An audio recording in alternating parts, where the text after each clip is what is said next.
Hello?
Hello?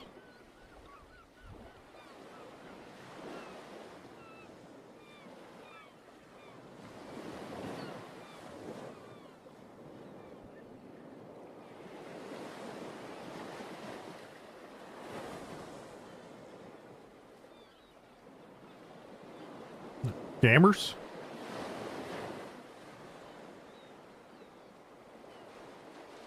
So apparently there is a tournament that's going on right now.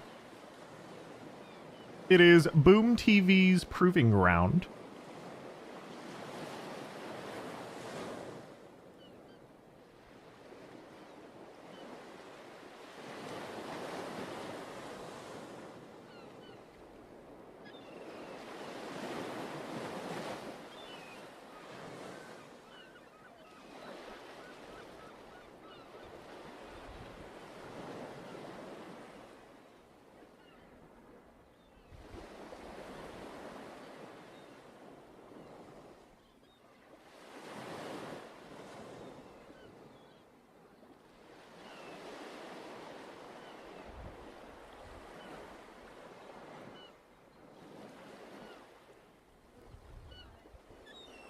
Let me find the bracket.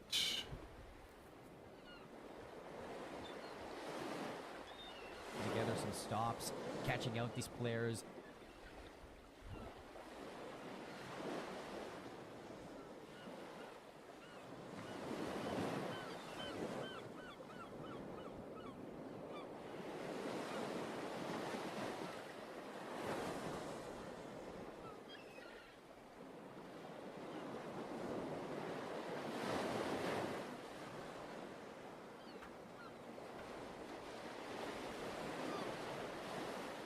Late. I know. I'm trying to find it. One sec.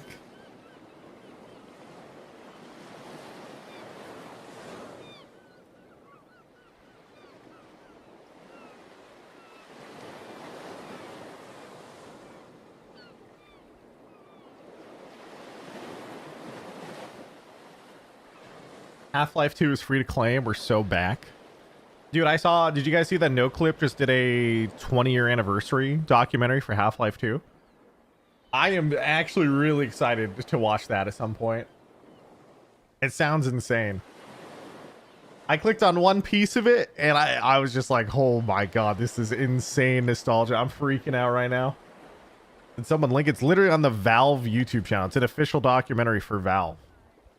Their documentaries are all insane. They went back, they interview all of the former employees who work on Half-Life, Half-Life 2. They're like tons and tons of interviews with Gaben about like the gaming industry and stuff like that. Apparently there's a part in it where Gaben got like attacked by a shark IRL at some point. He just casually just drops it in the middle of the interview.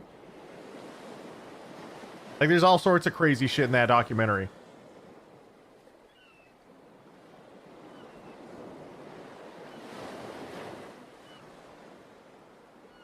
What? Yeah, exactly. Exactly.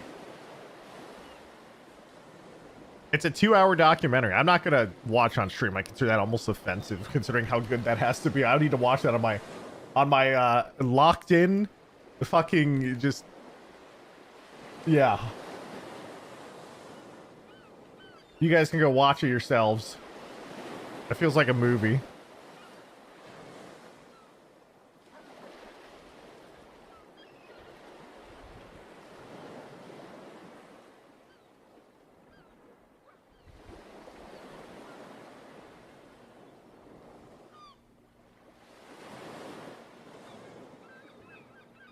Okay. So, really quick, let us begin to watch. So, I logged on late for this stream. It started, I think, an hour and a half ago or so. What's the state of your CPU, by the way, streamer? I told the story at the start of last stream. But basically, I realized I haven't built a PC in like 8 years and I'm too lazy to build it myself. After about 20 minutes of thinking about it, I was like, should I do it myself? I kind of want to. And I was just like, I probably shouldn't. So I dropped it off a local PC shop and I was like, hey, can you guys build this for me in like the next day and a half? Like, yeah, sure. Why not? You're just swapping out the motherboard CPU. I was like, yeah, go for it. And then I dropped it all off and then I forgot to give them the CPU cooling bracket. that, because it's a different socket now. And I was like, oh fuck. So there's no way they're gonna have it done. Obviously, they literally can't finish it. I was like, yeah, whoops. So I eventually did find it, and I gave it to him. But it's too late by then. So I'll probably get back Monday, is what they said. That's such is life.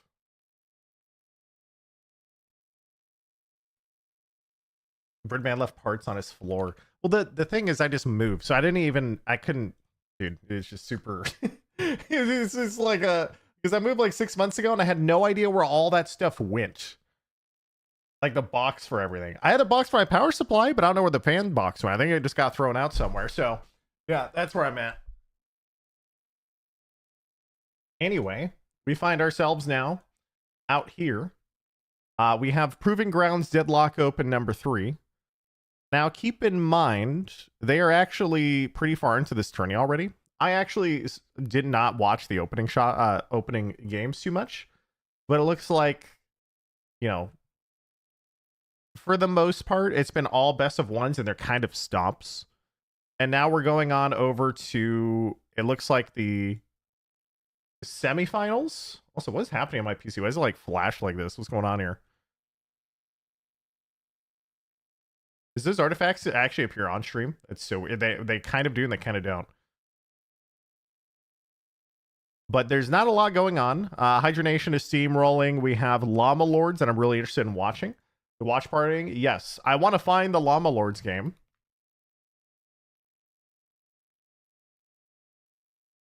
Nick is not online. Who's streaming from Llama Lords to watch this? Although it might not have started yet. Let's actually go to the official cast. Well, we're seeing the Wraith and the Viscous band come out yet again. Very popular. No one from their stream team is This streaming. is the same draft from last time, so I'm gonna pull it up right now on the screen. Llama Lords Hydronation in the finals, calling it now. Yeah, I suspect something like that. Thank you. Okay, There could be, you know, First thing that I saw. maybe Merkin's up here. They did well last time. Dynamo has not been on the table like all day today. Hey, I'm not logged in So again. very One sec, interesting to guys. see.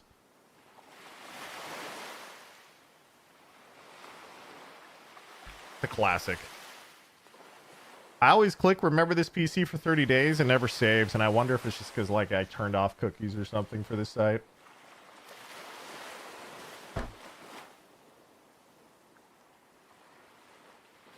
What a fucked up day. Yeah, what a have to log into a website?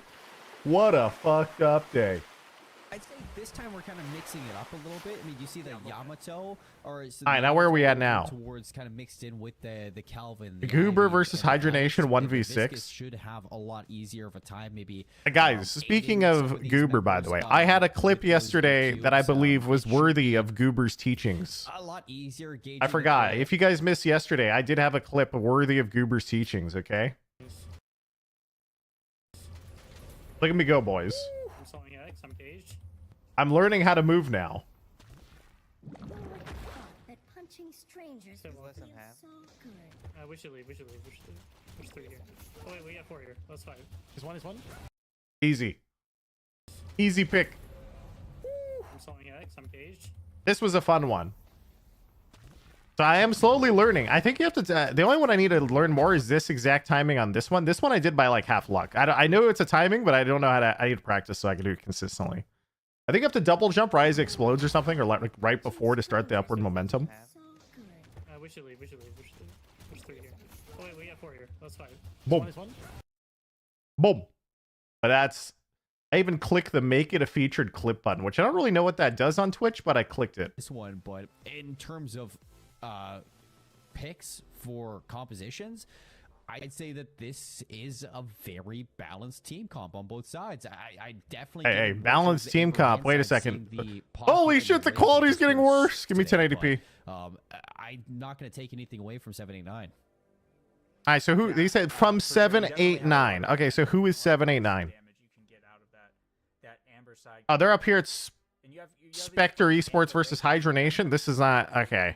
I like Hydronation, but I'm not even gonna bother watching anyone they're playing. They're just gonna steamroll them, and it's not. It is what it is. I think. Would you like to call the stream? I'm going live as well. We can watch party. I'm down. Sure, why not? Let's hang out. You wanna join the TF2 Discord and we all just grab the lads and all watch? But you really have that Abrams ult, right? Is kind of your thing. So if if you're looking for team fights with Spectre Esports, And where we at, by the way? you're really looking to hard commit. If you want, that's a lot of people though. Okay, wait a second. How many people are in there? Oh wait, there's like 6 or 7 people in there. Okay, wait. Okay, wait, maybe not, maybe not. They're ahead. They have a lot of counter engage and they have a lot of kind of anti-burst. I forget how many people are all hanging out in the TF2 one. Yeah, let's just call I'm down. Survivability. Yeah. So it's going to be pretty interesting when we kind of get into the mid-game stages of this, of how those fights are going to start panning out. No, Hello? and I think Hello. that, you know, I'm surprised to see All right. the Dynamo ban. I You were gotta go kind of live. talking about that as well. Yeah. He's gotta go that we live. haven't seen Dynamo played at all today. I had to go buy This is a earbuds. case where you're looking at Spectre Hey, why'd you have to Esports buy and earbuds? 79. These are My cats chewed through my wire. information on both sides of each other. Wait, really? Targeted pick Yeah. on the side of the That's fucked up. I know. an understanding, maybe have scrimmed against this team. And now I have like I just went to like the nearest Best Buy and I'm like, give me your cheapest pair of earbuds because I ordered like a replacement cable online because I have Sennheiser, so I could just order a replacement cable, but it's gonna take like a day to arrive. So Recent patch of Deadlock. Yeah, that's what I also have that same, I think, headset For sure. in that case. Because, well, depends. Are you just 6XX or whatever. Hero to play. a different one? I'm 598, I think, or 690. I Oh forget which yeah, I one. had the 598s before. Like looking to run, like you have 3 very like bullet heavy. Do you think it's worth watching a 789 versus Hydronation? Right. Yo, I think you should watch Cool Cheese. Singularity onto them. Wait, is he on one of these You teams? evolve very quickly. Cool Cheese is on what's his face? I think they're on is Melee Creeps their name? Their game's pretty close right now. That Oh, 6 if it's minutes in Llama was Lords, then pretty yeah. even. I definitely want to watch It's that. against Llama Lords, so like Oh, yeah. 100% that's what you want to We're watch. watching Cool Cheese. Cool POV. Cheese. I don't think anyone on Llama Lords is streaming right now, Getting a bit late so too. I think that's probably what you want to be watching. I was looking around. I couldn't find who on their stream was watching either, or who from their team was streaming. Not instead of backwards. I got you with the Cool Cheese link. Yeah, Cool Cheese is awesome. Just because he has always either Subway Surfers or Minecraft jump maps in the top right. It's like you remember Lockjaw? He's Yes. Wait, I can't hold this late. It's not as advanced as Lockjaw, who was playing like 5 games at once, I'm snipeable. but I have right in 3. you know, He's up there. Coming green. Vindicta might be coming Yeah. green. I'm coming blue. I'm coming blue. Yeah, okay. Yep. Abrams versus Mo and Krill solo lane. yeah, that's Abrams' favorite, but it's like playable. Oh, yeah, Vindicta coming back. Maybe, and Viscous. It's not like Cool Cheese, no. yeah. I think I'm It dead. depends who the Abrams and the Mo and Krill are, I guess. I'm dead. I'm sniped. He's one. But I'm on Vindicta right now. yeah, I'm not sure who's Viscous playing one, Abrams on Viscous Cool one. Cheese's team. Obviously, like Llama Lords are favored in this, but Cool Cheese's team is actually they're pretty decent, so I think they have like a chance. But I'd be pretty surprised if they win this one. Boosting Mo. Boosting Mo. Usually what ends up happening is they're fine up until like 12 minutes, and then the first turn goes bad, Yeah. and then like 2 team fights go bad, and then they get rolled to the mid boss and they lose. You called that. I had him. Yeah. The thing about Llama Lords is that like obviously they're a really good team, but Slammed him in time. they have like a tendency to throw a little bit. Like they're still a pretty young team or whatever, so they like They're just shifting. yeah they throw a decent amount. I have swap. So it's definitely winnable, especially Oh, since I think set it's up a still gang. best of one. Like so anything could happen. Can you TP on us or no? But Oh, they're gonna just do gonna, he does take a swap. Mo and Krill took it. Cool Cheese's team is that they I think they're playing with comms on, right? So you can hear it. Yeah. Yeah, the problem is like they have a tendency to like try to make like I'm 1-1 here, like he's just 3 shooting or at- 4 different plays, and it just like Get in our doesn't work out. camp. I'm coming. This guy's... We've seen the rise in early Vindicta picks now in EU draft. Joe. Yeah. Oh, he's gone. Yeah, I think Vindicta is probably like yellow and just take your. Yeah, I don't think he's We going. need to she might be S tier. I'm taking yellow with you guys. Can we go? But we can take. We The can crow force it does if you want. go burr. Yeah. He's You get hit by 1 crow and you lose all of your health.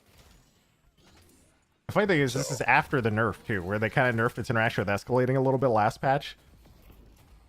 They made it tick slower, so you get less escalating stacks out of it. But they just, I think they'll, I'm going purple. they just get boundless. They don't even care. So I guess.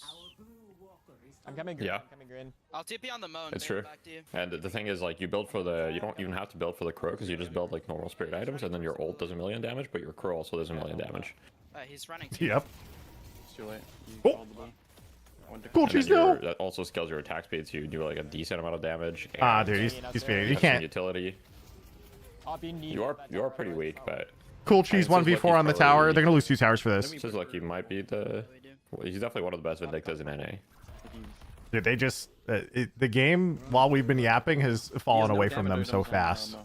They lost one Yeah, team fight, I mean- and then immediately Yeah. they just lose 2 towers, and now they're down like AK souls. Yeah. Looking to play aggressive. I think you're fine. That's kind of how it happened nowadays. Whatever. Probably purples. They're looking. They're hard looking. I'm holding away for you. Right on. I'm not coming. I'm not coming. I was getting boxes. I'll stay purple. Death is a little quiet. I'm trying to change stuff. No more Fleetfoot Paradox? No more melee charge? What's going on? Himself, I'm almost certain. That might be a goober special. I'm looking for boxes here. I mean, before it was everybody, but They got right side. I guess now, you know. yesterday, I don't even think he's doing it on Paradox anymore. I'm not sure. They're probably I'm playing going Burn for here. them. That's, I think Is it really that bad just to lose the carbine part that they don't want to do it at all now? We might be on. I think it might be a bit of an overreaction. It's still good. I guess you do lose half. Okay, can we play this turn? Can we play this turn? Because used to be you have 2 cancels, chat. So now you have Yeah, 1. I mean, Running in path. the part that was really broken about it was the fact that you could do it multiple times. You know what I mean? Yeah, 2 cancels to fly from one lane to another was kind of nuts. Yeah. Making it only based off items is also easier on the devs to actually balance it too. So Yeah, you need to be here though. You need to be here. I'm here. Yeah, 100%. I mean, yeah, my biggest complaint about having melee cancel was that I didn't think that the way that it was Burn time? could be balanced. Shift over. Yeah, can I we have my Mirage team. Because if you have to balance abilities, Alright, form of Llama Lords on Urn. Canceled, then it's rough. But they have 2 missing right now. If they win this Urn fight, they're fully back into the game. If they lose this Urn fight, then it's going to be like very bad. what is that Yamato grab? Swap in. Yamato. Holy shit! I'm ulting this, by the way. I'm ulting this. Oh, the ball is already huge. In our back line. Kinda weak. I'm with you up. I'm with you up. I'm on Yamato right now. I'm on Yamato. They're engaged. It's just disgusting. Yamato. Yamato can die. Yeah. Yamato So can die. funny. Dude, it looks like they might actually be able to maybe win this fight. Kill Yamato. Wait, why is pure content playing? Oh, Wait a second. He's Oh parried. wait, my God. he's parried. Kill him. what? No one got him, and he gets a healing Nova. What? There's no way. There's no shot. Bro, that fight actually looked decent for them. I guess it was decent because Vindicta wasn't Honestly, there. Gosh.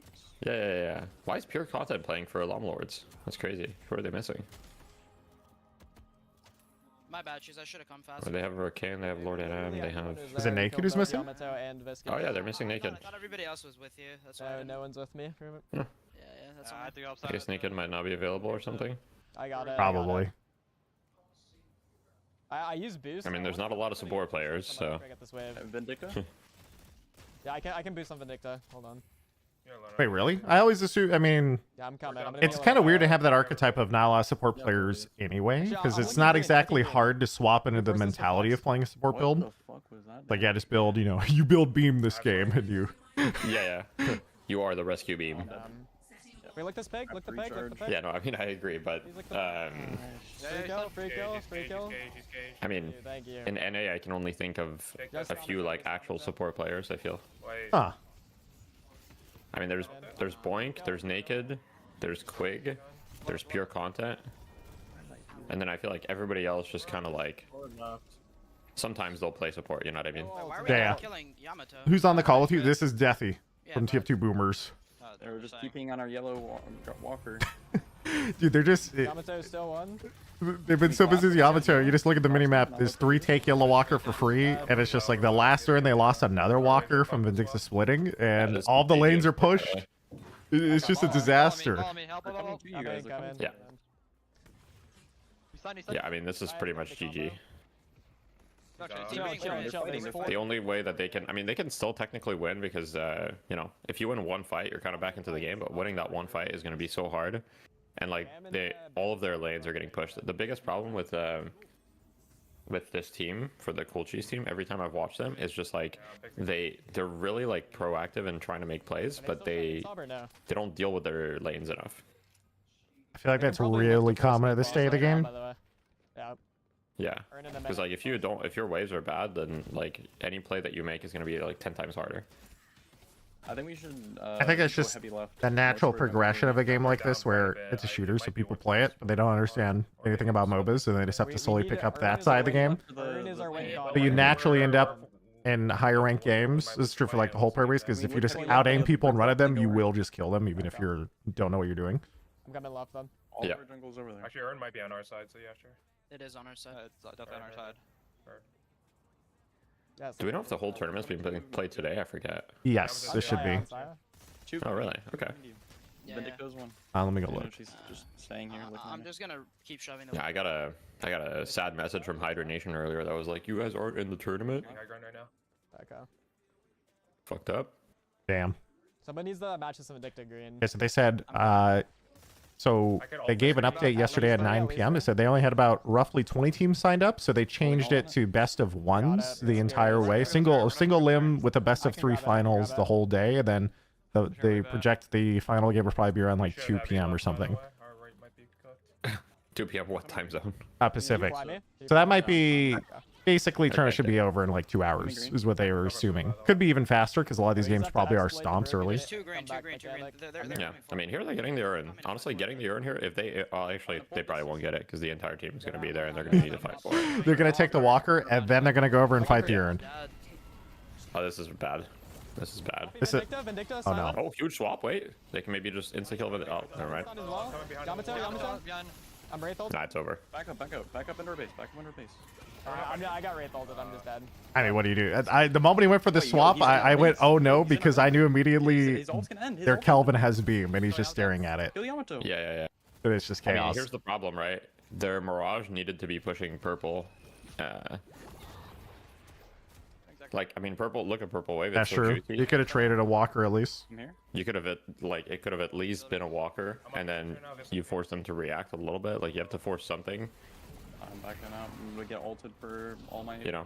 Yeah, they're just looking. Oh, Chasm with a big raid. Let's go. Big. I'll put on the webcam just for Chasm.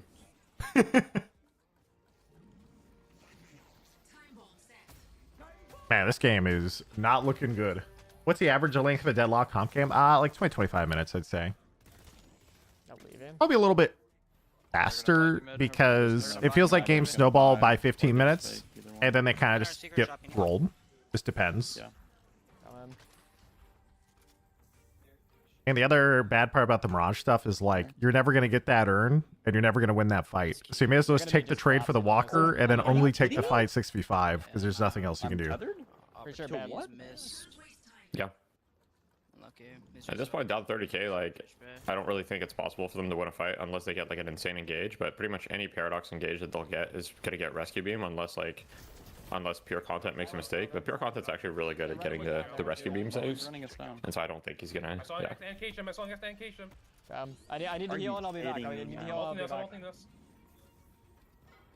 this. Is that the Wait, Vindicta? I'm coming up. I'm coming up. It's all you. It's all by you. yourself. You're by yourself. Oh, this is a classic. I want to save my teammate, so I He come has out of spawn debuff half producer HP, and then from I my feed with him. fucking swing. Yeah. This game. That's is, tough. Game's done. That's a toughie. I've been there too many times. Just go out of base. They're gonna. I've been there a million times, actually. I can't resist that, actually. If someone was... I like how he checks his incoming damage. Crow, 700 damage. Just immediately. I can't. I feel like Crow is just such like it's just so unfun. You know what I mean? I don't really know what they should do to it, but it just feels like incredibly unfun to play against because you get hit by one Crow. They're gonna collapse. And you just lose half your health, pretty much guaranteed, no matter how tanky you are. I'm leaving. I got it. Simply build fortitude and not fight for 20 seconds. Surely that's the counter. Yeah, just get fortitude and don't show up because the Crow's an 8-second cooldown, by the way. I mean, there's nothing we can do about it at this point. It is at hard this to point, hit. we That just is the need to one win a nice fight thing about that it. we're not supposed to win. But it has a If ricochet. we all do it together, then I think it's still winnable. Like, yeah, I do agree that it's not the easiest thing to hit, but it has ricochet. So like as soon as you get ricochet, it's like Every single. yeah. I mean, you get debuff remover. Debuff remover is the correct answer. Stupid as But fuck in this game.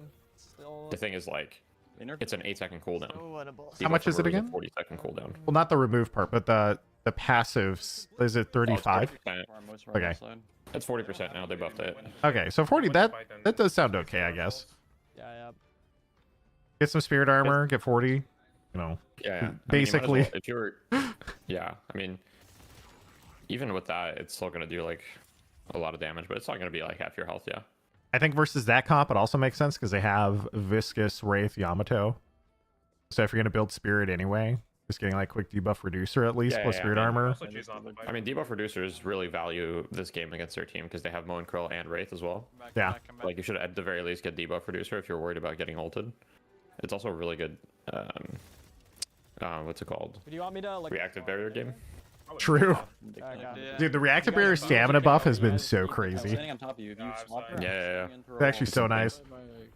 Anyone you swap, Yamato's in. Yamato's in. For those that don't know, the last patch, reactive barrier now means that when you pop I it, honestly think reactive barrier was like fine, but I do agree with the fact that It gives you one stam. because it was a little bit too similar to just divine barrier. Backline. yeah. There wasn't really a whole lot of difference, but now it's very clearly like a more defensive option. Weak. This one is unfortunately over. Heal bin. Too late. Trying to snipe me. I mean, they're down 40k. They're in their spawn. The last couple urn fights. Nice try. Nice try from the cool cheese crew. Swapping 15. I mean, it's literally kind of what we said at the start of the game. It's going to be even up until about 10 to 12 minutes, and then the first urn, the first two team fights, they're going to get rolled into a mid boss and lose the game. But they did have options, though, like you said. It was literally like that one last fight near the walker. It's like, yeah, maybe you don't force the fight. Just let him take the walker, trade your own walker with Mirage because he has ult. And then if they respond, Mirage TPs, 6v5, hope for the best. Yeah. I mean, the thing with Mirage is you have free macro, so you need to abuse it. Like, and that's why like EU bans Mirage like every single game. You know what I mean? Yeah. Like, it's just Mirage is one of the only heroes that fundamentally changes the game. Next, if we know we should have just had Warden in solo lane, so I could actually like do something with my like. Should have just had Warden in solo lane. They say. AFK'd in that lane the entire time, or you guys just need to call me over. I feel like Warden sucks in solo lane. Do something. Warden's okay in solo lane. I do think that overall he's better in duos. Yeah. I guess it depends on who you want to rotate. AFK farming. I mean, yeah. The thing with Warden is that in dual lanes you get options with combos. Yeah, but it was just. Yeah, the follow-up CC goes crazy. I mean, like, I agree that it would be better to have Warden in the solo lane, but we lost. The moment we lost was when they just did 4 people blue and then 4 people purple, and we didn't respond. I'm gonna tell them that Warden's good in duo. Should have been doing that sooner. Just do the same thing. You're gonna sit there and be like, no. Like I had more souls than Mo. Like I was ahead, and I'm gonna be like, no, dude. Just we lost like a. Look, I'm just trying to help him out a little bit. Lead off of the fact that we were like 6 people on Earn, and they were only like 3 or 4, so they took 2 walkers in that time, and then I they got looked the to Urn help as you well. guys, and then I was like, this is stupid. Alright. That chance for the first place spot, second place spot, or the third place match. But on the other side, So this I would be a think big it's... for either Actually, I don't know. side. Oh, it's Spectre versus Asuka's 79. Never mind. I was like, who is this other team playing? Broadway Yeah, Spectre, we've scrimmed that team before. Fuck. No, the Subway Who was on that Surfer. team? You were probably staring at it, Chad. Be They have honest. pretty decent players, I think. They're like okay. I think they might be worse than the Cool Cheese team, but they're not like, you know, new players or whatever. Yeah. Is going to call for some reaction from Wait, one of them is just called Toxic Dado. Here comes the Yamato and the Ivy to see if they can catch these players. Wait, what? One sec. I have to screenshot this and send it to him. A friend of mine, Destiny content creator named Dado. And he has a hilarious, like when he has like an elitist take on the game, he goes, all right, it's time for Toxic Dado, guys. And he'll just have like an elitist take on the game, and this guy's name is Toxic Dado. Putting that pressure on the walker there and didn't really ever back off. Sort of stayed longer than, you know, they maybe should have been allowed to, and 789 were willing to punish that. Ivy, you know, picking up. I always thought Cool Cheese's background was a green screen, but he actually just lives in the library. Ivy, but they will be slipping away there. We just see Kelvin carrying the urn, looking for this. King Night Shift. In a dead tie game like this, these are going to be more and more important, and they all. He just says. Why did he just show us a book? Look to respond to this possibly. They only have a couple members on the map over there. The Infernus I sent it to Dado. This is. You don't really have lane pushed up here. You're underneath. This is like, what the? This one down. Trying to hold them back with that soul. Urn is returned. That's awesome. Play 4789 to recognize the possibility with the lane being pushed underneath that York Guardian so far. Savage again going to be in trouble. Where is the official stream even? It is. That's why I'm on right now. It's Boom TV Bravo. Walker down over towards all one Park. word. So that's now Spectre Esports getting a trade of their own. They lose. It's relatively even. 11.5 minutes, 58, 55k in souls. Spectre. Oh yeah, okay. On the flank, Scavenge gonna find OFE. You can see that 789. What a collapse on these players. The slime over towards Asuka's on the exit. Wait. Spectre Esports draft is crazy. That's what I was kind of looking at. Trying to catch up towards where I'm just like, what did they just draft? Already. I was staring. I was like, wait, you guys got? And then I was looking at the enemy team. I went, wait a second. A quick kill there. That was well. You let the enemy team get Kelvin Viscous, and you got like, what did you get in exchange? Like pocket. At this point, for the side of Spectre Esports, but. I like. Kind of insane. I really like the Yamato Kelvin Viscous combos of just how insane all of those things are. Or just Kelvin Viscous at all for Peel with Dome and Cube with any frontline character feels absurd. And there really isn't that many frontline characters in the game to fill those roles yet. Some of the core items getting picked up. We're seeing a lot of cold fronts for farming and that spirit damage. How much spirit damage is on 789? Those items are going to be dealing. Why are we 5 streams deep? Listen, we're on the main stream. I'm Tom yapping. We're currently okay. So in terms of bracket, by the way, chat, to give you guys a perspective where we're at, we're currently about to be starting the semifinals soon. We're watching the quarterfinals. Spectre Esports for 79. Spectre Esports is going to build a rescue beam, and then you're going to get Lash ulted, and what are you going to do? Next game is in the semis. Will be Llama Lords versus probably one of these. If you like.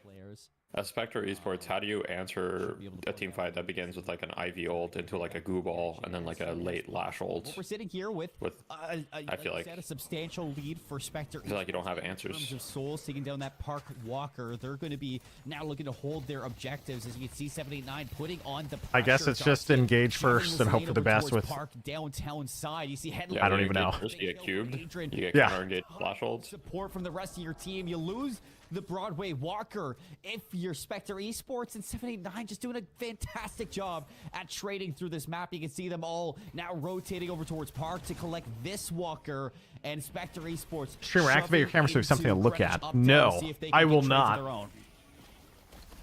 Yeah, those Walker trades are. Oh wait, they have Bungus. Right now, those flex slots at this stage in the game. I know Bungus. Get more of those tier 2, tier 3 items. You're not really building. I see him in games all the time. Or those upgraded ones just yeah. And getting those pretty good. slots is so important, and looks like the team's trading here now. It's 7-8. All right, well, this might be the best game of the tournament so far. It is. This game still neck and neck. Looked like Bungus catching someone out in the shop there, but Adrian gonna make a quick escape. I always get worried for a team when Moan Quill's the highest net worth. Collapse on this mode. Yeah. They can find him. Bungus Chad. In the area as well. Bungus is crazy. He's got the Torment Pulse build. You know, he's gonna farm. It's true. I mean, Moan Quill does actually farm super fast. Like the burrow, the span or whatever, just one shots every camp. So it actually makes sense. You know, back in June, I played a lot with like KBK Boomer and Lansky or whatever, and Lansky is like a Moan Quill one trick. and he would back then, like people hadn't figured out the game, right? It was like June. He would just max burrow, like put no other points in anything, just max straight up burrow and just jungle for like 10 minutes, and then come out of the jungle with like Phantom Strike and just like win the game. Has the combo up. Honestly, even now, probably not the worst thing in the world. In case you wanted to maybe do some extra. Yeah, I mean, I think at lower ranks definitely works. Higher ranks, I mean, you're taking the entire jungle. Yeah. You know, Phantom Strikes are probably not. And also, like, putting 2 points in scoring is so good for lane, which people figured out a little bit later. People early actually thought Moan Quill was a bad laner. And this could be the chance for 79 That's weird. to push in towards this Guardian. See if they can take it down. Bungus dies, and the Guardian Rip Bungus. We're hyping him up, and now he's gone. Yeah, that was a really good bait there from 789. I mean, they're trading. So they're trading. Ivy though came up right behind them. Of course, the rest of the team. 4 in lane 1. I mean, you got. Spectre says, "All right, let's just take a trade on the other side." Bullet resist shredder, mystic shot here on Lady Geist. Like you're able to pump out the damage so much, and your gun is dealing quite a lot as well with those extra. Some people also think Haze is a bad laner. When I first started playing, it was spammed everywhere. Well, it used to be that like characters like Haze early game, if you know what you're doing, I think they just got kind of bullied. And now it's a lot harder to bully people, especially with the tower changes and everything else. But Haze's projectile speed is really fast, and she's really good at last hitting. So Her early game is 13, still not just great, kind but of like collapse and in the make mid game, those she's okay sort of now. Trap plays to bring the carries. I feel like the of slowing hex getting combos and characters everything from is Spectator interesting. Esports into a bit of a tricky situation where they know they can get a checkmate. Well, 12 kills to 14 kills scary. is very close. You're kind of looking. I mean, you know what's funny is that on both teams, like you've got like a Kelvin with like some of the highest net worth, and then you've got like a Mo and Curl. to 10K. True, actually. Oh, I also know OFE. OFE was on the track lock team or whatever. I don't really know the other players on their team though. Odds, but And I don't know the players on the team on the right either. I feel like I've seen the name MaxiCore before, but maybe Yeah, I think I've seen that name too. Your favor. If you're Spectre Esports, 789 have just done a good job at trading objectives, being there for fights, and now running earn yet again. But this is a bit Yo, of a Ivy force Alkfire, You let's see go. that it's going to be in the side of Spectre Esports. You're going to have to go deep into enemy territory to return it. Alkfire and in Cold doing Front. so, I've seen a lot of teams use this as mostly baits, just to see if they can force a reaction from their opponents to Hey, hurdle Ivy Cold Front is inside kind of this crazy. objective. It's not going to happen this time. As you can see, a big team fight happening over towards York. Skevich looking to get there in time. You lose out on Ellis Fritz. Here comes Dark. See if he can dunk as you do, but still lots more work to be done. Yeah, I guess it's Yamato. Abrams caught into the stone form. The ice beam just Goddamn. away at Headless, and another kill for 789. I'm gonna show stream a little bit of a haze bug or feature or whatever. But did you know you can slide in Hazel? They can stop it. I did not. Yeah, 3 members collapsing in. That's on probably a this. bug. They're into the Uh-oh. respawn right But if there. you Oh, this guy's dash fucked. jump Behind the Kelvin as well. So much. and then go to slide and you ult in the air while you're still in the air, For 789. yeah, you can slide. Outcome. Huh. So you do this, Spectre Esports there. boom. It's not delivery, it's Dado. Yeah. For real, but looking at some of these builds, this Kelvin just building pure support here, a lot of resistances. I know Hayes is still You have an the- interesting pick a lot of the time divine because barrier, the rescue beams, I don't really know how Nova. people feel about the Just bumping character, out heals but throughout the EU team. likes her a Ivy lot is also still. building a lot of Like I would support say, items. she gets picked last, Yamato, and though, it's something not notable. We have- bad, and this EU is does kind not of a like gun Infernus Yamato. at We all. Yeah, got it's kinda Berserker, weird. We got Glass Cannon, we got Bullet Lifesteal, and Like if Headhunter. I've seen games where they Not pick something you Hayes see over all that Infernus often, for like a especially last that early pick for a Glass carry. Cannon. It seems like a very brawly build to go for somebody like Yamato. I mean, you don't have Oh. that Chaos time? infinite ammo or off the Wow, the infinite dome? life off of the I got worried about that dome actually. But yeah, the slide tech ulting, the slide ulting in Haze is pretty crazy because it works with things that give you slide distance too. So if you have burst fire, you actually slide pretty far. A couple kills on That's And true. you move faster while you're sliding than in regular Haze ult, so you like close the distance faster. Fleetfoot's also pretty popular in her too, I've seen. Yeah, you just get Fleetfoot burst fire, and you actually just like slide in their DMs like way fast. It's definitely going to be an issue to deal with. No deaths, not losing. Have you seen any anyone building stats, Warpstone yet on 79. her? Just pushing into the base here. They're going to be able to get at least one shrine off of this. Big Death Slam, though, coming in. Can't get them into the base. The Alchemical Fire dropping down. That's going to be a few picks. 4 dead on the side of Spectre Esports. At 789. Let's just push with the Rejuvenator. This second This shrine's could going to be be it. gone here as well. This might be the Patron, the first stage of it. Yeah, that's there's I'm Who's the looking at this, too. worst? You got 40 seconds Yeah. cooldown on the Infernus, 30 seconds on both the Wraith and the. Dude, it's actually the Abrams. worst gonna when be down to like wire for you know you're gonna Nelson lose your to patron and get everyone's back just sitting into there it. You do waiting, and then have, one guy goes out of the spawn Affliction, 15, you 20 have seconds the- late, and then they die, and then they stagger. Yep. But what you're not gonna do- Dude, if they didn't stagger, they actually had a decent chance of winning a fight, I think. But like, I mean, Now Infernus is gone. What do you do? 789, the half chance I mean, to win things. I think it's GG. You only have 3 people. Final play against High Wraith is gonna be up. Wraith and Abrams might be up in time, but you're still gonna be 5v6, and you're playing against a goo ball in the pit. My goodness, Spectre Esports So, yeah. pushing forward. Wow. I mean, one of the closer games we've seen today, but that has to be the fastest, like, patron kill that we've seen in, at least today, at least that I've seen. I mean, that's Normally it's it just takes a gone. little It's bit just longer what do you to do? kill it, but they just unleashed on that thing. That What do you that is do? just target focus at its best, and it's kind of like one of the things that you look for. People some sleep on teams here in Alkfire? Deadlock, Alkfire is and, crazy. I'd say a big issue from what we've seen in team compositions like what 789 were running in the past is that you go for really team-oriented composition. You're looking for them to play together, react off of these plays that are getting thrown at them, and be proactive in that sense. Try to force some engagements, and that's all that they were doing. As soon as that lead started to show a little bit in their favor, Skevich was running those urns, Maxicore as well, running those urns, trying to force some fights. Fucking Yamato. Inside the lanes, as soon as somebody was Oh wow. Oh wow. Yeah. Okay. Top healing, top building damage, top damage, top kills, top net worth. This is gun Yamato as well. It looks like. Job on Damn. this frenzy, just being fast with that fleet footwork and always being active in those fights to support for the rest of them. Is this tragic? We saw how much damage this Lady Geist was doing inside of those team fights, but really, I'd say since start to finish inside of this game, GL Darkchin on this Yamato was not only winning lanes, but even towards the end of there, finishing a lot of those kills inside of the team fights, really making this hero work. And, you know, something that we haven't really seen yet today, just putting Yamato to full use and actually seeing one take Glass cannon first item. Let's go. Yeah, we mentioned I mean, hey, if you earlier start, a little bit as well, I haven't you know, actually the seen double that many game people in build first glass place, cannon and try and they needed snowball. money, and if they were I still gonna need to try it. grind, was I've gonna been watching be some Among very Flats Overwatch difficult to Classic clips of the game. Really that ridiculous back then. make that Stacking comeback characters. in as Dude, it fast really, as it's so old possible. school. But yeah, They it was down genuinely behind, absurd. having to deal with You have to that remember Yamato that who the game in wasn't turn very got ahead, serious the until they early put in glass cannon ranked. pickup meant Sort of so like much for Deadlock, players actually. coming out, Where people just kind of just do from- whatever they just want. They from try and make it just work. from the shooting, not even from the rest of the abilities. But when Yamato gets so ahead like that and starts snowballing out of control, and Be you like, have yeah, to let's try, you know, supporting like cast 6 to Winstons this really game. help Just out run Let's take a around. look at the. Wait, do you have a link to the bracket? Viscous, like you mentioned, things I very do. easily started Yeah, I rolling got out you. of control. Do they have a link to the Didn't have an answer bracket? for it. There weren't really any. Oh, thank There you like, go. I think that's the point when you just start to like run. Alright, like, the refresh. first Where we pickup, at? Also, and I you should turn try on, and hyper focus that, whatchamacallit but here. we didn't even have the chance to see Where that is 'cause it? It was so close for so long, and then like that, it just snapped and 789 took over. And I know a lot of people think about too, you know, you have to cut that healing somehow. I don't and have dark at the mode same time, enabled you're anymore. thinking, Fuck. Okay, like we need to cut that healing. Having fun, what a but in doing concept. So, especially so Well, I it's hate how mostly- when I'm on the bracket, there's just like a stream playing. It's like both. How do I? Oh wait, there it is. You can just pause at the bottom.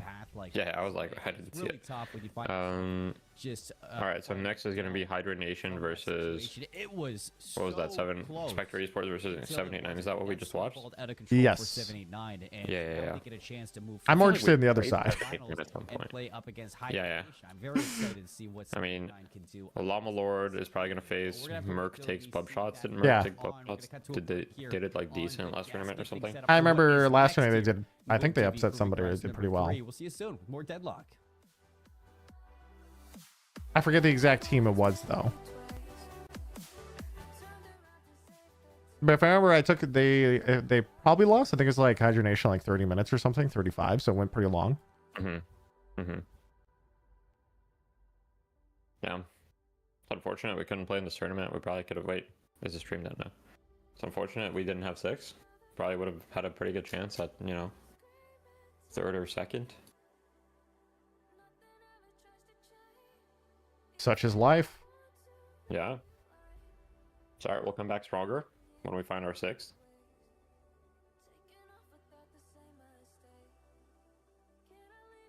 So is Mangachu? You said he was having wrist surgery. Is he supposed to be like your fill-in 6, or is there someone who left the team? Well, before, yeah. So basically, like, I guess our roster history is like, our roster like maybe 3-4 weeks ago was, you know, me, Boink, Tankman, Zach, Benji, and at that point I forget if we had switched out Loon or not. Maybe it was Salty already.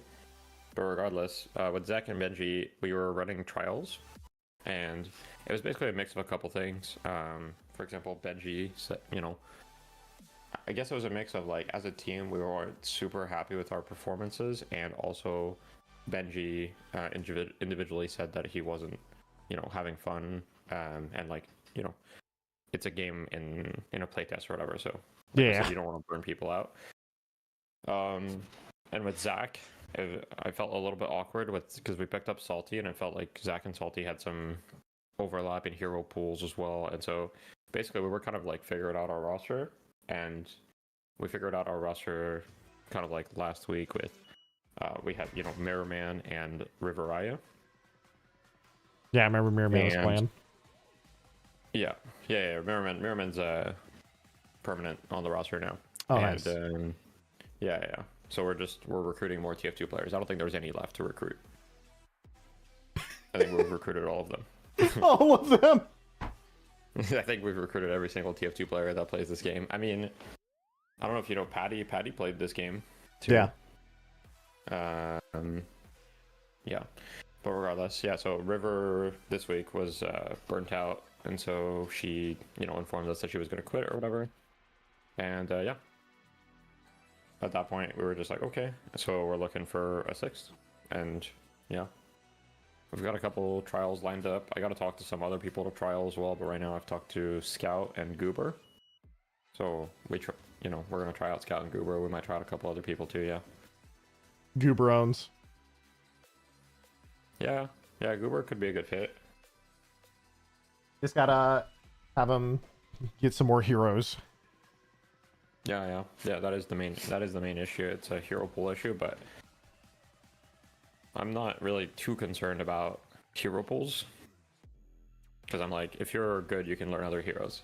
Yeah, that's true. It's just a matter of like putting in the reps and stuff. The difference, I think, is a lot of the characters in this game are also not very complicated yet. Like, they don't have insane mechanics going on compared to a lot of other games yet. Because it usually devs at the start of the game, they try and make all the characters kind of basic, and then they start ramping up. As like 3 years down the line, it'll probably be more and more insane characters. No, maybe. I'd like to. I don't know if you're familiar with any Dota characters or not. A little bit, but not that much. Yeah. I guess if they have like a character that's like a invoker type, which is like, oh yeah, where you can like cast like 18 different spells or whatever with different check combinations. Discord. That could be sick. I don't know how that would work in this game, but yeah, they don't have anything anywhere near that level of complexity right now. Away from League, we need Ags. Yeah, Ags would be sick. Hey, maybe we'll get the spider lady to be techies. The spider lady. Wait, that's a lady? I don't remember. Wait, whatever the Trapper- character was wait, in Hero Trapper's Lab. a lady, right? You're talking about Trapper, right? I don't remember, honestly. Yeah, the one that puts a little like webs, the one that Boink makes clips of, and he's like, ha ha ha, I just one shot you. Yes, actually, it's exactly it. Yeah. Boink loves that hero. Yeah, that's Trapper. Yeah, that's I mean, I hate that hero because I hate techies. I'm not looking forward to like going in through a veil and just getting one shot. But it is what it is.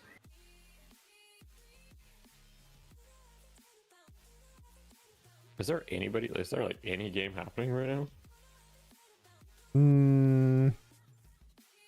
It's Merc takes bub shots, but like I don't know who streams on that team, and they aren't.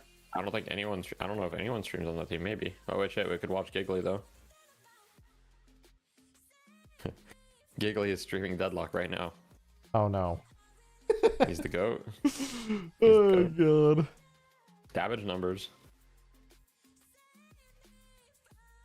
Also, wait, Or check the Soldier Discord. Skill Enhancer. I can't find a single stream right now. So how many, do you mind if I invite ZP? How many people do we want to hang out with so we could actually talk about the game versus... Yeah. 'cause The problem with going in that Discord is just like... there's like 7 people in there. Yeah, there's a little bit too many, and usually there's like people playing and hanging out. I mean, it's great. Oh yeah, I know what you mean. I'll invite ZP. It's great. It's just sometimes, a lot of the time for a stream, I just end up deafening myself because I'm like, if I'm...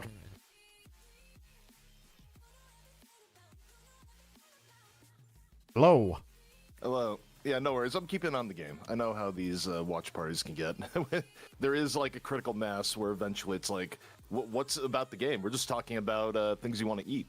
Yeah, they had like 10 people in their Discord, people hanging out, and so we could have done a different channel in there, to be honest, but I didn't want to get too crazy. Hello? Greetings. And yeah, I think the only game right now that would be playing is a Merc versus 5Mo's 1 Krill, but I don't know anyone who's streaming it. I don't know the roster, and whoever they are, they're going to eventually play Llama Lords. All right. Who is apparently also not streaming. right, perfect. So we need content. So It's true. Wait, Llama Lords, they're not streaming? I can't find anybody on their team is streaming. That feels like new, because I feel like Ido used to stream everything. Yeah. Yeah, but recently they've been streaming less and less, which is kind of weird. But yeah. No, we need, like, not only do we need the content, they need the content. It helps everyone. Yeah, no, they definitely when need the you content. stream. I don't know why they wouldn't stream their scrims and stuff, or the tournament, but regardless. All right, join up the lobby. Moen Curl 1v1. Go, go, go. Moen Curl 1v1. Okay. One sec, guys. We gotta join up. What we need. I'm joining. Let's go. Boxing match. Oh, by the way, ZK, I don't know whose idea that was, but that's a great idea. It was well, it was me, but also I think I saw someone in chat like mention the idea of a Moen Curl 1v1. So technically, it was from a nameless chatter, but I was the one that was like, "Wait, this sounds pretty good. We need to do this." And like, I was sick. all of it. Yeah, the boxing match, it's sick. It reminds me, we used to in TF2, we use sometimes for pickup games, we do like heavy 1v1s and like with boxing gloves. So kind of reminds me of that. I was surprised at like how positive the reception was for that. Like that was one of the most universally loved things I think I've ever seen on a broadcast. Yeah, I mean, how can you not love it? All right, so the rule seagull, it can't use abilities, obviously. I don't want to see you use burrow. No Okay, burrow. we go to the mid. Okay. And yeah, as far as movement, usually I like leaving it pretty open. You know, you can go wherever as long as you're staying in mid boss area. You don't need to be like in the pit. You can juke around if you Fly want. around? I feel. Yeah. Hey, Mr. Mo, where are you going?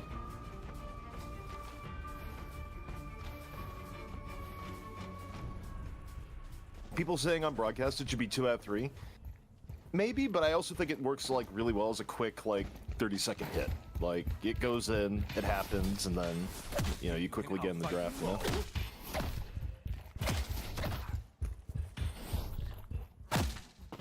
Okay.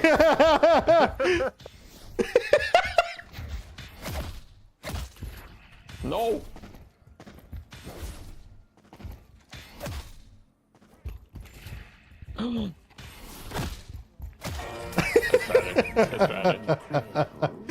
See, that's the cheeky climb, the climb mini stun tech.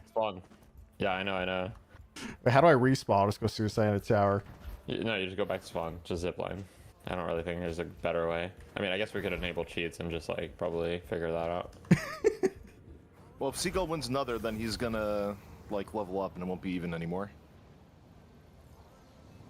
Oh, people did have one idea that it doesn't level up right away, no? What do you think of this? You can buy Fleetfoot, and then you have melee cancels put in. I don't love it. Also, you don't get a boon until 1.2k, so it's still even. Even if you get AP, you don't get a boon, so you don't get any health or damage. It's still saved. Yeah. So we can keep going for a little bit until 1.2k. 1.2k is when you get a boon. So. No! We'll figure out the meta. Whoa! I don't like this.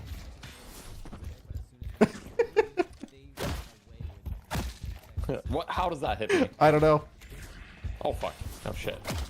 No! No!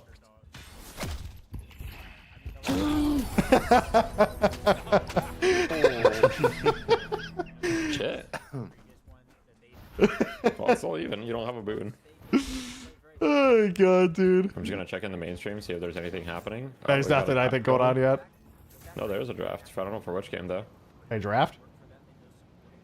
Let me ask, which game is this? What are Let me turn up. So it looks like they're going with that again. Meanwhile, we see the Pocket Mirage Paradox from Hydra Nation. Oh, Hydra Very Nation. terrifying combo. And So it's Hydra Nation versus 789. Hydra Nation, you said? The Hydra Nation versus 789. I mean, what I'm scared to see is if they get the not going to be very interesting. Yeah, so I was hoping they'd watch the Llama Lords one. This one is not going to be. I can ask the tournament organizer actually for the match ID, but the other one. Ganking potential from both teams now with the That's true. Let me see if I can find it. One sec. being grabbed by Hydration. I expect that is going to be Hydration playing on the Warden. I know he is somewhat of a very having both the pocket and the Mirage there is very, very scary for this side. You know, those are two heroes that you do expect to be very strong in their hands. Oh, it happened really early in the day, but did either of you two look at the Maelstrom Masters matches? No, it was like 2 a.m. Masters? Is that like an EU tournament or something? Yeah, all the Yeah, top Side U's. of Hydronation, they're swapping really? Leffa over onto this Vindicta, which isn't a Did you watch any of it, Like a ZP? one-day tournament? very strong in his hands. Yeah, for sure. I'm sort of surprised we haven't seen a Wraith show up. I sent him a message. Though, this far into I'm ready. into the draft. Same. Not a lot of carries getting picked up just yet, outside of maybe you could say the pocket and the paradox, kind of. I'm a coward. We see the Lash coming out yet again. Alright, come back down here. And there's the Lady Geist. So Oh, I need to find He's got the high ground Anakin. have their team come to the one, and there's the Dynamo. We saw that get banned away, actually last time, and now they're looking to pick it up. So very interesting indeed. We've seen all day. Okay. A really I'm good out. team comp from I'm resetting. Hydronation there. Yeah, we can't see the Moan Krill 1v1. It's on Oh, shit. the My bad. I mean, this Dynamo doesn't Okay, I'm letting you switch teams. It's good. It's fine. It's have fine. The paradox Yeah. in the pocket Okay. on top of the ward, and this is going to be a very kind of turnkey Dynamo to provide. Oh! I don't mind that at all. Power carry. No! Oh my god, 3 health. 3 health. So close. Especially when that Wraith was up, I'm just as surprised as you. Nobody Dude, wanted to grab what that have we Wraith. unleashed with these Moan Krill 1v1s? Like, it started out fun, and then I feel like 3 weeks from now, everyone's gonna have, like, incredibly sweaty tech for the 1v1. True. Yeah, no, I'm just gonna sit here and be like, what the fuck is happening? But that also makes it more funny. Like if they just start diving to high ground, the 1v1 goes for like a minute straight. Like that sounds Wait, what do you hilarious. guys rule? Do they No, have I mean, to- it's gonna be good, but... Do they have to sit in the pit in you guys' rules? I know, I never went that deep on the rules. Like, my general viewpoint is that if so long as it's not something that can lead to disaster, I don't like making extra rules because that is simply more work. Yeah. Yeah, okay. Fair. However, you know, there's some cases like for NA. Well, because of NA, all teams will have to like have a soft roster lock now for DFN. You know, Yeah. I have to do that now. Wait, what do you mean? Certain teams. Because he's talking about the drama with Hydration's team and Llama Lord. So he's saying that he's gonna make a roster lock for how long? On the day before? On the invite, like basically I invite the team. The teams give me their rosters, and then the main rule for it is that if a team is like if someone is submitted as a player for a different team, there's no situation where you can get that player on your team for like that fight. Wait, how early do you send out the invite? I usually invite on Sunday. Oh, so it's literally just 2 days, and every week they still have this drama? Yeah. Why do you think like I'm losing my fucking mind? Like, Wait, it's only 2 days in advance, and they're changing teams that often? Yes! Every fucking week with NA, man. Like, there was what? 2 days? Dude, it was like Patron Pulverize or something that like changed their roster like 5 times in 2 days. Yo, that team's imploded, by the way, fully. Oh yeah, the other 5 weren't enough. Okay, I'm ready when you are. I mean, I don't know if you know this, but pretty much like that team's imploded, and the Unknown's also imploded. Oh, that sucks. The Unknowns I thought had potential. Like, Same. I mean, pretty much the only we're not like officially the team that's been together the longest, I think, as a core. I mean, if you Hydronation too, actually. If you can live through TF2, I mean, you're already set for the apocalypse, let alone Deadlock, you know? Let's be real. Wait, HP buff The funny thing GG's. though is that I guess I did play with Tankman in TF2, but I never played with Boink in TF2. He's too old. It's true, yeah. I was also a boomer. I never played with basically anyone in your team. Yeah, Merriman and I were like a little bit newer gen. We're not like we're not like boomer. Dude, wait for the next time we invite TF2 boomers and then like really shock us and like 24 hours before be like, Banny's playing, guys. We got him. Banny is playing. I don't think Banny will ever play Deadlock. You know, Merriman actually asked Banny to play Deadlock, but he said no. That's crazy. I was still surprised you never even cared about Overwatch that much, to be honest, back then. Dude, Banny literally turned down the most free paycheck of his life when he's like, fuck Overwatch, only TF2. I respect the almost like very Chad mentality of like, reject new game, embrace TF2. But so many people wanted to see Banny stream Overwatch in the beginning that he literally just like threw a bunch of money on the ground and lit it on fire by not playing. I don't know why. I think he just only wants to play TF2. I think he just likes old school FPS too much, and Overwatch is very much not TF2. So yeah, no, I mean there's a purity about his decision that I respect, but as someone that also recognizes the value of money in society, I do wonder. You know? I mean, the reason I quit TF2 back then was because there was no competition. So it's like you go to the same 4 teams at the high end every week for the next 4 years, or you know, push yourself and maybe they're going to a bigger game and there's more competition. Mm-hmm. Yeah. Yeah, and we're gonna see that flash come out pretty much. I don't know what drives him to play a game that long, to be honest. There's realistically only Banny that could make it actually, like, you know, his living, basically. Oh, yeah. The rest was just kind of like pocket money. I mean, with Deadlock right now, it's kind of the same thing, but with Deadlock, it's just like, I mean, I was talking about this with Calc yesterday. It's just like, in NA, there's just like there's a decent amount of players that don't really like already play this game a shit ton or have played this game a shit ton, and like I feel like a lot of teams just don't form unless they're gonna be like the best. Yeah, like not only have I think I've they don't want to go through the struggle. I've heard that from you directly, but I've heard that sentiment from many other players, and I think there's a good amount of reasons like kind of combined for that, but. Yeah. The reality double is net worth of 2 minutes. People don't want to even be on a team with the current level of money in the scene unless it has a chance of beating Hydra Nation immediately. Not even like it could beat it in the future. It's like we don't even want to have to work at it. We want to go in and just like beat the shit out of them, and it's probably not going to happen at this point. Speaking of Hydra Nation, by the way, been together for a while. Yeah, the match is live. The match is live, but they have double net worth almost at 2 minutes. So. Wait, really? I see. I'm on the mainstream. Oh yeah. That's 7-5 now. A couple waves went by. Yeah. I mean, this match is going to be a roll. Yeah. It is what it is. What's your take about NA starting to pick Dynamo again? In terms of Dynamo's OP. Why do people? I feel like people keep shifting from like Dynamo's OP to I fucking hate Dynamo. I've been on the Dynamo OP train for months. Dynamo was considered okay. So there's a couple factors. I mean, first of all, McGinnis was like S+ tier like 3 weeks ago or whatever, right? And McGinnis is like the biggest Dynamo counter in the game, pretty much. So Dynamo sucks against McGinnis. So in McGinnis meta, Dynamo is always going to be worse. Now McGinnis is like pretty much all the McGinnis players think McGinnis is bad now. Seagull? Like Quig has told us like don't pick McGinnis, that hero's useless, basically. Seagull, would you like to defend these allegations before he just dropped it? I mean, it depends on what we're talking about, because I don't think it's actually given how like tournament play. Given how McGinnis played in tournament play, I don't see how the nerfs change her that much. Because the base turret damage went down. The same impact. Yeah, the turrets are significantly worse. I'm not even sure exactly what it is, but like even every time we've played McGinnis in scrims or like whatever, it just like it's felt kind of shit. My take on it would be for tournaments, it's not like tournament turret play was a huge impact, so I don't understand why anything would be significantly different. Though, like in the recent like before this patch, before the Thursday patch, like going like hybrid with like turrets was like kind of the meta in scrims and stuff. Oh yeah, but we've been doing that in like random games for like months. But even still, that we saw an EU team build turret McGinnis 2 times in the finals, and they did literally nothing and just threw the game. So like that type of stuff, I never thought turret hybrid with support is fine, but the full turret is just always a meme, I think. Yeah, for sure.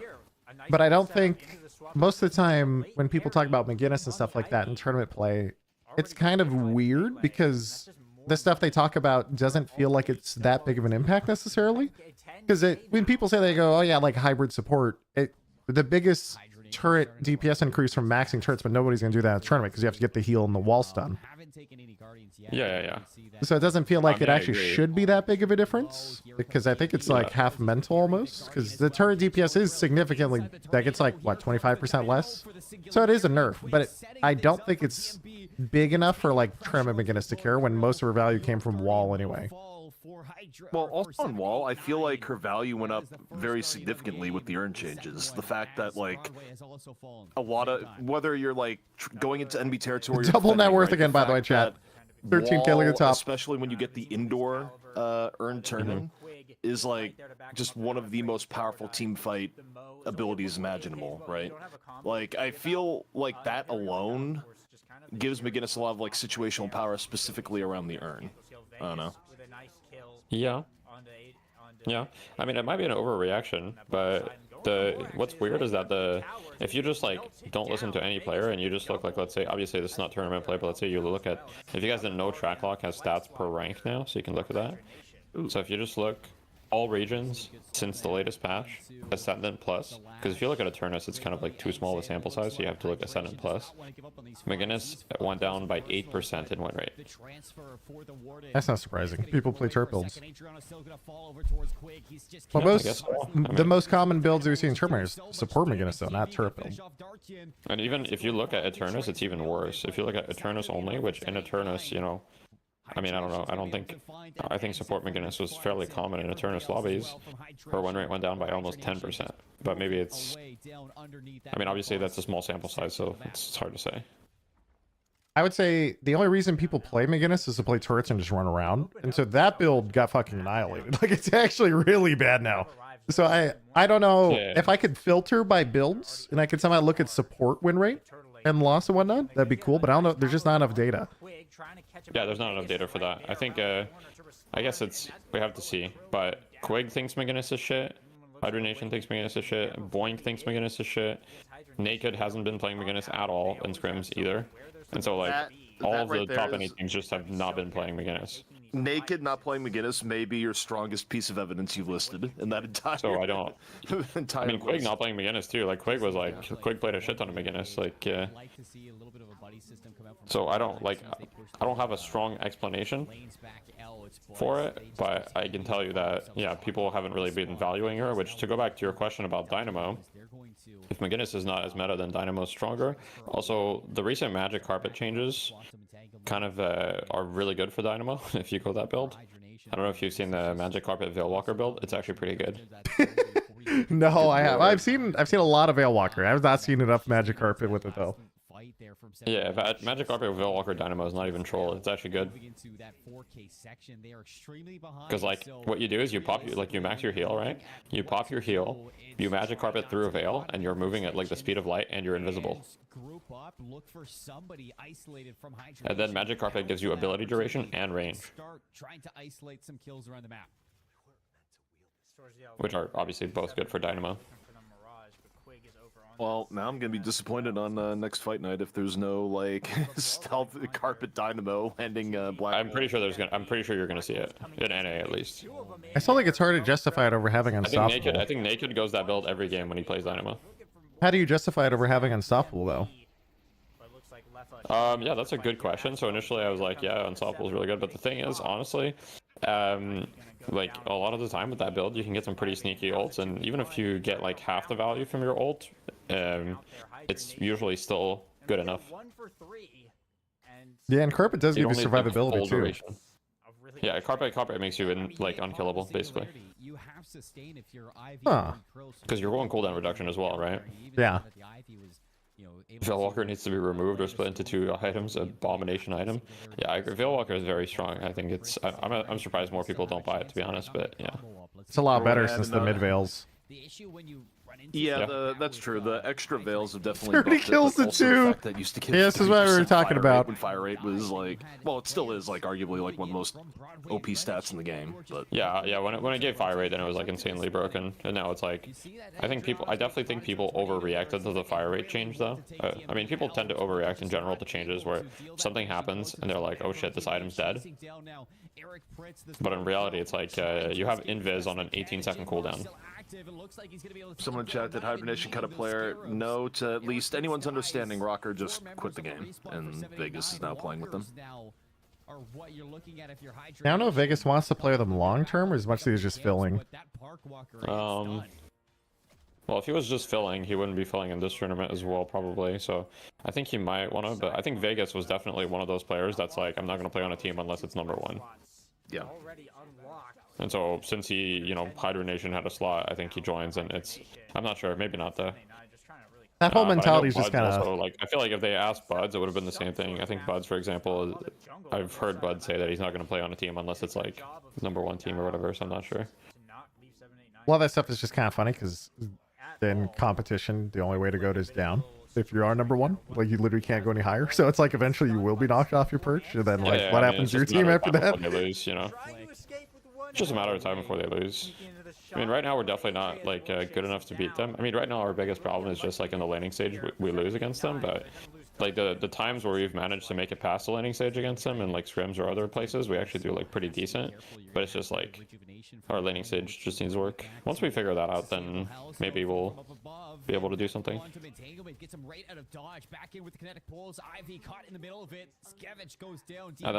think that's their biggest strength in general. Is just like I mean, obviously they have pretty good macro in general and stuff, but like their laning stage, like all of their players are very proactive in the laning stage. So the moment one lane gets like prio or whatever, they're like all over the other lanes. Yeah. Which is something that also Europe is very good at. I mean, in general, the competition in Europe is just kind of healthier, just because teams actually like stay together. Yeah, there hasn't been too much roster mania in EU on the whole. Yeah, no, definitely not. I think it's an interesting thing that we can even hit on more in terms of casting, but you know, when you get close games and like the lane phase like comes out even, like there's a perception from people that lane phase, it's like, oh, whatever, teams come out even, like what does lane phase matter? It's like, no, it matters a lot. There's like so many ways that can go just like horrific for a team, and then it's not even, and you like, you know, losing sub 20, you know. Even all the more difficult, and Hydra Nation looks like they're grouping up here on this I just noticed that when people comment on games, they're like, well, you know, what does lane phase matter? It's like, no, you know, it matters a lot. Either way, a fight about to occur. Yeah, I mean, lane phase is one of those things where it's like, it matters a lot, but at the same time, in the recent lane, it's like, especially in ranked, like, it's unless you lose all your lanes really bad, it doesn't matter that much, basically. But when you lose all your lanes really bad, it's GG. Jesus. But if you're down 5k at the end of the loading stage, it's like, who cares, you know? I think it kind of depends too, though, like who you're down 5k to, like who did the farm go on, because there's like dynamics where, you know, a good example right now, right, with like Yamato. I mean, putting aside her being like on the broken end and whatnot, it doesn't feel good to get stat checked by Yamato who's like 4k above you early in the game, right? Like, or Warden. Yeah. Warden's so much worse. Like, there's some heroes where it's like, it's not what the aggregate is, it's like who actually has the farm over you, because like it's definitely a lot worse for certain heroes to be ahead of you. Yeah. Yeah, I mean, that's definitely true. Not all heroes use net worth the same way. Flick, are you good? Okay, you finally made it. Well, this game's over. I wanted to talk about the game, but it's like, this has just been... There's really nothing to talk about. This has just been an obliteration. They were down like 10k souls in 5 minutes, so you just know it's over. I mean, 30 yeah, kills to that 2. It's over. The game's been over for 30 kills to 2, what are you gonna do? Yep. Yeah. And yeah, people in my chat have been saying there's just way more players in EU as well, which is definitely true. There's more players, and definitely more players taking it seriously as well. I think the interesting thing with the EU is like just the incredible amount of support the game already has from the Russian community. Like, Russia is all in on this game right now. Yeah, they have a lot of players. I think in the last EU tournament, like 60 or 70% of the players on it were Russian. I mean, it's you know, I feel like it's similar to Dota. Like in Dota, there's a very large Russian community. Yeah. Yeah, I can see that. No chance to use this dynamo ult in the frozen shelter. It seems like 79. Yeah, and also another good point is Russia doesn't play League. That's fair.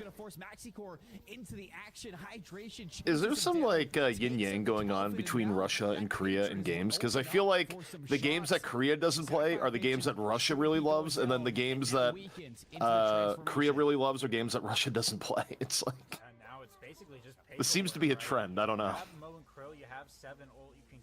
Maybe buy a time, but I mean 7 is just getting absolutely melted in the base. They're base diving them right now. I hope Korea gets deep in the deadlock, but right now it's not looking. I'd be surprised. It's not looking great right now. For what?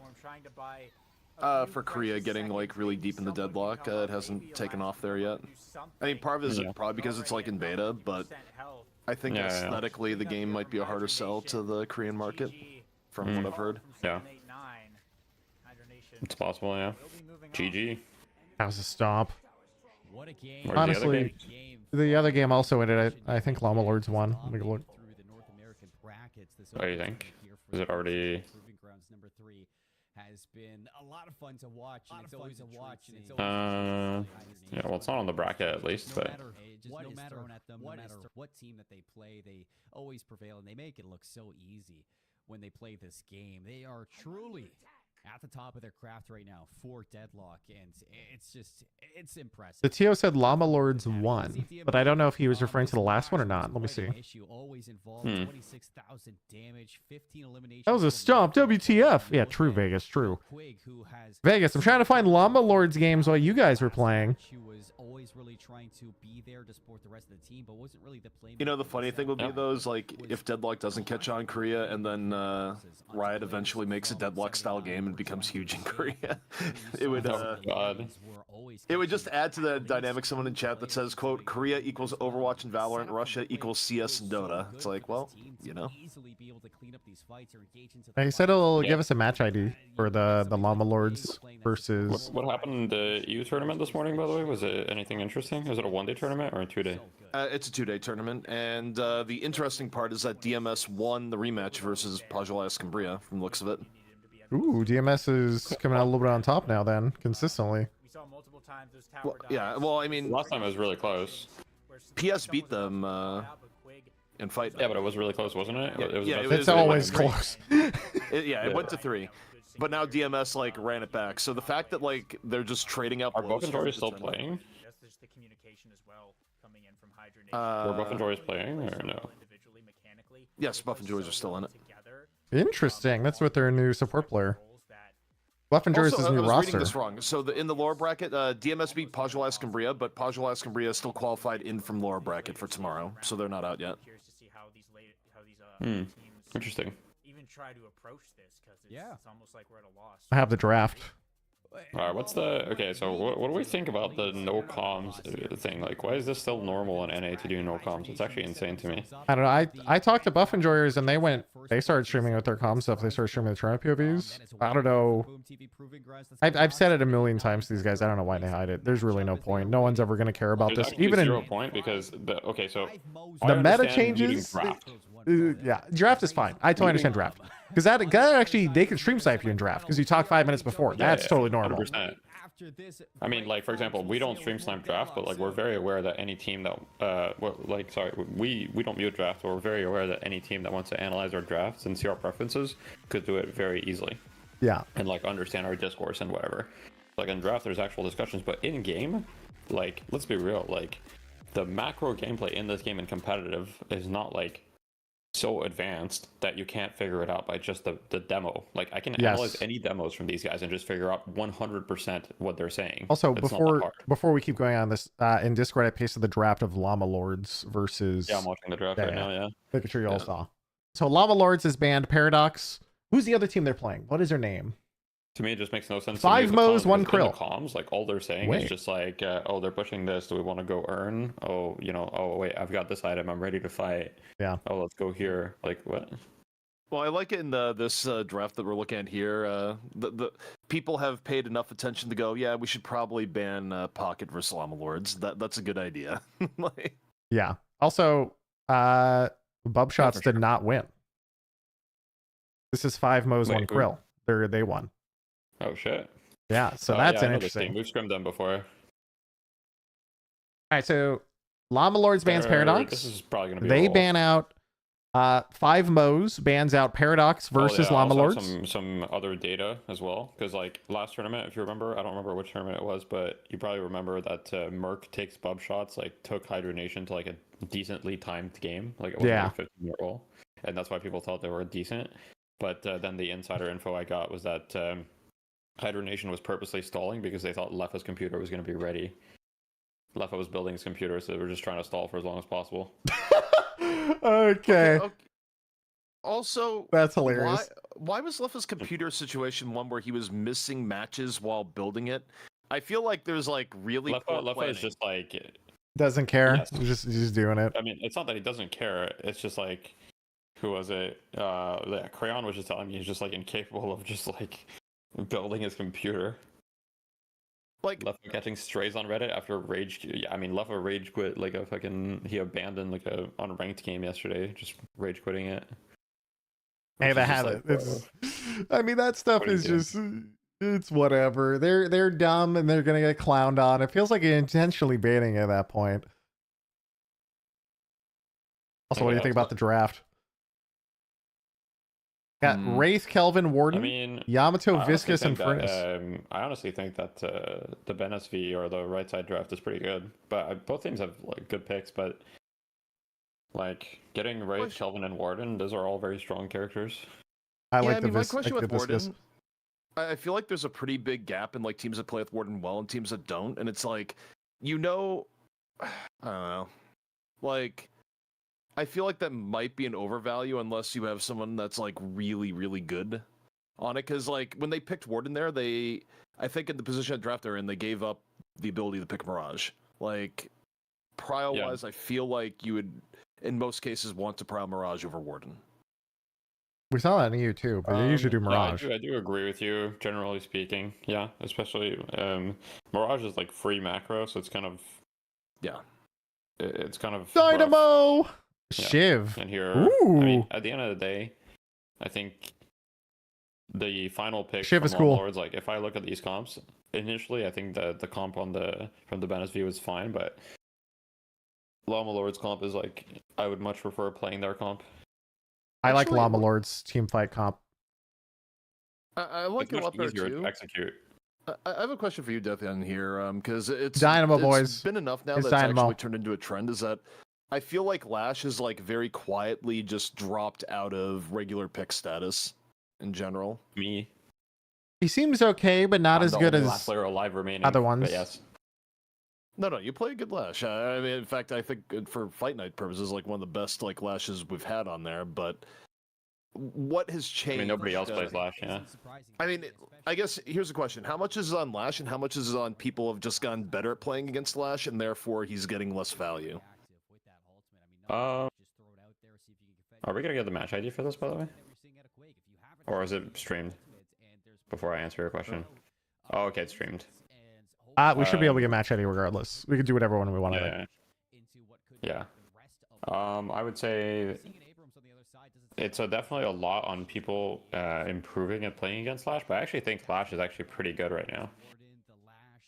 But yeah, I mean, obviously Lash is a hero that the better people are, kind of like the worse he becomes, quote unquote, because, you know, once you, like, he has a bunch of knowledge checks, right? Like, if you, he has some power spikes where if you don't expect it, he's just, like, randomly going to one-shot you, but if you expect it, like, and you just respect him, he's a lot worse. And so, basically, the slam build, like, the one where you max slam is, like, just a knowledge check, where it's, like, in pubs it's good, but the moment people figure out what you're doing and they buy like reactive barrier or whatever, like you're just not going to kill them, you know? Yeah, reactive barrier OP. That build's not really that good in competitive play. And then the other build where you max flog and you play gun, that build's actually pretty good. I like the flog gun. And Lash ult is actually quite good, but he's not as high prio as the other characters because he's much more of like a second/third initiator in a fight. He doesn't really go in first. He doesn't really win his lane. He does fine in lane, but he doesn't really win it. And he's pretty dependent on some sort of snowball. The other problem I have with Lash is slam. A lot of the time it feels like if around like small height advantages is really easy to miss, especially versus good players. Yeah, it's like a lot of. I think, but yeah, I see what you mean. Mostly for the general player base, like you're going to be more aware. So early on, I mean, you're definitely going to have to look out for when that Mirage gets the solo lane pressure. And Yeah, I mean, I can see where the consistency issues at times will like rear their head. It's funny because it's going to be a little bit of a wombo combo. Yeah, so I guess to answer your question, I think it's a mix of a couple things. First Shiv of all, good. I mean, I don't think We Lash saw him picked in EU. He wasn't bad. fallen off that much. I think in NA, Lash has fallen off a decent amount because there are no Lash players. There's actually very little. Like in NA, at a high level, there's me, and there's Hydration, and Hydration doesn't even play Lash anymore, really. Yeah, I was gonna say, is that, you know, are we talking like 4 months ago? Like the Hydration. I mean, Hydration was like one of the first like Lash players. Like As far as like if we're talking like 4 months ago, like the good Lash players or whatever in NA were like me, Hydration, and then there's also people that don't play anymore. Like for example, Fishcake. Like Fishcake's on a team and he's one of the better Lash Where there's players. 7 characters. The first character is a ban in this Gio's on UI. a team and he's a really good Lash player too. This is the actual All draft. the good Lash players are either not on teams or they're not playing Lash. There you go. And like like for example, Ido has a Lash, but it's like his 4th character or whatever. So he's almost never on it. Do you think Hero sucks against most of the good heroes? He never feels bad. Like whenever I see a Lash, they're all like, I never see a Lash just kind of get owned. The Lash is always like half tanky gun flog, and they're always doing decent damage, and they do have occasionally good ults, and I never see a situation where like Lash is just, oh yeah, they have this, Lash is shit. You know, I don't feel like there's ever that situation. It's not shit, but it's just like, for example, like, I mean, I'm a Lash my most played by far, right? I have like 230 games on Lash, and my second most played is like 100 something games or whatever. And like, if we're drafting, like I have like 60 or 70 games on Wraith, and I feel like I'll have more impact on Wraith on average than I will on Lash, despite being much better at Lash. Well, that's just because Wraith is OP. Yeah, Wraith is insane. Like that is, you know. Yeah, I agree though on that feeling. That feeling of there's just so many other a lot of characters where you'll just have like way better. That's how I feel about McGinnis. It doesn't feel like she's bad, but it feels like, why would I be playing this character if I could just play support Dynamo and just push a button and win the game, or play the support Kelvin and have Dome every fight?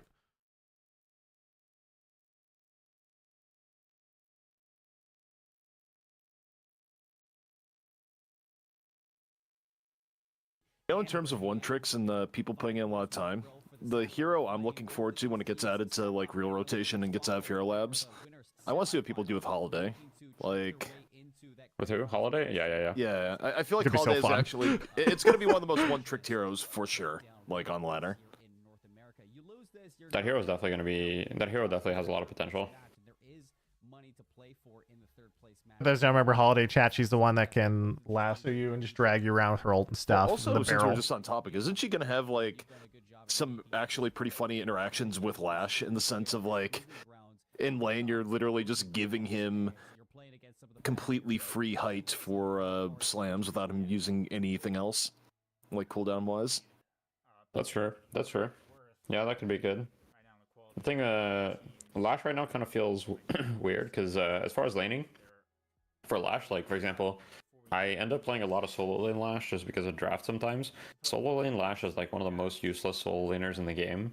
Thank you. Yes, I've been pounding this drum for a while. Like even in watching games, I see Lash in solo every now and then. I'm like, dude, I feel like you'd be so much more effective in the 2 or 3 lane. Like in terms of option, like both in lane itself and also options, like when you hit 3K. I mean, in solo lane as Lash, you just don't really do anything. It's just a farm fest. Like you're just gonna farm, and like you can farm. You're just never gonna kill the opponent unless they make like a huge mistake, you know. I think another thing that you so there's that. And then in dual lanes, like he wants to be in a strong dual lane ideally so that he can roam. But at the same time, he's not that strong of a laner himself, so he makes the lane a little bit weaker by being there. We do have a match ID within the group chat. Yeah, I'm trying to watch since starting the broadcast. The same.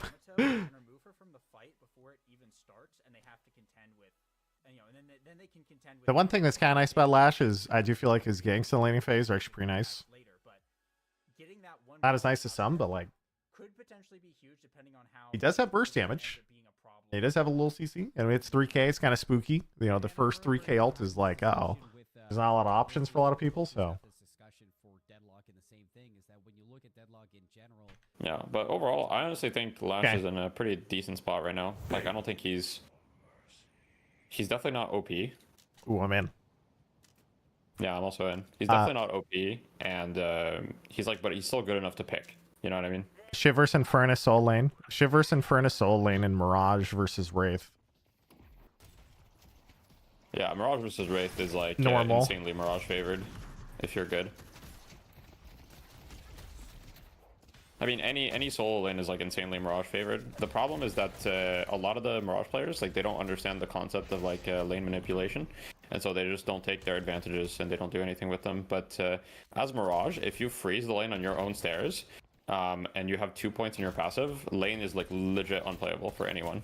There's not enough cover. Lane is like legit unplayable because you can just like go on the bridge while the lane is frozen on your side, and you can just shoot them. And Mirage is one of the few heroes that does 1 billion damage by just shooting someone once every 3 seconds. Well, in terms of lane combos here, rather than playing Wraith there, would you rather put Yamato in? Wait, I'm reading the. That doesn't matter. Yamato also gets shit on. There's actually, I'm legit convinced that there's no hero that beats Mirage in solo lane. I don't think there's a single one. I think you can make the argument Abrams can at least stay neutral in lane, even though he won't like beat. Abrams gets like. Ido plays lane like a psycho, by the way, in Yamato right now. Yeah. He's just sometimes. He's in a duo lane PK 150 HP versus Kelvin, and he just gets bursted down to like 40 HP. The problem is like if you play Mirage, like Sizz Lucky is playing Mirage right now, is it's very, very easy for the Wraith to just go even with you. Because you're just at her tower the entire time, and if you're at her tower the entire time, it's very easy for her to just evenly trade farm with you. And this is something that I'm trying to explain to people. Boom. But like, Yamato wins all the turn. Yeah, I don't know why. Like, I don't know why Mirages don't freeze the lane Dude. at the end of the day. It's not even just Mirage. Like the Lash didn't go in with him. Abrams is better 19 lane matchups. HP? Like you're way better off. Dude, if the person has to Ido's come dying to into creeps. lane to like bro, do anything. Yeah. Did you guys just see the Ido thing? Ido almost just died to creeps. Uh-oh. He was literally walking next creeps. He went down to I think 9 HP, and because he got chunked from 40, and he's like, oh shit. Like, Holy fuck! fuck! He had a perfect opportunity to freeze the lane here, and I guarantee you he's gonna push it. Yeah, he's pushing it, and it's like literally if you freezes the lane and you just walk to the Wraith there, the Wraith can't do shit. But now he's just taking a 50-50. I think also there's probably a value judgment to be made in lane eventually. Naked? Yeah, I don't know where Naked is actually. We're at the stage right now where everyone's just like, okay, I want max farm no matter what, like max CS, like this is all I care about. But there's probably value judgment. Lash looking for gank. I'm Lash okay gank? giving up like 1 or 2 creeps if it Boom! means that I kill you. Or That's what I said. His ganks are pretty good. The net gain is like way better, you know. No, I agree. That's why the freezing the lane is all about kind of forcing the other person out of lane. Lash got a gank. And like here, just because Sizz Lucky is like way better mechanically, he's gonna be able to just dive him and kill him. But if this Wraith just played a little bit better, she would have been able to go even the entire lane. Freezing lane is way stronger than people give it credit for. Yeah, I mean, I think it's just like freezing lane became way stronger with the recent change of like creeps deal 20% more damage to each other because they die so fast now. Meanwhile, and first for Shiv. Well, I'm surprised the tower doesn't hit him here. Like right there when he started chunking, it didn't swap it. It looked like he was in range. I guess it's because you're corner peeking over and over, so resets aggro. Could solve this with a rotation, but I feel like Mirage hits 3k, and the way a lot of teams play Mirage is that he'll just stay in lane forever. I do wonder, like, rotations where, you know, Mirage could shift to the 2 or 3 lane, let someone else basically take the solo, and then way more actively use Traveler, like, as soon as hitting 3k. Because the problem is that if you don't do a rotation and you keep Mirage in lane, you can't really Traveler out without suffering a big penalty in lane, right? Of it, like, getting pushed. And... I mean, you just have to tell your dual lane nearby to, like, hey, you know, can you cover my lane? Yeah. That's what people end up doing, but yeah, it does feel a little bit more awkward as a Mirage and solo. That is the biggest disadvantage to Mirage solo, is like the rotations feel awkward, whereas Mirage duo feels a lot more like you can use Traveler a lot more. So there's definitely that, yeah. Is Amber gonna win off draft? Like, I'm surprised, like right now, right? Like you now have Mirage. Amber's Llama Lords, I do think they will probably win. Abrams were Lash ult. The take over the solo, and then Mirage just be goodbye, Cal, and use Traveler. I think, and I'm gonna go down too. I think, or not, dude. So far, every Lash rotation has gotten 1 or 2 kills. My man. You know, big Kelvin locking down the tower. Yo, he's actually looking for a kill. Wait a second. He's like, wait, you guys are 1 HP. I'm gonna run you down my nade. Oh, 1 HP? Dude. Double healing right. Too good. Viscous gank incoming onto the Shiv. Let's watch the shift POV here.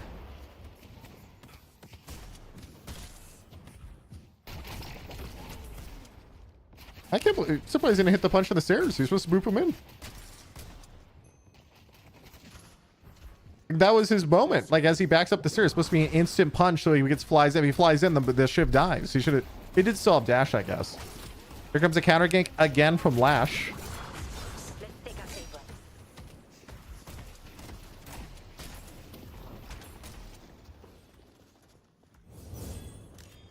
Lash just followed the Viscous. I was surprised that the Viscous I thought was going to get killed on the ship for sure, though. I guess he had dash regardless, so. Ooh. Meanwhile, Dynamo. Singularity. The classic early game dome where they're just basically invulnerable. Holy shit, what is happening here? They're just going to get all these kills. They're so fucked. Flame 3 is going to turn full NA. you think the constant deathmatch now someone's gonna boost in off spawn? Maybe. Chad, the NA special is when a giant team fight happens. This is oh wait. A giant team fight happens at like lane 3, for example, and then the first person who dies boosts back from spawn, and then they all just keep fighting. That's the NA special. This dash guy on the Shiv is pretty good at Shiv. That's the only hero I've ever seen him play, though. I think I'm not sure if he's a one trick, but I've pretty much mostly seen him on Shiv.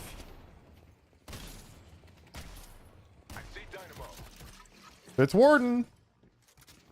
Ah, they're chilling. They're chilling.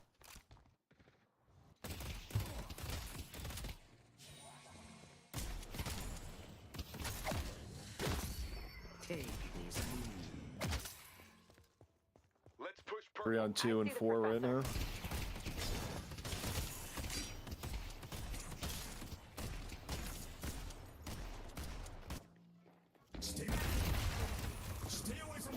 Goodbye, Dynamo.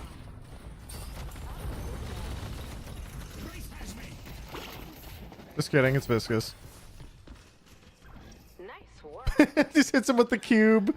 Dynamo, the disjoint straight into cube. They tried to Wraith ult after and everything. Doesn't even matter. Oh no. Bro, how do you gank? How do you gank a Viscous? Viscous is there. He pops Dynamo Quantum Entangle, which is 1.5 seconds. Into Q for the 3 seconds of invul, and they just take the tower. It's just over. And yeah, Lash is counter pushing, but Yamato's here. Just chunks him for half his HP. He's out. In Furnace fight, maybe. Reno's trying to convince me that freezing is terrible.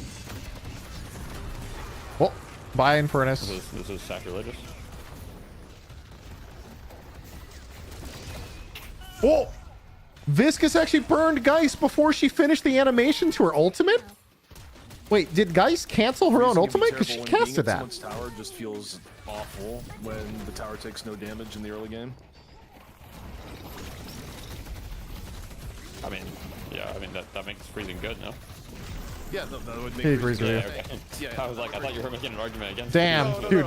NA special lane 1. Here we go. NA special! Holy shit. We got a skirmish here. Fucking everyone going down. And Furnace died immediately, boosted back. Or maybe it's looking good. I can't tell. This is it. It just keeps going. I can't tell what's happening anymore. I mean, Is Lucky down? I'm on the Kelvin POV right now. Llama Lords eventually they turned it because the Infernus got picked first, then boosted from spawn, came back in twice in one fight, ulted 3 people, and they turned it. No one pre-set up for mid buffs yet. They're up in 5 seconds. Okay, now they're starting to rotate. Viscous say I can't get it. So Llama Lords gets both? No, Actually, no, Flare got yeah. movement. Yeah, Flare got movement. Yeah. So Lash with the movement buff is actually kind of nice. Yeah, still pretty close.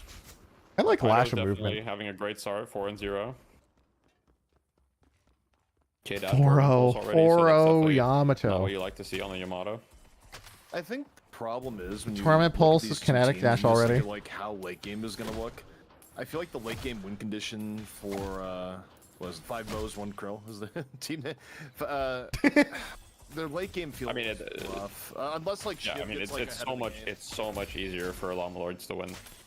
It's so much easier for them to win. I mean, late game, you have Dynamo, you have Yamato Refresher, you have late game Infernus. Infernus and the Mirage, but it's also the fact that like Versus Dynamo still Wraith, remains, like, the Warden, biggest fuck Shiv. you wild card in like late game team fights. Yeah, 100%. And pure content's pretty good at Dynamo. 5 bows, 1 krill. That's their team name, guys. That's Baloo's team name. I Sorry, feel. Sapphire's team name. Sapphire and Amber over.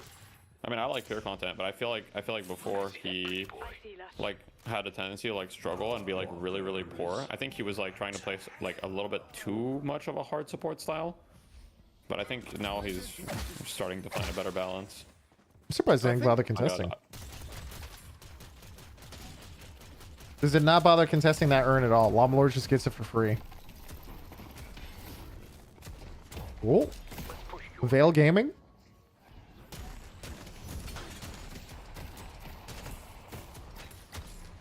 Crosshair. Oh, my crosshair is just...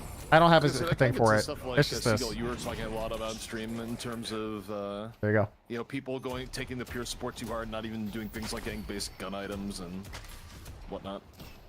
Yeah, I hated that with the Burning Passion thing, the 0 or 1 gun item supports. Nowadays I feel like you see at least 2 to 3. I'll take 2, but I had like 3. Yeah. I mean, yeah, I think pure content was one of the kings of the like 0 offensive items support playstyle. But I think he's matured a little bit out of it. I'll just never believe in a support build doesn't spend like 1,000 souls on just doubling your gun damage. It just seems so free to have that much more damage in fights sometimes. Kelvin, I can see it. Even that just kind of like, weird. Dude, this game is playable. Yeah, it's not too bad. Playable. I 6K. The first turn, though, they didn't even bother contesting, which is a little bit sketch. But again, rather than looking at the aggregate, you look at the hero matchup of souls, right? You have Ido at 15k right now. There basically isn't a single person on the other team that he can't like pop ult and run down. Yeah. He's 15k, 10k, 11k at max on the other. On the other hand, though, literally gonna kill everyone. A lot of the time, if you manage to get if you kill Ido, then you win the fight guaranteed. Yeah. So Ido needs to play in a way where he doesn't get caught. Is that true? If he gets like silence glyphed, yeah, 100%. If he gets like silence glyph ganked, like it's over. Warden's last standing somewhere. Wait, I thought he was. I don't think Warden has silence glyph. I mean, no one on the enemy team has silence glyph, so like he's chilling for now. That is what I mean is like even Wraith needs silence glyph. You know what I mean? Yeah, I'm not gonna say win just for killing Ido, like based on how close everyone else is right that's now. What I was trying to say was they still have the Infernus, Mirage, everyone else. They're all at the same net worth. So like if they kill Ido, they're gonna win a team fight probably just because you get a free pick. But yeah, their net worth on the rest of the team is still even, which makes it just kind of weird. And the Abrams network is at the point where like he also like kind of takes a lot of them in 1v1 if he like opens with a good charge, like. Yeah, for sure. Support should build support gun items like Sonic Bullet, Talkfire, Soul Shredder. A lot of the time they weren't. UT supports have only monster rounds or not even that, and literally 0 items for a while. I feel like if this were more EU and like a little bit more active, like I feel like this is a type of game where you need to be more proactive. They were all gone.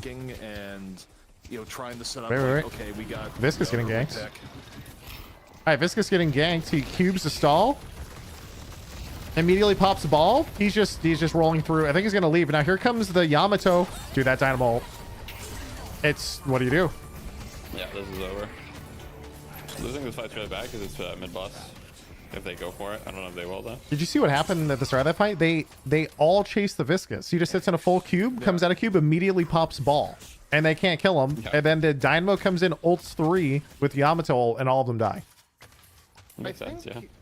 I really think there's too much all in on a Viscous. Timer for some of these ganks where you have to expect like, okay, you go to kill, in this case, a Viscous, right? Well, you don't kill him in the first 5 seconds, and then he gets off a cube and can ball. You have to assume you're not going to be able to finish a kill until most of the team has rotated over, and it's like, do you win the fight when most of them rotate over? The answer Steal is time. probably no. Oh.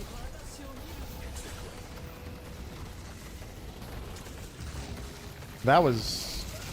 what is going on? They're going to kill everybody here. They're chilling. The Shiv, though, could be spooky. The Shiv still has high health. That's the only one that's kind of spooky right now. Yeah, true. The Shiv might be able to clean up. I don't think he's gonna get a reset on anybody.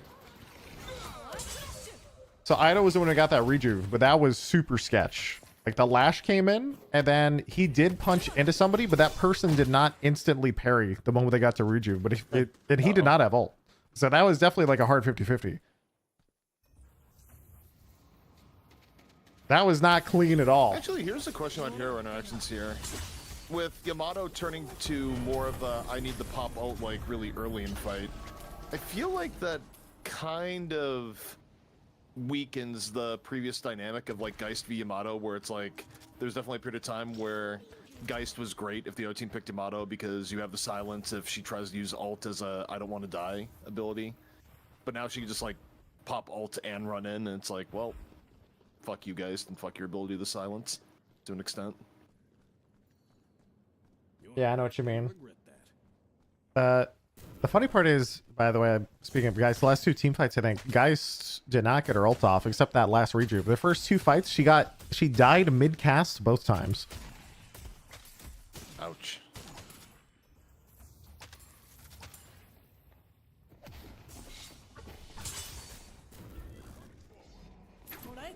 Dude, he's so far ahead right now on Yamato. He's literally just flying into, like, chasing them to their base. He doesn't even care because they know they're gonna take the fight earn. They Warden ulted and now, yeah, that Warden ult. Yeah, now Warden is like half a character for a while, and also Warden used his ult, but there was no engage. He was just baiting. Like a character, but yeah, definitely not nearly as strong. Gun Warden is what he said. Oh, he's got toxic bullets, I guess. Looking at item build here. Where are they going with the urn? They're running it? Well, I mean, I guess Wraith could have built it, but it's like, how are you feeling about toxic bullets on Warden? You seeing the macro here, by the way, chat? They threaten urn. Mirage split pushes the right lane. They back off. They bait Warden ult. Mirage split pushes, takes it. Let's go Dynamo now. Dynamo's coming to this fight late. Warden's like a character that, if you stray too far from the path of like items he kind of really needs, it has a compounding negative effect. He still has Warpstone ult. He's waiting. He's baiting a single Warpstone ult right now. The other team backed up. Viscous, I think. I kind of feel like if you just want Abrams wouldn't die. Warden, you can just go like the K. And now they're gonna leave. Now they're gonna leave. Abrams went down. Works for your ult and it works for your cage. Yeah, yeah. Did you guys see the urn minigame they were playing there? They go to the urn, and then they just immediately, they force a Warden ult, they leave, and then Mirage is splitting the whole time, just takes a free walker as they just walk away. It's just like, what do you do versus Mirage? Exactly. I mean, anytime you have urn and Mirage, you just yeah. This is a horrible spot. I mean, the one thing to abuse is that a lot of teams, they'll kind of like since the scene is so like young or whatever, and people don't really understand, like, I guess not enough people have played Dota with like people with two F gold sports, like Dawnbreaker or whatever, so don't really get it. But a lot of Mirages get really, really cocky, and so what you can do is you can just like say, okay, they're gonna split. You kind just, of show 2 people. He does a lot of damage though. Posturing defensively for the urn, so the enemy thinks you're reacting with it, and you send like 2 or 3 people to just gank the Mirage, who's gonna be like split pushing without a care in the world. And if you're slowing Hex, it's like free kills. Or against some players, you just wait till they TP to the church. Yeah. That's tough for Vegas. But yeah, like at the end of the day, a lot of Mirages, they'll just like split push without a care in the world because they haven't like been burned enough by just like getting caught when they're split pushing. But like the most obvious play to do when the Mirage is splitting and they have the urn is Mirage doesn't have ult. He's in this fight. And so you just gank the Mirage. Calc maybe found somebody? No, he's just getting caught a little bit. We're gonna watch Dynamo here. Dynamo got caught. Like comeback ult makes it kind of worth it if you can get stuff elsewhere. Wait, Dynamo just got caught while Viscous was turning an urn, so he couldn't get cubed. I wonder, did he have it doesn't even matter. Just get on cooldown, because usually you can just quantum desync Wraith ult. He quantum then died. They waited for the quantum. It doesn't matter. They're so far ahead. They literally got the free pick when Viscous turning in the urn. They pick the Dynamo, and then they all just get stat checked by Yamato and die. He's literally just 1v4 right now. Yeah, I mean, Yamato, I don't know. There's like... It doesn't matter. It's just actually could just take a straight up 1v4. He did. He literally just wall in the back line. It's just like, well, I guess that's GG. I guess. The funny thing is, he saw us at 15 charge locket. He didn't even need it. He didn't even take damage.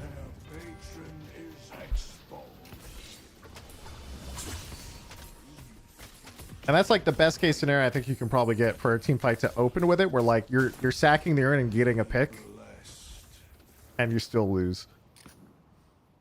Tough. If you go back to draft in this game, the reason why they gave up Yamato when Yamato is mostly getting banned is that they didn't want to give Ido Pocket.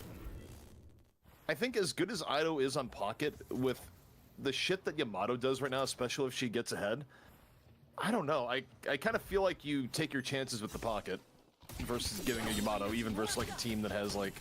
No, you definitely ban the Pocket every time. You think it's so? not even a question. Pocket, I think, is scarier. 100%. I mean, I honestly, like, here's the thing. Ido on Refresher, Pocket versus here we go. Ido on Yamato. I mean, Ido's doing well on Yamato. His Yamato's not bad, but his Pocket is way better than his Yamato. And honestly, like, even though Yamato is probably a stronger character than Pocket, it's just like a comfort thing, and she will be very active, and especially if there's already a skill gap in the teams, like, you're gonna, like, they would probably lose way faster if he wasn't Pocket. There's a lot more mobility to like put pressure on the map with that character.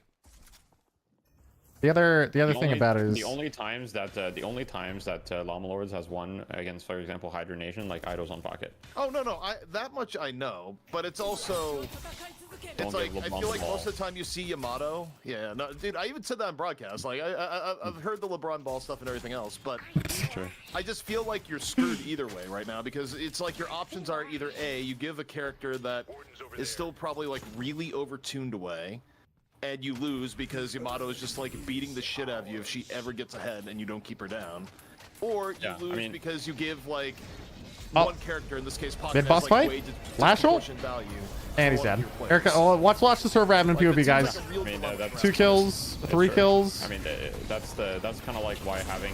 He's going for Shiv. people, Gets like, swapped immediately. Ults after swap. With the small hero pool and one draft right now. Heals for 5,000. Since both See ya. teams only have one ban, having hero specialist is super strong because if you want to ban out the hero specialist, as long as they have a secondary hero that's good enough, that means that you're giving up banning a meta hero.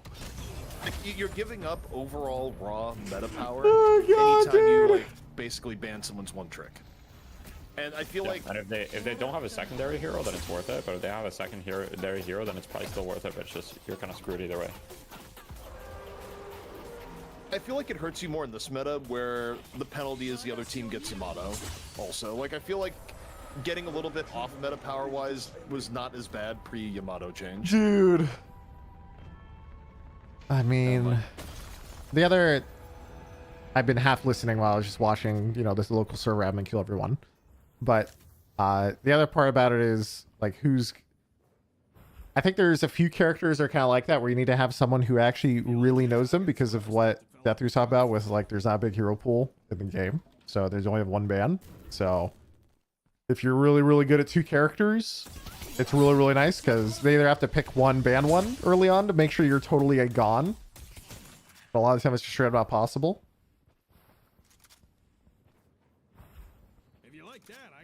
Actually, I think it does kind of give first pick, first ban like an even bigger advantage than normal right now because, if you're first pick, first ban, you can ban someone else's like one trick pick. Like if you're up against Llama Lords, right, and you have first pick, first ban, you can ban Pocket and then still force them to ban Yamato and not face Yamato. But if you're second pick, second ban, then they guaranteed get either Pocket or Yamato.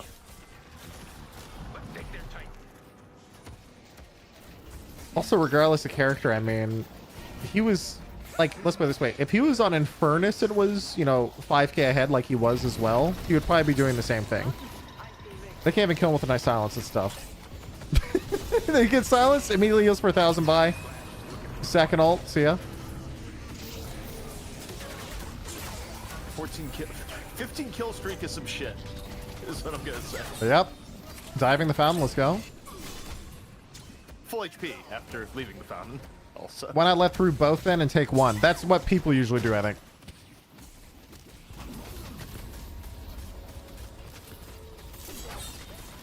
We saw that in the EU where, like, if you're the second pick, you just don't ban a meta character to ensure that you also get one. That's all. Someone in the chat says, why not let them both through then and take one of them? Well, it's not that Pocket as a hero is, like, massively overpowering. It's more so the problem of letting Ido play Pocket when it's, like, his main character that he's, like, disproportionately really strong on. You getting Pocket... Mirage has almost the same damage as Yamato that game, by the way. 15-0. Most teams. Did not know that much. Geist did a lot too. Yeah, 100%.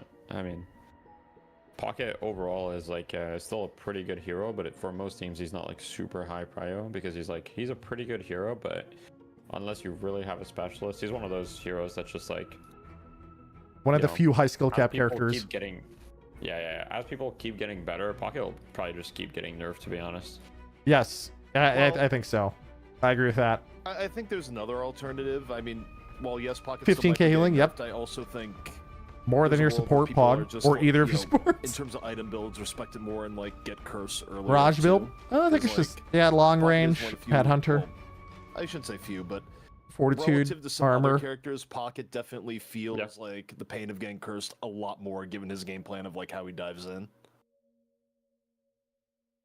That's true, but that's a 6200 item. But curse is like obviously a really good item either way. So if you can manage to get there, the problem is kind of like getting there usually. But yeah, if you manage to get there, then it's rough. But at the same time, then pockets will just start being better themselves and buying unstoppable and things like that. But even then, it's not like a hard counter to curse. It's just like you can go in, pop unstoppable, and be fine for 6 seconds. Yeah. It used to be 9 seconds. Good old days. The good old days. 9 seconds, and it was like a lot more ambiguous if people had even popped it. Like you could still kind of tell, but like it was not. Yeah. Did not have the Alt visual fire and audio clarity it 14%. has right Torment now. pulse goes crazy. I think it was a shorter cooldown too. I don't remember. There was a bunch of stuff. Isn't Naked usually part of the team? Yeah, I'm not sure why he's not playing today. I'm really glad that unstoppable. I mean, it's a good item for sure, but it doesn't feel like it got the Dota treatment. Where in Dota for like 10 years, BKB, which is the equivalent, was just like literally a must-buy item on every like carry hero. Torment should be that good. Well, I mean, It's the only big good if you're difference is in that the it's not back preventing line. Magic damage. We also see, by the way, the support Viscous here, more damage than the BKB, Infernus. It's at like least not that's really what- full I don't know support, what but Dota these eventually types changed of to, like, hybrid the support very builds are original really, format really is, like, strong. No magic, period. So it's like not only were you not. He gets getting healing stunned, Nova but because you also need the you're also range, not, and then he gets Rescue Beam, eating ability damage from and then he things. has a couple, gun items for 1200, so that way his gun does damage, and then he goes You have full metal skin spirit, in this game for physical, but you don't have a duration, fuck reach, you, so he get has hit big with ball, spells, like and he has emergency splatter. button. Puts a little bit into cube, but he has a couple big support items who do both.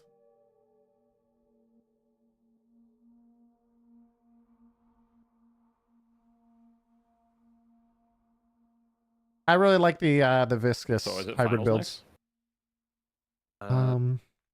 Let's go look. I think so. Is it grand finals and then like losers finals for like 3rd place or whatever? That Dude, is I- exactly it. Yeah, we have 3rd place and we have finals. It'll be best of 3 between Llama Lords Hydronation. Wait, is Alright. it a lower bracket into the grand finals, or is it like Oh, they're doing a they're doing place 3rd match? place into grand finals. Yeah, sorry, I had it 3rd backwards. place into grand finals. Interesting. Okay. I think Well, that way the- people watch. Well, I still hate that. Like, same, but it's yeah. I assume that's the purpose. So my opinion in terms of like proper TO stuff, right? You want to run a double elimination bracket where the 3rd place match is a natural lead into the grand finals So, versus a separate 3rd place. Do you match. know why they structured it this way? I do not. It's because they just changed it yesterday night, like last second. They were planning for a larger team bracket because they had like twice the amount of teams as the first time they did this tourney, like 3 weeks ago. They had like 40 teams or Yeah. something. So they did proper losers bracket, winners bracket, and they had a 2-day tourney. This time, because only like 20ish teams signed up, they said, hey, doesn't make sense to do a 2-day tourney. Let's just make it all BO1 and just do 1 day. So that's why, it's structured like that. I think normally Yeah, they we do have exactly the the setup forfeit. that you're doing. Yeah, because I mean, it's so hard to care about. Like, not even just from a viewer perspective, like a 3rd place match is bad if it's, there's a slight difference if it's something like, like the Overwatch World Cup program, right? Like, okay, there's a medal. Why do I but have to wait even for my then, match? I'm literally going to like, rage this the calc. players Honestly, usually true. aren't happy about playing in a 3rd place match. You're just like, the players are like in a shitty mood playing a 3rd place match. The people watching are kind of like, whatever. Like, there's just an energy to a 3rd place match that isn't good relative to having it be more organic from the lower bracket.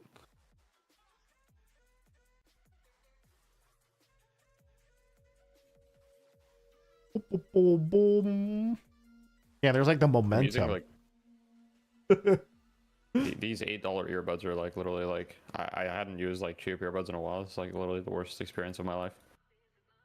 $8 I don't understand how sound earbuds. can be this bad. You forgot. Yeah. Way to go, old school. Well, My cats realism. chewed through my wire. It's a deal. Thank you for the resubs earlier. It's messed up. Make the cats buy a new one. Sure, they gotta work. You're not dying with tournament pulse constantly getting value. Like to see in this game. It's the uptime of Yamato and Viscous that makes it so strong. Tournament pulse, that is. He's got a fucking Excel sheet. He's about to pull out a spreadsheet. So, I'm not sure if this would cause other problems, but as the game goes on, I think, like, for general gameplay, there's a lot to be said for, like, slower bullet heroes and faster bullet heroes. But I don't think, like, high velocity mag, like, solves the issue entirely. I wonder if you could make, like, in my head would be like a 500 soul item, you know, call it like static charge or something, and basically it shoots out a very like fast velocity, like, you know, 900 or whatever, like low damage lightning bolt. Like, it could be a prequel into Tesla bullets or something like that, but it would also hit soul orbs. So basically you could change any like slow bullet hero into someone that could deny and like get orbs effectively. For 500? I mean, it's an item that we think about how that works. It'd be mostly relevant in the beginning. And that's only if you think it's a good idea to basically create options so like some heroes aren't just like perma screwed in lane as like part of their hero identity for like last hitting. I think giving too many options is like, okay, personally, I'm not a big fan of bullet velocity. I don't really like bullet velocity. Maybe this is controversial. I actually don't know how the community feels about this, but I think bullet velocity, I think it was way cooler before when heroes had a bit more of an identity where it's like, okay, you're clearly a slow projectile character. This gives you a significant disadvantage in lane, so you have to play different ways. Where now you just kind of get bullet velocity, and they did nerf it, so it's, but like, I don't know. With denies nowadays, even if you have slow bullet velocity, it feels pretty hard to get denied all the time, unless you're on ping as well. Yeah, I mean, that much is true. My issue with it is that it just feels... Warden, like, I don't even think it's that bad without velocity. I was gonna say the opposite. I feel like most characters, they may not know that it might not be bad these days after all the soul changes, like you said, but it feels like everyone just sort of auto buys it on any low projectile character. They're just like, yeah, I'll just buy this in lane, I'll sell it later, who cares? And then it just kind of tunnels everybody into it. And like you said, you don't have to because of the soul changes and whatnot, but it's still nice, especially if you're getting, it feels like a safety net, especially if you're getting owned in lane. You have to play like max range under your tower. Even from those, you're like all the way back around the corner. Other items that could be good in terms of map mobility, though, like the one I just mentioned is controversial, but I mean, this also may be controversial, but, you know, something along the lines of like smoke and deceit for, you know, giving teams more options. Oh yeah, I think they already had that idea. I think that's in the game files, isn't it? Oh, having a smoke like from Dota? Been, like, it's like AoE in Viz chat. Like in, right? I think, you know, I feel like that's a little bit... well, if you had an item that made like an illusion that like walked in the lane, so like on the minimap it like showed you being in lane. Like, oh god, so that'd be if you crazy. Look at the minimap, you're like, oh yeah, he's on a creep wave, but it's just like an illusion that like if anyone is actually in the lane, they can tell it's there, but if not, like it's kind of misinformation that you could show up somewhere else, and like you can't fully trust the minimap. I mean, that would be kind of nuts. It's hard to have those types of games or type of gameplay options or like mini games inside when you don't have a lot of vision options either. Like I know there's what is it? Who's the character that has a ward but also Trapper? That's like their first test. I forget there's another one. Character that has Calico? Yeah, that's the one. Which has a ward? It's just not it's not just a turret. I mean, it's a turret and a ward. I think it lasts I forgot. It doesn't last like 3 minutes or something. It also gives you vision now in the area. I forget. Really? Kind of like go in game and look now. But yeah, that type of stuff. I think they are going to go down that line. Like if they want to add more items like that they also have like maybe not full wards, but like an equivalent of some kind here, would be kind of cool. Oh my god! Wait, that's new. It did get changed in the last patch. Like We're talking about this character, by the way, chat. It is Calico, I believe. This is Hero Labs character, so not in the game. You can see her recent changes. It's her Statue ward. Track enemies. They need to define track. Like it doesn't reveal invis, right? The deploy is actually track enemies in area activities for- 60 seconds. So you can actually put this down in the corner. You can see the Another giant random AoE. idea, and again, this is spitballing. Who knows if it'd be good or bad? You know, people sometimes talk about the idea of like buybacks. So I think You know, and obviously this type that's of thing a could be big can of interesting. worms, but I do think there's a more interesting option, perhaps, is that what if you, and this wouldn't even be a buyback, it'd be like a resource where you get like 1 free back per game, and the free back is like, there's a few different ways you can enable it, but what was in my mind, because it could also be used to, you know, stop the like really out of control snowball at the end of the game, is once you lose both shrines, you get 1 back that you can use whenever. So it's like, in situations where maybe you get a full, really bad, like everyone gets wiped. What's a back? Like you just buy back into the game? It would just be basically a free buyback, essentially, where you get 1 per game. Like that is it, and it triggers like after both shrines are dead. I can tell you, there's no like right now. There's no chance that happens because their design philosophy has been let's speed up the end game. Yeah, I know they're trying to deal with game length. I know. But yeah. So if you do that, and I also feel like that's, I don't know if it would work in this game. The problem that I have right now at the end game in terms of flow and how it feels is that I feel like when you look at the final push into the base, a lot of the times like it's not really I don't like it either. Climactic in any way. It's sort of like a team has gotten an edge and then they just roll through and like murder every building, and there's no like, even though you're in the enemy base, you might as well just be in neutral territory a lot of the time. It's like, I don't know I feel what like that's the same in every MOBA, no? Like, I mean, I've played like 4.5k hours of Dota, and if you wipe the enemy team, you might as well be playing against like, you know, you're just gonna shred the enemy base once you're in the late game or whatever.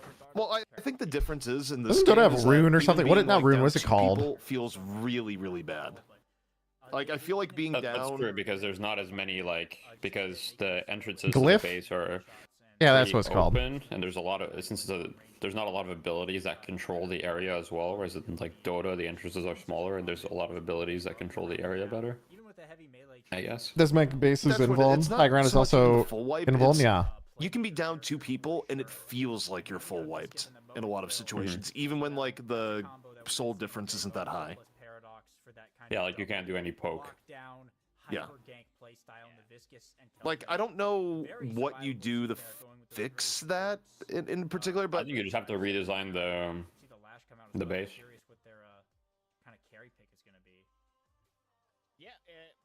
Infernus still available? 7, okay, still. Dude, these guys are speed running the draft. Look how fast this is. Block my abilities. Yeah, okay, the draft's over. They did it in Yeah, like Jans made a 10 good point. seconds. Yeah. of pre-drafted, I know and what they then, want. like production was just going through it quickly too. No, I even asked him. He said they speed ran it. Wait, who's on? Oh. Interesting, they banned Geist. Here, let's just go to the this one is Who easier to banned look at. Geist? Who's on the team on the right? It's is that I'm assuming 789. the Hydra- That's 5 Mo's 1 Curl versus 789. It's 3rd place team. Oh, We're watching a 3rd place match, and then it's going to do finals afterwards. the fuck? But right now it says, I mean, just looking at it, like, yeah, 789 did ban Geist. 5 Mo's 1 Curl ban Yamato. Kelvin Paradox. Oh, the other thing I actually wanted to ask you guys about. So, is Paradox remaining as an early pick in NA? Oh yeah. In EU, they don't. Not anymore at all. Like, it's like not even pick some games. Oh, it's crazy. I was talking to DMB and I was like, "Did you see the game where Paradox went unpicked on ban?" And he was like, "Yeah, I don't know what they're doing." Yeah, I don't know what's going on over there. It's super weird. Maybe they're onto something. Maybe they're just really good at rescue beam, and they're like, "Well, if you have a good rescue beam, then Paradox doesn't matter as much." I can see the argument, but they also don't like Infernus. Yeah, Infernus is a lot worse. Like some games, they just I've seen games where Infernus you know, also- they'll pick Haze over Infernus. Yeah, I think Haze is actually underrated. I agree with that. I think Haze is actually really good, especially because Metal Skin. If you manage to get something like Pocket and Haze on the same team, which I don't think is too hard considering Haze is almost never picked, what ends up happening is you can't build Metal Skin and debuff reducer. It's like you just run out of all these slots, too many slots. I think Haze right now too is probably one of the more aim dependent heroes in the game, in terms of like what you get out of the character relative to your tracking aim. So I think Haze has a more graduated skill curve than the norm for the game. Like, you could have someone that's like really good on most carries, but will never get the impact on Haze that, say, like Play With Me gets on Haze because their tracking aim is just not as good. That's kind of true, but also tracking, I'm biased because I come from Overwatch. Tracking is not that difficult in this game compared to like previous games I've played. Like, you'll get like 95% effectiveness most of the time. I mean, yeah, honestly, there's a lot of targets that are really big, and there's a lot of ways to make tracking easier. The bigger skill to me is like the positioning and just like the knowledge on top of having like the good enough aim. I think there is an argument for like doing insane headshots and stuff with tracking. Well, the true aim test is gonna be when Holiday comes out, and like you actually have like the ridiculous benefit from headshots on that character. Oh yeah, like Geist is an example of like aim really matters on Geist. It's hard to chain those headshots, but tracking characters I feel like in this game is different. Aim Lab 0. Yeah, I feel like it's different for characters like Haze. Geist is the Aim Lab 0. Haze following that logic of aim. I don't know. I feel like Leffa at times like loves to like brute force like W mouse 1 people, and yeah, he does. Haze needs a little bit more like nuance in that, and that might be why Leffa has some issues on Haze. I also feel like a lot of Leffa's skill comes from the fact that he just really knows his routes of farming really well and efficiently, and a lot of people just aren't as clean yet. Like, the amount of games versus other teams where he just passively gets ahead is kind of insane. Actually, I mean, yeah, Leffa's strength is like it's two things, right? Goodbye, First Lash. of all, he has like probably the best like laning like mechanics as far as just like raw like harass he's gonna do on you in lane in NA at least. And the second thing is he's good. Well, at he just, came in shop. AFK farming like and not showing up to fights early when he doesn't need to. Where's he going in? He got a kill. Bro, what is going on in this Lash lane? I'm sorry. This is a crime. You need to watch this Lash lane. Bro, we just saw both Kelvin and Lash both couldn't even get to their shots by the first time. They're both 20 HP. The Pocket then dives under tower, misses the parry and dies or something. No. Or he got, no, I think he hit the parry, but then Lash at 40 HP slams him and then he dies. It's just like chaos out here. This is a BO3. I do not believe it's a BO3, Leffa. I load the actual I'm watching on stream. Let's see. I love that we're talking about Leffa. He's in my chat and he's just getting clowned on my chat. He has the fastest rage quit in the West. Fastest rage quit in the West. Yeah, that's also true. I enjoy watching Leffa play, but let's be real, he can't beat the rage quit allegations. Like it's too easy. It's too easy. Like at this point, everybody knows. Like he can say he's not toxic or that he's been quote unquote skill banned or whatever. But like, let's be real. Like, he's kind of asking for it at this point. But no, of course, it's just too funny. I mean, it's honestly, I would rather be a person that people clown on like that than to be ignored. At least he has that. That's true. The worst thing that can happen is no one talks about you.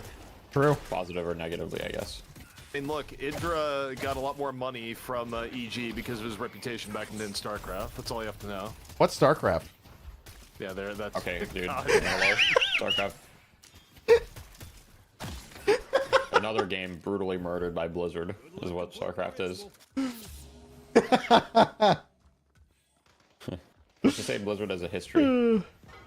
Wait, Kelvin with the rotation, taking a little path with Lash. Here comes a big gank. Big gank. Oh, grenade, slow. Where's the Lash? Viscous? Question mark. Where you at, Viscous? Oh no, Lash misses. Literally, no one's here. No, dude.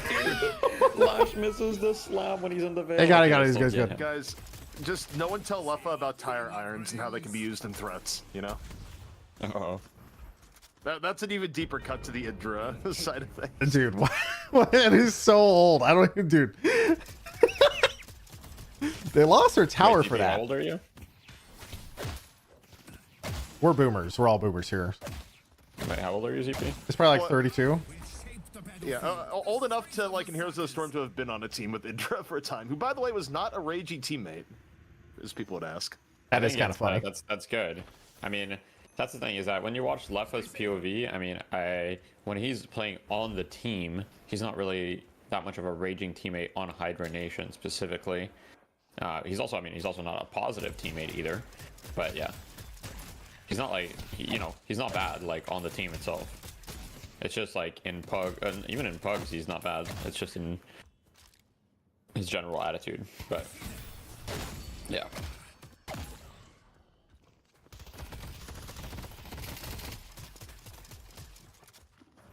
Well, 4K lead already, which doesn't seem, might not seem like much, but like some people are really getting quite dominated in their lanes. Yeah. Just, Kelvin is having a good 3 and time. 3 right now, though. Like right now, this Mo and Krill is it's Mo Dude, I and missed Krill it. versus Wraith, which is not like, I mean, it's a good matchup for Wraith. Like it's probably slightly Wraith favored, but it's not crazy. And Mo and Krill is down 2K. Be down that much in that matchup, like. Yeah. That's not a matchup. It's not looking too good for him. The thing is, Mo is also kinda similar to 4.1k Brooks, that, raise like, to even 2.5 if Mo you're and not Krill. winning a lane, you can usually do enough to like He's not dead. lose it. He's dead. 100%. Not dead. He's alive, looks like. Just barely. 50 He might as well HP. be dead though. But he has Mo though, so maybe he can heal. Looks like Kelvin's coming. Oh wow, look You at got a that. healing right. Support. Healing right and naded. Another ganking the Wraith. Dude, let's go, Kelvin. Kelvin's bringing it back. Big slam. Oh, there it Big is. slam. Boom. Shut down. That's nice. Lash saving the In terms game. of, like where heroes Ivy are right flying now, over. The crazy thing to me is Paradox at 3.2k. You usually don't see a Paradox this starved relative to like the high-end souls in the game. Yeah, I mean, Dash is pretty decent laning mechanics, and he's playing a shotgun character as well. And so he's probably gotten a decent amount of denies, I would guess. He also has a kill on the Paradox. Pocket Ivy onto the Lash, by the way, in lane 1.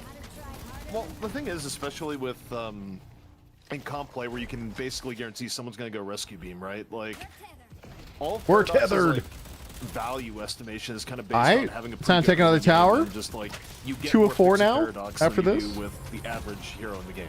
That's just kind of how it goes. But if Yeah, you're like sure. this behind on Paradox, like Meanwhile, lane 3. whatever boost you're supposed Lash to be flying getting in. early the early mid game just doesn't happen. Yeah. What's going on over here?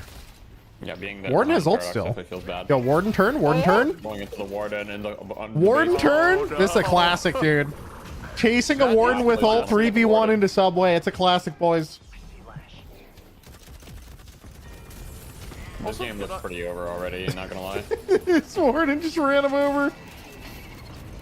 Well, the thing I liked what Lona did there too is that he didn't pull the Warden mistake where Wardens wait to the last second to do last stand and then just literally die in last stand. Yeah. He did that shit preemptively, figuring, okay, if they chase, they die. If they don't chase, whatever. Like, I think you have to gamble sometimes in last stand to actually get max value, and you have to accept the fact that sometimes you're just gonna ult the air, and that's fine.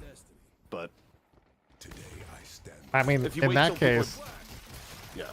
in that case, he was actually running from 3 into Subway. So he's like, if I ult, I still save my life. If I don't ult, I die every time. So it's like, best case I live, or best case kill 3 people, worst case I live. So he always has to ult. That's how I feel. You can't wait and like ult in people's faces because you just take too much damage. And even with the bullet resist, you take too much goddamn damage if you if people could just shoot on you during your full channel, even early. Yeah. I'll be picking up this wave. Paradox. Are you looking, Paradox? Paradox looking for Shiv. Could have actually hit When are you it. playing Overwatch Classic? I don't know, actually. Are you actually gonna play it? I might play it once. Paradox just got ganks, by the way. I'll probably play it for nostalgia at some point. I think people are saying that they patched in the Genji ledge dash bug again. Like That's hilarious. So it's like, I mean, ledge dashing kinda makes it worth for a quick revisit because, for the record, I don't know, balance-wise, they probably need to remove it, but I never liked them patching that back in there. I thought that was like one of the cooler movement techs. It wasn't that having crazy, mini but cancel then. goodbye, Mo. Or not. Dude, Mo did he just lock it, or is that just scoring? Oh, that's just scoring. Okay. That's just scoring. That's just Holy scoring. shit.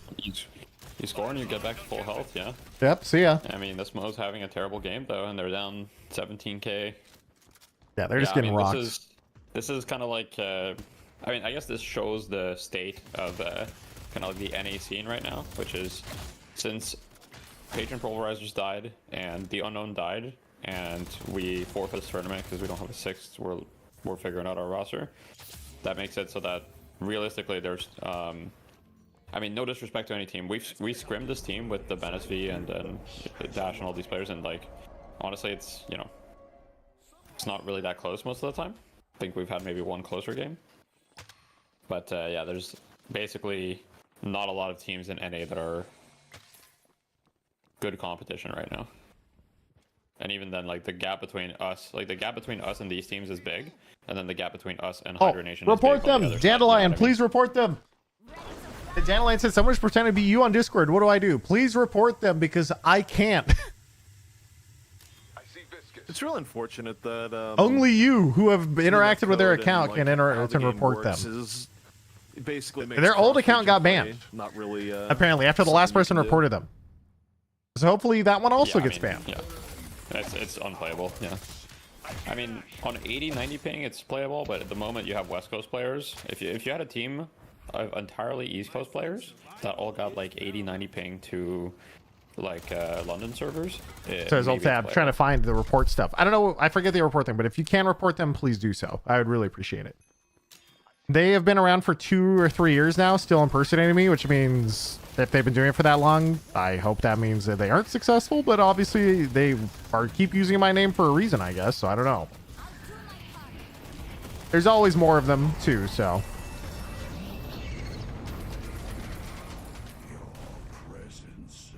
I'm looking forward to the EU tournament finishing up tomorrow, though.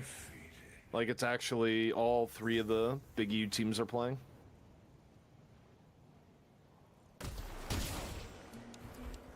Timing is pretty bad for NA. Can you report them directly to Discord, see if they do more? Last time I looked at this on Discord, so the thing was they actually took the A_Siegel username on Discord, which was crazy because my account's from like 2015, 2016. They had an older account than mine to reserve it before me.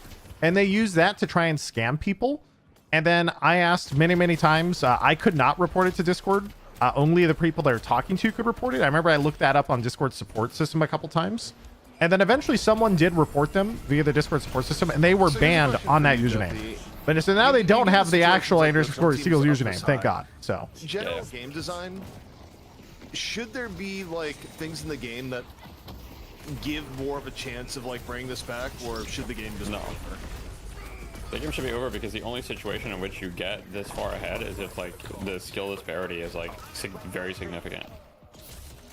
Like, for example, when Hydra Nation gets this far ahead of us, it's because the skill disparity in the laning stage was very significant. There shouldn't be a way for us to get back into the game, even though we might have our chances in the mid game or whatever. It's like, if you get severely outplayed in any part of the game, it should just be over. Yeah, so the reason look at how this guy choose you of all people. They do it to hundreds of streamers. It's a whole system. You know, what should be the point of no return, basically? You know, versus, you know, where should comeback mechanics be a thing, and so on. I think if you're down like 15, 20k out of the laning phase, you just lose. If you're within 10k, 5k, 10k is debatable. 5k I think is fine. Oh, sorry, what were you saying? 5k, 10k? I was saying coming out of the laning phase, I think making a comeback within 5k souls is okay. 10k if they really fuck up. Anything after 10, you should just lose. Yeah, 10k souls laning stage is like, it's over. I mean, 10k souls means that you lost every lane by more than 2k overall. Yeah. Think about that. Like, and we already do have pretty big catch-up mechanics now with the urn, too. Like, if they fuck up one urn, you're going to get like 10k back. For me, catch-up mechanics are, you shouldn't lose, it's not fun to lose the game off of one mistake unless the game is already quite far in, right? So if you're in the late game, it's okay to lose the game off of one big mistake because like you've already had like quite a bit of chances to play the game. But if you're in the early game, you shouldn't lose the game off of one mistake. There should be like counterplay opportunities, which there are right now. The other thing is, I think, so Urn, I think, is a good catch-up mechanic, but I think when two teams are good and one team is slightly behind, it's too much of a mind game of like playing keep away with the Urn, and it takes over too much of the game because they do that for so long. I hate the keep away Urn. Yeah, they do it for too long, and then it happens, it warps the entire game almost because they keep away with the Urn, and then the next Urn spawns. And so 80% of the game ends up being, how do we play around the Urn? And it's not supposed to be like that. Yeah. That's my one complaint. I think I was hoping they would make a change this last patch where they would just increase the penalty for holding the urn too long to like 2% of your HP per second or something from 1. Yeah. I mean, realistically, you shouldn't, like, the shenanigans where you pick up the urn and you like hold it forever, or you like pick up the urn, you go into your base, you like drop it, just that's like reset all it. goofy. Like, that stuff is just like unfun to play. It's unfun to watch. It's unfun even for the team that's doing it. Like, does anybody like that? I think the other part of it too is this is like a secondary effect of, so split pushing like 2 months ago used to be 10 times stronger because there was no TPs to go from side of the map. And so now when someone's playing keep away with the urn and they're forced to one side of the map, it's not that big of a deal because they can always just TP to the other side, so they don't even lose that much map. It's not like they're holding one side of the map and then you just push the other and get a free walker or something, because it's all connected. So like, not only is there not a penalty directly for holding the urn too much, but the map control penalty is also not that bad compared to where it was like 2 months ago before they added all the teleporters. You know, this is vaguely related, but I also wonder if, as the game evolves, if you could get to a point where every 5 minutes was a different sort of, like, team objective. Like, maybe the urn is, like, the 10-minute, and then the 15-minute is, like, some other, like, thing to fight over type of deal. I mean, we kind of have that. So, not really at this point because we only have the urn, but I guess I think how it's supposed to be is, like, those 2 camps in middle. I feel like it should be, like, almost... It feels like they're supposed to be, those jungle camps are supposed to actually actively fight over the neutrals, and the neutral like tier 1, tier 2, tier 3 in mid, but they aren't actually that contested that much. And then the other ones would be, I guess you have urn, then you have mid boss, but it does feel like there is still one missing somewhere. I know you have like runes on the side or whatever buffs, I guess, but They need to add another objective. I just assume there should be like some form of more interesting jungle camp of some kind. That'd be like in a neutral territory. Yeah, 100%. I mean, I suggested that they add an objective that's basically like some sort of like neutral objective that's in the middle area of the map. Not like in the mid boss or whatever, but like, you know, it could be on the side, right? It could be on the opposite side of the urn, for example. Yeah. Where there's some sort of camp that gives you some sort of benefit for killing him, whether that be like a buff or something like that, right? And it's like it's like a mini mid boss, kind of like a dragon in League, I guess, could be an idea, or something like that. Because right now, at a very high level, when the teams are even, past like 15 minutes, there's like so much downtime. Yes. Where nothing happens. It's like everyone kind of knows there's like not enough vision in a lot of cases for them to feel safe going for something, because they could just be third person around the corner. Yeah. And you're like, well, I don't really need to do this, and there's no risk for me to like, what's the entire reward? jungle is farmed at that point because it takes forever to respawn in this game too. Yep. So it's like, I guess to go just Like, both punch some teams will boxes. just farm the jungle. Yeah. You just go around I think you punch hit the key boxes. point on respawn is that's also kind of the key point, is that people become very risk adverse because the penalty for dying in the, you know, once you get too much past 15 minutes is absolutely brutal. Yeah. So because of the spawn time being that long, people don't really want to take risks, and that's why you get this thing where like it's a lot of posturing between both teams. And it's like, it's a very hard balance, because if you make the respawn times lesser, then game length is going to explode. But with the game length where it is right now, you get a lot of, well, I see you, I don't want to fight, I don't know where people are, because also you don't have wards in this game, at least not until like Calico comes into the game or otherwise, right? So your vision and your ability to like be confident in the information you have is like pretty limited, and when the penalty for being wrong on that information is so high, it does limit your movement like pretty severely. Penalty in a lot of cases, like, oh, you get picked, okay, they force mid boss, GG. Yeah, a lot of that is also where you get picked. The interesting thing is that if you want to take risks in the game, it's way better to take a risk in lane 1 or lane 4, because then, like, when you add the travel time to go mid boss, generally speaking, it means that, you know, those lanes are safe to go for like more ridiculous plays early on, because you can't get to mid boss in time until like the later game. Whereas like the worst thing that can happen even early game is like even at like 12 minutes, if you lose 3 people in like the middle of lane 2 or 3, they're gonna mid boss like immediately. But they can't do it if it's in 1 or 4. Yep. Completely true. Yeah, I do kind of agree that it's just like, yeah. Even if you lose a fight at like literally 10 minutes, if you wipe, it's just like instant mid boss. I think they need to make it so punches don't do so much damage to mid boss. I don't know why they do. Oh yeah, it does. It does so much damage. That's really the core issue. Like punches do like double damage to mid boss for some reason. The other thing about it is so they're currently in this weird state of like design where they're clearly putting safeguards and guardrails early game to like protect the new player, but also speeding up in game. And so all that mid game and respawn, kind of what you're saying, they tweak the respawns be like earlier and earlier. They're also restricting themselves from adding more and more objectives to the mid game that aren't like game ending because they don't have that much space to add them. I don't know how to describe it. Basically what we're talking about with like risk versus reward type of thing. Where like if you add a new objective like 18 minutes, for example, that isn't a mid boss. I don't know, just random example. That like, well, 18 minutes. If you lose, they take mid or whatever else, and they just win the game. Like not completely, but like you're basically fucked. I don't know if it gets too complicated, but I wonder, like, within the trying to hit the right balance between game not long and game not over from one pick. I wonder if there's something you could do for variable respawn timers based on how much you've died in the game or otherwise, where your first death in a long while isn't as punishing as like your second death in a long while, or your second death rather if you died recently, type of deal. Oh shit, I got the draft link and I was not paying attention. Whoops. All right. That's it. Oh shit. Pocket banned. Spoiler alert. Yep, spoiler alert, guys. Sorry, I was half AFK. Just thinking too hard about the game, yapping. Really? First pick Kelvin.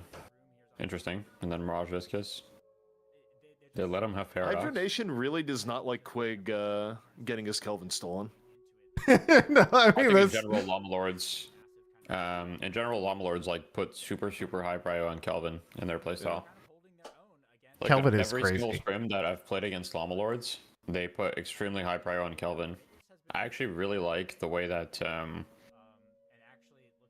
Hydronation has drafted this. They also got the Abrams, which is like God, I love Abrams. Calc on Abrams is Warden. really good, and then Calc on any other hero is, in my opinion, like significantly worse. Still a very good player, but The Vindicta. No, I've noticed that. Like even There in it like, is. Fight Night, when like Calc has had enough reps there, it's like Abrams has been by far the most notable. Is like, oh shit, this guy's like actually owning. Like, yeah. Also, Wraith Vindicta picked so late is actually kind of crazy. Yeah, no, that's insane. The fact that Wraith made it this far is just like crazy. dude, that's And the NA fact that being Llama NA. Lords picked Infernus over Wraith is also insane, in my opinion. Please watch the stream this time. All right, I'll watch the stream. Why not? Damn. I mean, it's just here. We'll go back to the stream because we did cut this slightly early. For Flick, as well as hydration on. But I don't. Warden once again. I mean, just looking at these team comps, I'm gonna go back to this. This is the finals. I'll never get over how Yes. NA misvalues Wraith. It's very weird to me. I just want to don't. think I about first this. pick Wraith every game. I mean, at least they get the early Mirage Viscous Dynamo. I guess they like the Dynamo. I like Dynamo a lot. I think Wraith is legit the most broken character in the game. Yep. Yeah, she's definitely up there. Well, the other one, okay, more broken than Yamato right now. Yeah, I think so. I don't know. So the other part about that is EU also early picks Vindicta lately. Like a last tourney, we saw like second, third pick Vindicta in the last few games. Yeah. And now again in this game, Vindicta last pick for Hydronation. I mean, I guess I'm still trying to get a read on her current raw power, but I also think Vindicta is like. Also, I think. Sorry, go ahead. No, I was just gonna say I think Vindicta's a class of character that like always gives you more value than you initially think because she forces item buys out of the other team that they might not normally want to buy or get as early, you know, specifically in the sense that like one, if not two people will be on knockdown duty if you're running Vindicta, right? And you don't always want to buy knockdown on some of your characters. Well, we did see some hilarious. There was like a hilarious game I remember. I think it was last week in EU where a team. And it wasn't even versus Vindicta, but they just had 3 knockdowns, and so they would just spam knockdown somebody in a team fight, and it was essentially like you have interrupts on everybody, but also it's like a semi curse of how fucked up it was to get spammed with 3 knockdowns back to back. I think it was in I think it was in NA when that happened, because I think I remember in our caster chat just spamming the Jason DDK is like, you have 3 anvils. It's like, what the fuck? And you have Death Slam in there Or as people call it, the Rock. Yep. I think there's a lot of like weird. Because it used to be like before I got the animation that it did, there was just like a little rock on top of them. Want to hear my my yap rant? Not my yapping about competitive items. I am still blown away that no one has abused mass healing novas. Yeah, no, I mean, Hydronation did. What? They had 3, I think. Yeah, Hydronation had 3, if not 4, healing novas in one of the last games. Yeah, I'm waiting. There needs. This game, Hydronation will have at least 2. Yeah, I'm waiting because it doesn't have like diminishing returns like it does in other MOBAs. That item type AoE heal usually has a DR after 1 is used in every game. Like I'm pretty sure Mech and Dota does. I think it's the equivalent. Yeah, you can. Yeah, Mech and Dota, you can only use 1, and then it's a cooldown, and you can't remech someone. And for some reason, there's not in this game, so it's like, you know, 3 people healing Nova in a 3v3. You guys have double their HP. You just win.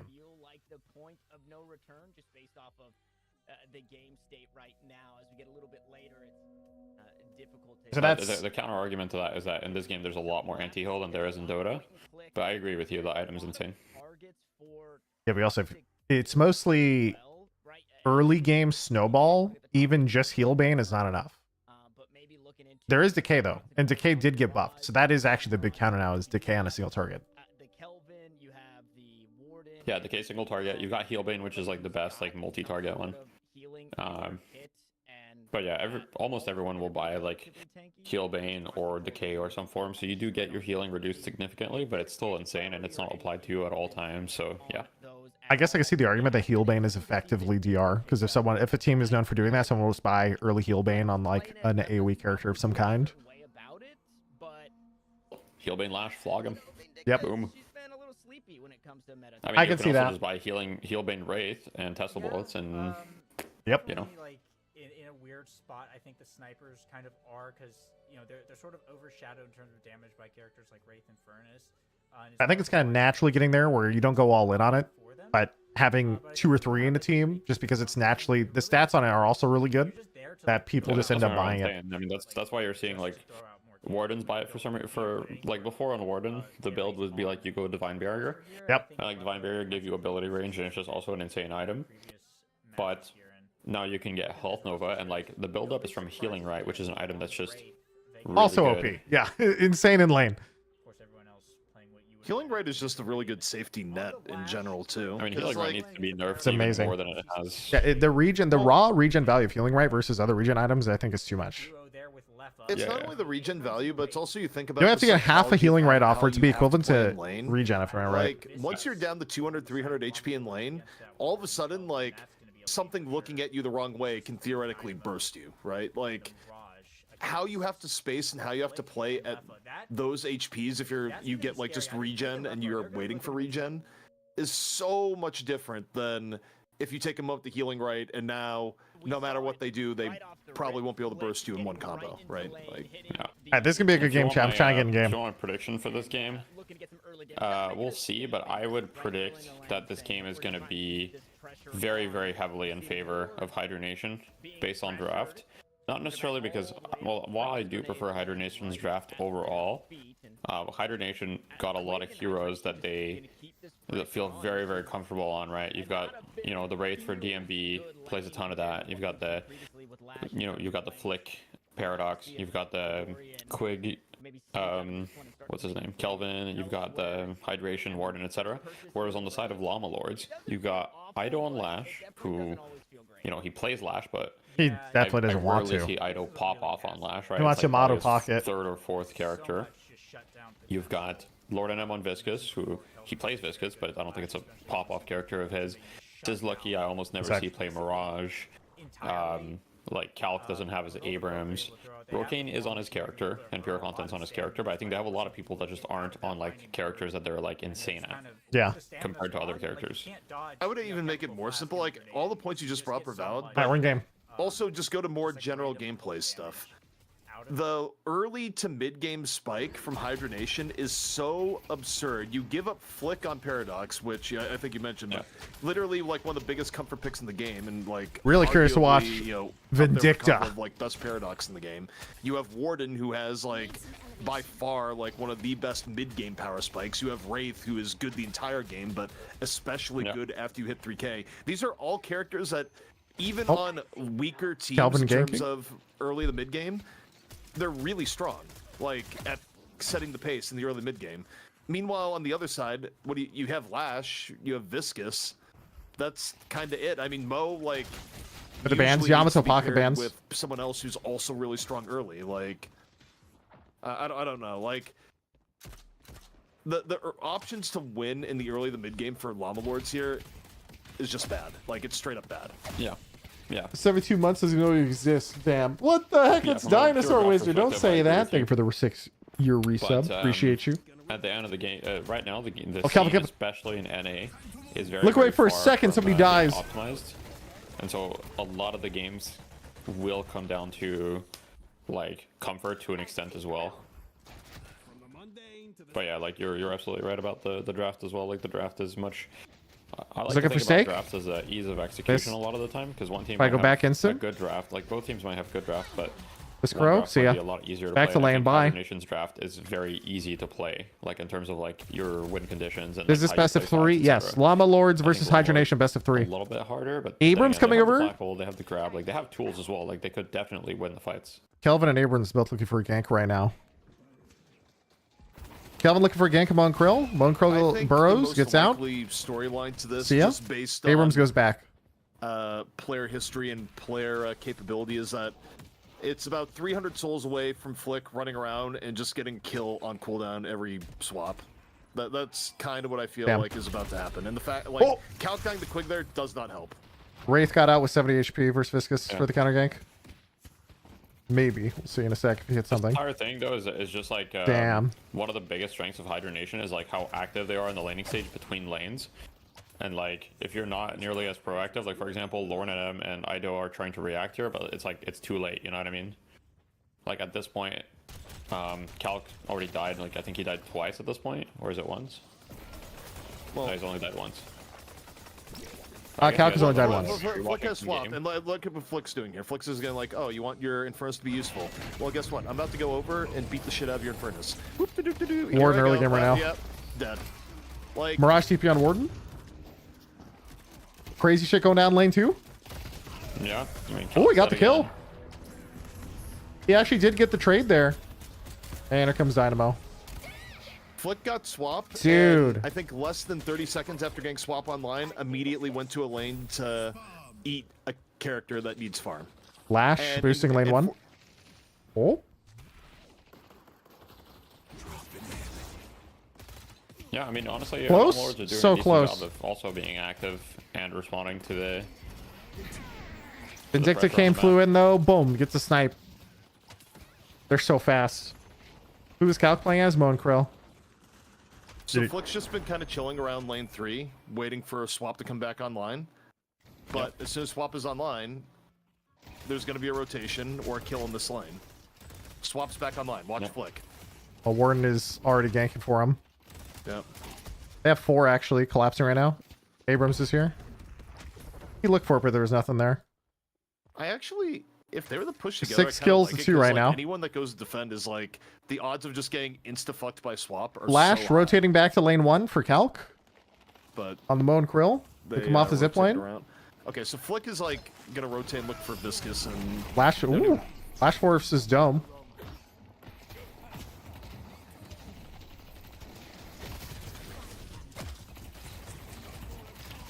Yo, that was sick, actually. Did you guys see the movement on Lord NM there? No. Dude, he just absolutely broke Flick's ankles with like some crazy viscous Dead. movement. Nothing to do. It was actually really, really good. Lava Lords just lost a 2v2 in lane 1. We're going for the past like 30 seconds. It was such a drawn out 2v2 because of Kelvin Dome. Yep. Abrams gets the gank. He actually drops his wave on the tower though. I don't even know if that's worth it to drop your wave and get that kill. Kind of nice, but Honestly, one of the problems for okay, Lash is back again. Same lane. Or just like hero priority is the fact that oh, the in turn. This game, they banned Yamato. Instant ult. As, like, Ult smoke. Lash, let's go. He doesn't have slam though. And then the other team bans NT. Pocket, which leaves like in terms of Ido's heroes, that only leaves Paradox and Lash. And then Paradox is always like just picked, so that only leaves Lash, and like Lash is not nearly anywhere as good as the other heroes, and also like just he's not as good at it. There's a gank. Like makes her craft. Lash. He tries to trade for Kelvin. Kelvin loses just one. But Kelvin, you still good? hanging in there. I mean, if they Wraith lose looking this, for counter fight picks? in lane 1 here, it's going to be very bad. Lots of trades in lane 1 right now.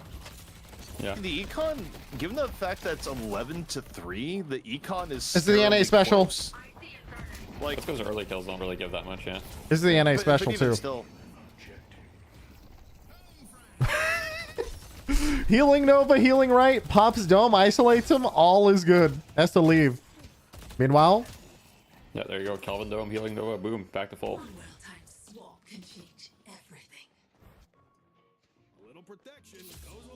healing right on Paradox. Duration extender.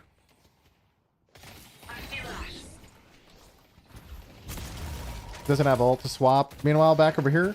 Dude, what is going? This is a bloodbath in the first lane, guys. This is insane. have left on the Vindicta. Dude. My gut feel. 9 kills ahead, only 1k, 2k behind. It's not like as dominating. Leffa actually plays quite a bit of Vindicta, but no, I know Leffa does, but dude, that's like, crazy. Early kills do really like just Leffa, they're giving up waves now and again. These kills. Oh, another kill, slowing hex. But it doesn't quite have the same arm. Comes Wraith ult. They lift him. Yeah, I do agree. I do agree. I don't Looking for the think kill. His best character. No, they can't. They can't. In his top 3. Here comes Mirage. Mirage chasing him out. The NA specials in lane 1. It has never stopped fighting. True. Only fight. Wraith is gonna go down. I think he just messed up his ceiling right. Oh nope, he's out there in the tower. Meanwhile, other side of the map, Hydronation flanking, I think, to try and get this tower and get some kills. Boom. Dynamo goes down. I heard a Lash ult come out, but I don't think it connected. I'm gonna lose that tower. I don't know. Game's pretty even out of the laning stage. They did just lose 2 in lane 4, and they're gonna lose tower there too. So that's a huge pick. That's pretty bad. Yeah, that's tough. Straight into casting buff for Vindicta too. Especially, you don't want your Lash to be off to the start. What's the? I mean, I'm not in game watching the stream. What's Ido like 0-3, 0-4? Yeah. Yeah, he's 0-4 right now. 6k souls at 10 minutes. You want your Lash to be. The Infernus though is 0-2, but the thing is, he's 0-2, but he's 9k souls. He's actually the same as he's above Vegas, who's 1-0, who's his lane opponent, I think. And then it's because he's not giving up really any waves. He's just kind of been giga farming, and now he's doing all the tier 3 camps and whatnot. I immediately go to see what Hydration's doing, and of course Hydration's just hitting boxes. That's actually, I mean, I haven't done a full post-mortem on it, but my gut feel on watching a lot of these games is that the one thing Hydronation has on like EU teams, I feel like Hydronation has like pretty efficient box routes and like mixing boxes into They're good at farming as a team. Hydronation's very good at farming. Hydronation's also quite good at. It's a huge fight over here, but Abrams is going to go train in the urn. Like they're very good at. Like, Dynamo's a giant ult. The disarm comes out. Whereas I find that, for example, Llama Lords, even though they might be. Meanwhile, Abrams turns in urn. A lot of the time, Nobody's I feel like here. they'll make a lot more mistakes throwing their lead away or whatever. I mean, speaking of mistakes or just weird fights, I mean, Llama Lords just took a big team fight in lane 4, then Vegas walks over and turns in urn for free. No one's even there. Yeah. And now they're up 8k. That's one of those things where the call was definitely like I mean, I can easily see how that happens, right? Like, the Llama Lords is probably calling, hey, they're going for Urn. We can't really fight them. Let's go for this Walker on the other side of the map. And then on the opposite side, Hibernation is like, hey, they're not going to contest Urn. They're going for this Walker. Let's meet them with equal numbers and take the fight. It's Infernus time! Infernus is gaming, though. It's game time for Infernus. He's fucking online. He's dominating. Let's go. Vegas missed his charge, so he's dead. And he's not in the dome. This is tragic. RIP. Legitimately, though, Rocane is actually kind of a force in this game right now. Yeah, he is their only chance, I think. They can't hide forever. Like, and I think of scaling, he's the only one who's scaling at the same as the Hydronation carries. He's the only chance I think they have right now. Oh! Wait, that was actually kind of sick. We see the Lash ult used to peel Warden ult, and now Warden goes back in and just kind of, oh, he takes a lot of damage, but here comes Abrams front line. When you got a bad start on Quantum disjoint, but he might get caught by Abrams. Still kiting. Look at the all in here. He has to dash. He has to dash out. There's no way. Yeah, okay, they cannot hard commit to him. Dude, what is going on here? He's out, but like, what's going on with the rest of the team over here? They all just reset. Okay, Abrams everyone's out. was pretty good. Dude, Infernus can't die. He just space tanked the world. I mean, yeah. Holy fuck, Infernus dude. Special. It's still fully even, so despite the Urn and everything, like, they actually, Llama Lords got back into this with a fight or two where they, if you get trades and you're behind with comeback souls, you basically just get back into the game. Honestly, that was mostly Infernus. Like, he just got those 2 kills, and then immediately on that team fight, I don't know if you saw that, the Infernus was sitting in the kind of frontlining. Immediately the Warden engages with his ult, and Ido just immediately Lash ults him solo to peel for his Infernus.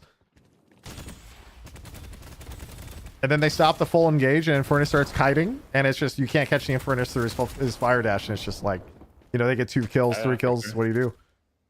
Farm those up for Infernus immediately after he was able to go and like instantly get like double vault on top of it and add on. Like, he's the richest person in the game right now.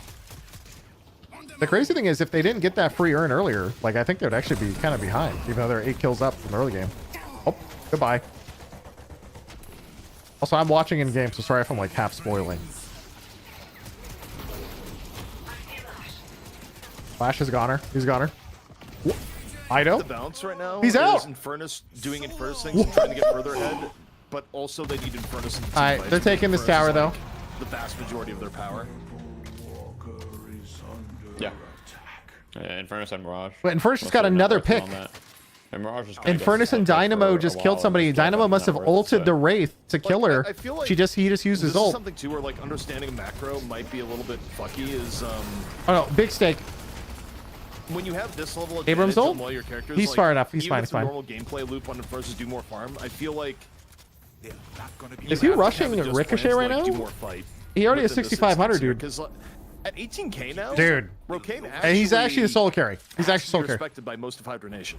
I mean, the highest net worth on Hydronation is 14k left. He's at 18. He just got Ricochet. Like, he's basically the Giga carry now. Yeah. Like, and again, it's like, even though like Lava's like, Rokane's taking over this game, boys. They're up 10k now. They just got a bunch of walkers. And it's buff time. I'm gonna give it to Infernus. Gun buff for Infernus. Also, I think a big reason why some of those early fights went so well for Infernus because he got survival buff on the first rune. Yeah. Survival buff is huge. So like, look at what's happening right now. Big fight, potentially going. Well, they tried to start a big fight. They used Warden ult, they used Engage, but it was on Viscous. He just pops ball and walks away. But Ido got caught though. Dude, I'm starting to get the feeling here. Part of the game plan is like, all right, they really want to go after Ido the entire time. Let Ido get fucked the entire game. They'll never suspect Rocane burning them down later. Because I mean, Ido is like just gotta get destroyed right now. I mean, in that case, I'm okay actually with if you're like the lowest net worth in the game and you're a Lash. It's like if you play like a coward, you're not gonna do anything. But if you play, don't play scared, go for ults or plays or this or that, at least you're kind of doing your job. But it's not like you're worth that much money. I guess it's 12k. I don't know. Yeah, that is correct. But past 15 minutes, where deaths start to be pretty long, so dying in general is still bad. But before 15 minutes, I mean, go feed your ass off if you want. Well, I feel like right now you look at the net worths, you just kind of have Calc and Ido as like suicide disruption missiles, and you're just creating space for the Infernus to go the entire time. That's also, we have Llama Lords playing keep away with the Urn. That's why they picked up the Urn. They're keeping a base. Llama Lords is just sitting here playing Keep with Urine, and Hydronation was set up around her, and like, wait, they're not ever coming here. What is Hydration's Warden build? Hydration is currently playing Leap Spirit Warden with Surge of Power. You know, it's interesting, by the way. Someone asked what Warden's build is. Hydration's playing the Spirit Leap ult build, but in EU we see almost only Gun Warden from what I've seen. At least in this week's tourneys. I've seen it before. The week before it was Spirit, but they went back to Gun. They go back and forth a lot. It's not like pure gun though. It's more like a utility warden. They'll get like, it'll get like slowing hex, no leap, and then it'll get. Sometimes it gets surge of power. It's like a very gun warden is actually insane. Yeah, I think gun warden is actually a lot. Mirage about to get ganked. Mirage about to get ganked. Mirage. Gun warden was already Goodbye. insane before the velocity change. In my opinion, it was kind of slept on. I played a lot of gun warden. Wait. And I think it's really good. Gets domed? How is he tanking them? He gets Q'd, rescue beam! How? How is that? How is he alive? Also, that should be illegal. That should be illegal. I think right now, the main win condition for Hydronation is like they need DMB to actually telekinesis Rocane. Dude, that was straight up Mirage. Then like, you know, what are you gonna do? It was. And Lash gets the counter pick, so now Ido has money. Yeah. Let's go. He's still chasing. He's still chasing. He's not gonna let him get out. The game for sure. Ido's back, boys. Okay. I mean, this is looking really good. He's look at this chase. Okay. I guarantee you, with what just happened there, where Rocane just like ran down left and left clicked him. He gets a knockup to prevent the. Oh, see ya. Okay, fuck this. I'm going Infernus. Get me the fuck off Vindicta. Like, I want to run at him. Like, I usually run at people on Infernus. The Infernus is 5 and 2, mid boss now. Yesterday, and he literally was like, "This hero's bad, no?" On Infernus. So I think they just, I don't know. There's mid boss. Yeah, this is rough. So, okay, did you see, by the way, what happened on that the Mirage thing? I don't know if that main thing saw, but the Mirage, it was Kelvin and Wraith were both crouching in a corner. Mirage walks up. Okay, wait. No, I saw what happened. Yeah, I saw what happened with the Mirage. Yeah. Perry? Infernus ult? I was watching Chaos! when they were on it. Vegas stole it. Oh my god. Oh my god, it's chaos. Oh my god. They just threw the mid boss throw, mid boss throw, mid boss throw. It's over. No way. There's no way. Yo, someone's about to get signed for Major League Baseball with throws that hard. Jesus Christ. God, they were like up 20k and they were getting mid, and now the game is even, and they lost mid. Wait, Rocane is 1v5ing. Maybe. Yeah, that's true.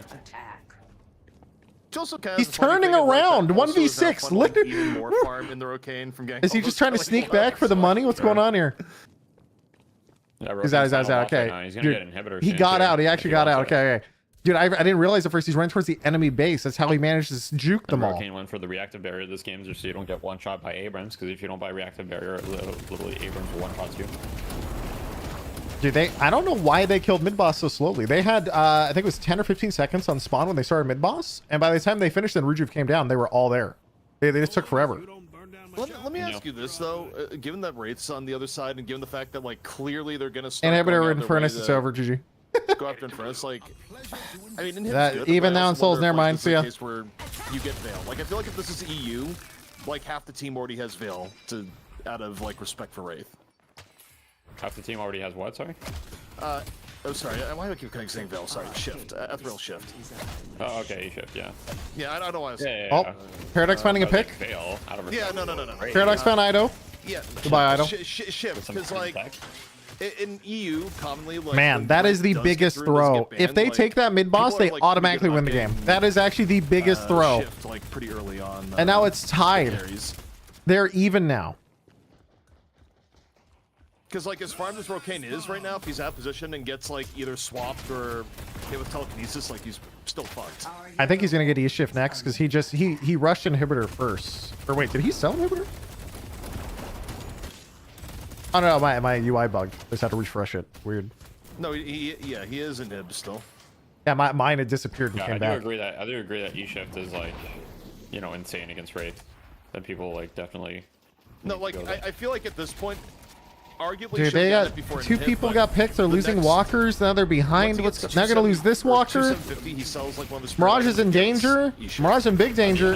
Oh, why even bother? You know the whole team's there. The main reason is Dude. because like They just took he's 2 got walkers. a rescue beam character, Dude. and he's got like a cube. Ido and Young Calc both got picked. They lost 2 walkers now. They were the Infernus game in play because it's just almost got swapped. Holy shit. Dude, that was a jump scare. The fuck, it just like whizzed by his head. All of a sudden, it's a complete disaster now. They're gonna lose every walker here. I think they're gonna go even for more, and maybe not. They're pushing shrines Looks instead. like Lord and M. Yeah, that's because Lord and M split pushing, so they're like they're down 2, and Lord and M's not there, so we're just gonna push the shrine. Lord of M's Pushing back. shrines against Infernus feels so fucking bad. Yeah, like, does Rocaine just end up even more fed by the end of this, is the question. Oh, ult push, ult push. Gets this. Dynamo ult push, Dynamo ult. Huge Dynamo ult. Oh my god. It's Dynamo, boys. True. And Rocaine is killing literally everyone. Okay, guys, let's check Rocaine's damage. Damage stats at the end of this game are going to be fucking absurd. He did 9,000 damage that fight. Yeah, that's my point exactly. 7k in the last minute. Yeah. Fuck Ricochet. Okay, please dude. remove. Ricochet, good. and now Pretty they're boosting straight to the enemy base because of the Lord NM split push. They just go straight for the shrines. Just everybody is boosted down. This game is flipped completely. Again. Oh my god, I take patron. Well, also, in terms of like where people should be, holy shit, Farm has not found. They its are way to not being going to kill beast. patron. They did not commit to patron. No. Dude, that blows my mind. Here's the thing. about That's actually a DMB, feed. That is actually a in feed. terms of the drafting is it's a little weird because traditionally DMB plays he plays heroes like Wraith or even Infernus or whatever in a very active manner because Lefa is like the hyper farmer. So his role's like DMB's role is a lot similar to like my role on TF2 Boomers, which is like I'll play heroes that scale but like actively. Also, Am I the one who's really surprised by interrupt? They didn't kill patron. They had 15 seconds. They had only 1 or 2 alive, and versus 5, and they did not shoot patron. They left with 15 seconds. Yeah, I think they're kind of traumatized from their throw earlier. Yeah, that's what I think too. Sorry, go ahead. I was gonna say, I think this is best out of 3, right? So if they win it is first best map, 3. that means like even if they lose next map, they get first ban, first pick for map 3, presumably, right? Which would mean that it sets up Llama Lords where they have one game where Ido either gets Pocket or Yamato guaranteed. True. I think that's the path we're on right now, which is not. That is really nice for Llama Lords, actually. Yeah. And Rocaine is still 35k. The biggest carry on Hydronation is Hydration at 27k, left at 26. Toxic bullets. I guess he's got Ricochet toxic bullets His- on Wraith who's with rapid recharge. All in from Infernus. Yeah, no, it is a good combo. Yeah. Dude, here comes the Warden though. Warden engage. The Warden engage is giant. Quantum with the disjoints it. Rapid recharge and rapid recharge Gets domed by feels Quig. like a terrible item on Wraith. He's facing. He just got barrier. Got Quantum. Dynamo is hugging this Infernus for life right now.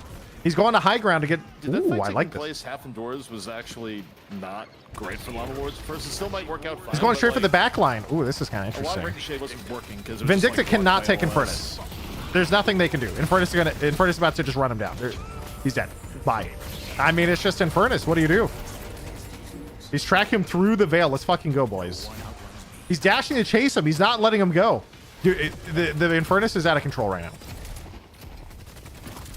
You got the dot. It's over. I think the Infernus being out of control, like, that's definitely a story, Reactive but barrier also I proc think doesn't that's even care. amazing to me, and I think it's just because, again, Vindicta is not, like, really one of his top heroes. Dude, what do you do? I have to think hard to think back to a time where I've seen, like, Lefa be so ineffectual, like, this late into a game. Vegas is a 50-second respawn. Mid boss did just respawn too.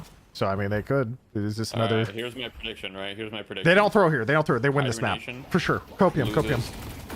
Loses this tournament somehow. Okay. Vegas makes a twit longer. No. Yes. Vegas makes it twit longer. Like, every storyline would they lose, like, but here's the legacy for Vegas. Yeah, I don't know. There it is. There it is. This is huge now. I don't know. Dude, I don't know who. Oh, Infernus got casting buff. Let's go. You're fucked. Like, that is the final, the final piece of you're fucked. I don't really. Yeah. Good luck killing him. I mean, he has. Oh, he just got improved armor. He got spirit armor. He's got improved spirit armor. Just pick up bolt armor. He's got ricochet, crippling headshot inhibitor, reactive barrier as well. Early game, which has helped him out versus Infernus like 5 times now. Yeah, he's. That's a late game Infernus. All right.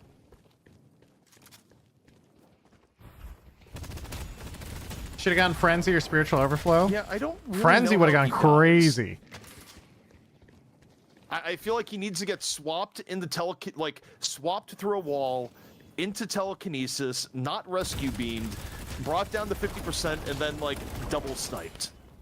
Dude, I hope he just sells the bolt armor and gets Frenzy next.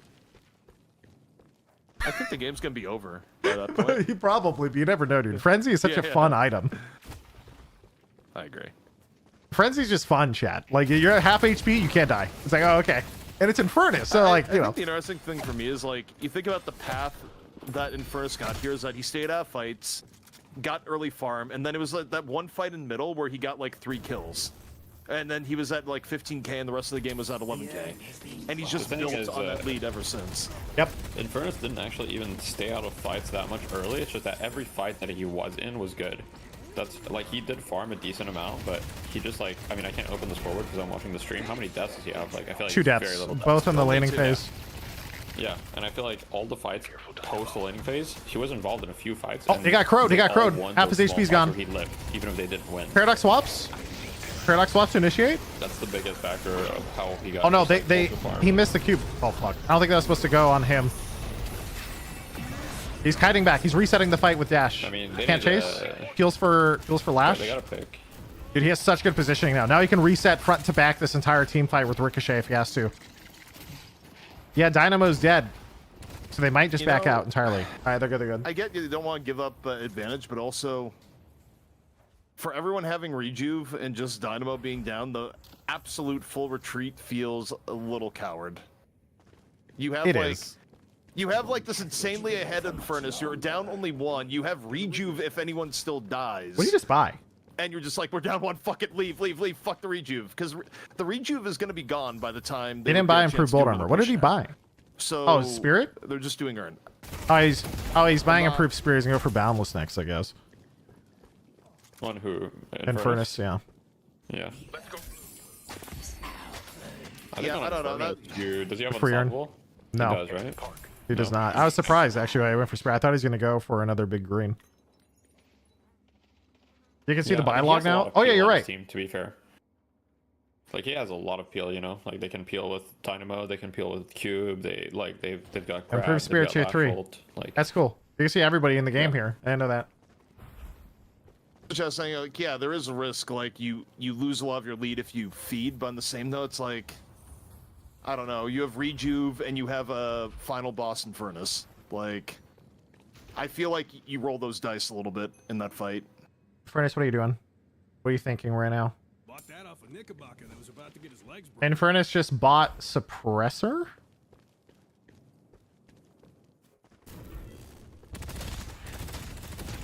I don't dead.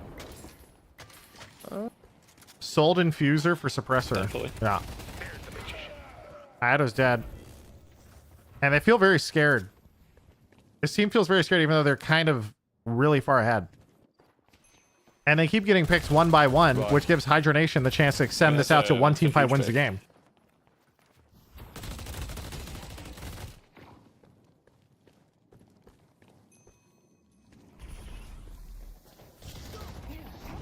Alright, Viscous is rolling in. Let's start a fight right here. By the way, from that pick. Oh, huge! Huge stun on Wraith! Oh my god, that might actually kill her. We'll see that. Yeah, Wraith is gone. No, they are not getting earned. Alright, never mind. Oh my god, dude, there's no initiation. You cannot get to this guy, dude. He's got fucking Avengers protecting him. You see that peel for this Infernus, guys? That was insane. 100% This is GG now. Also, we've entered like the phase of the fight where literally Rokane can just like W mouse. He's running them down. They can't do anything. It's over. Like, yeah, they don't have enough power to deal with him. He just blocks them. He's losing no HP. And also, at this point in the game, by the way, like Warden ult build falls off pretty fucking hard. Yep. Yeah, Warden ult build. Warden like, gun build doesn't really fall off, but Warden ult build falls off pretty hard. I mean, especially once people have spirit armor, it just is not very. The Crow is taking him pretty hard right now. He's gonna lose half his HP to Crow. He's just all in to spawn, doesn't care. They have a lot more mobility in general, just because it's later into the game. And it's GG. He died in spawn. Damn, let's go, Llama Lords. All What a right. game. Also, so early game, one of the interesting rotations we saw was, so Vegas did have, I think, 2 more kills of Rocaine that game in the laning phase, but they're equal on souls because I know Vegas dropped at least 1 wave in the laning phase. I don't think Rocaine dropped any. And that damage is disgusting. Hey, actually, wait. Let me tune into some of the perspectives. Let's see if Leffa doesn't have comms, but he might be talking. Holy, that's some damage. Job not done. Yeah, there is a best of 3. This is a best of 3. Game 1, Llama Lords up 1-0. God damn. Like, what went wrong for Hydronation? I put a lot to an extent on. It felt like a very passive game from DMB in terms of like how aggro Wraith can theoretically be. I mean, to be fair, DMB got Again, picked you at the end of that look last game, Leffa's Chad. Usual output. I don't know. Vindicta does not seem to fit Leffa's style. He's Like, he's good at Vindicta, but I feel like it's not really what their team needs in this game. Yeah, I mean, it's fine to get Vindicta, especially like it feels almost like a otherwise, but it's like support. for what you've seen Leffa have success in most competitive games. Yeah, Which oftentimes is like being the anchor of the team, right? Of like, I will get At the farmed same and I time, will there's a lot of stuff that we don't see from scrims where like if they pick it here, I assume they've had success with like a decent amount of success with it in scrims most likely. I know they scrim a decent amount of European teams as well. I'm always skeptical of characters like Vindicta though, because it reminds me a little bit of Grey Talon, where it's like you do so much fake damage throughout a game that's poke that isn't real. And so whenever I look at the end of stats and I see, yeah, it's like Vindicta did do 33k, the highest on their team along with Warden, but it feels like fake damage a lot of time because like the Crow does do a lot of damage, but also just gets healed up so fast because they have. It's the same with Warden, where like a lot of Warden damage Crow is 35%. like last stand padding it, like more than like it's not the same as a single target hero like a Haze or something doing like that level of damage, you know? And also, the Wraith definitely tried to play more aggro, I think, at the end. And she actually got Viscous ball stunned out of her teleport and died. And that's what started the snowball. And that's what started the team fight was. That caught the Wraith. And then immediately, the Abrams tries to initiate on the Infernus. The guy got fucking... just immediately, just a Moen Krill ult into Rescue Beam, into just immediately just gone.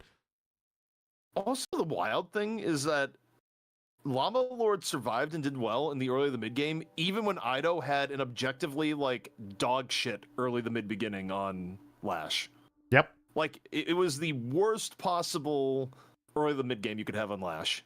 Even at the end of the game, the reason that game went so long at the end, so the Dynamo got picked first because he got Paradox swapped into the enemy base and exploded when they were like sieging the shrines. And then after that, when the Dynamo respawned, they're about to play again. Ido, I think, got picked by the Paradox that time. He did. And so it's like, Flick is hitting a lot of these picks, but after the picks, it didn't feel like they could like snowball into anything else. Well, I mean, again, on paper, what should have carried this for Hydronation should have been like really active Wraith play and Vindicta like getting ahead by being involved in like a lot of the ganks and like getting extra assassinate gold and everything else, and it didn't really go down that way. Also, I like to see Left on 7 next game in this type of draft. Yeah, Leffa on 7, Leffa on Infernus. Like, one of those two, I think, would be fine. Well, I think for someone like him who has high carry potential, I think Vindicta does not have as high carry potential as 7 does late game. Yes. Like the Crow is absurd damage, but it almost feels like support DPS. Like you're not gonna immediately win, but if you hit like a 3% Crow, then they're kind of getting owned. But like someone else has to finish it. I think for the playstyle we've seen Leffa usually play, I don't think Vindicta is like what they need in this team right now. Also, not for him to play it. I'll be right back and use bathroom wall. Hopefully we get a draft link soon. BRB. Someone says chat next match. Ido confirmed you buy our pocket. No, Hydronation. I mean, I'm not unless the tournament uses different rules, like usually it's loser gets to pick first pick or first ban. Hydra Nation will go first pick, first ban, and they'll set it up so like what's it called? Ido's team won't be able to get either the Pocket or the Yamato.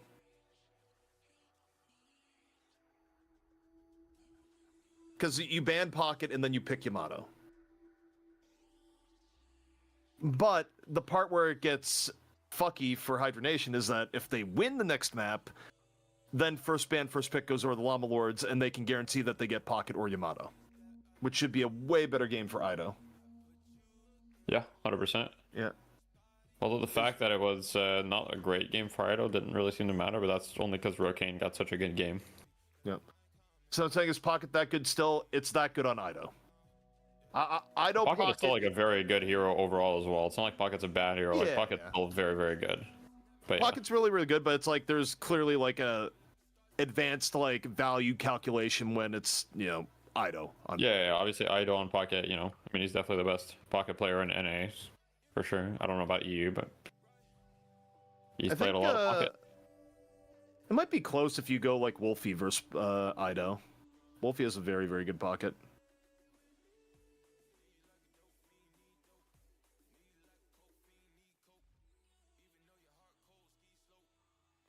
You think Wolfie's the best Pocket in EU? Well, overall, I don't know if best is like, I hate using in terms like best. Yeah. He's a incredibly good Pocket in EU. Sure, yeah. Yeah. Who's the best Haze? Yeah, see, now my chat's going. I always get these questions of who do you think is the best player? Who do you think is the best X, Y, Z? And I'm like, it's so hard to put someone in the category of best player. There's so many variables, you know? But yeah, best is hard to say, although I will say for Haze, just from comp and what I've seen, I think you actually can make a strong case for Play With Me being the best Haze. Yeah, 100%. I mean, not a lot of people pick it either. Play With Me has been one of the few people that actually still picks it. And before, I think you could have made, when Haze was meta, you could have made a case for Zergy, who is playing her a lot, but right now, Zergy hates playing Haze, whereas Play With Me actually like picks her and makes her look pretty good. Well, Play With Me is just makes Haze look very active. Like I feel like the go-to for a lot of players is, you know, Haze is passive, tries to get farm, and then, you know, maybe late game they're gonna be good with an ult. Like Play With Me is in people's faces constantly. From basically early game on, is very active on lane rotations. So yeah, I mean, Play With Me makes Haze a, you know, 0 to 60 hero. Yeah. You know? Yeah. Someone in my chat said, tell Seagull he's the best McGinnis in my heart. Aw, what a nice person. What a nice person. Someone gift a sub to that guy right now.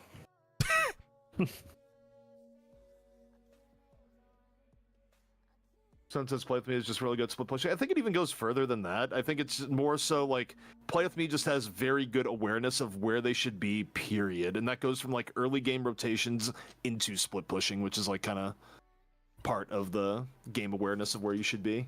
Waiting right now, chat, to find a draft link, by the way.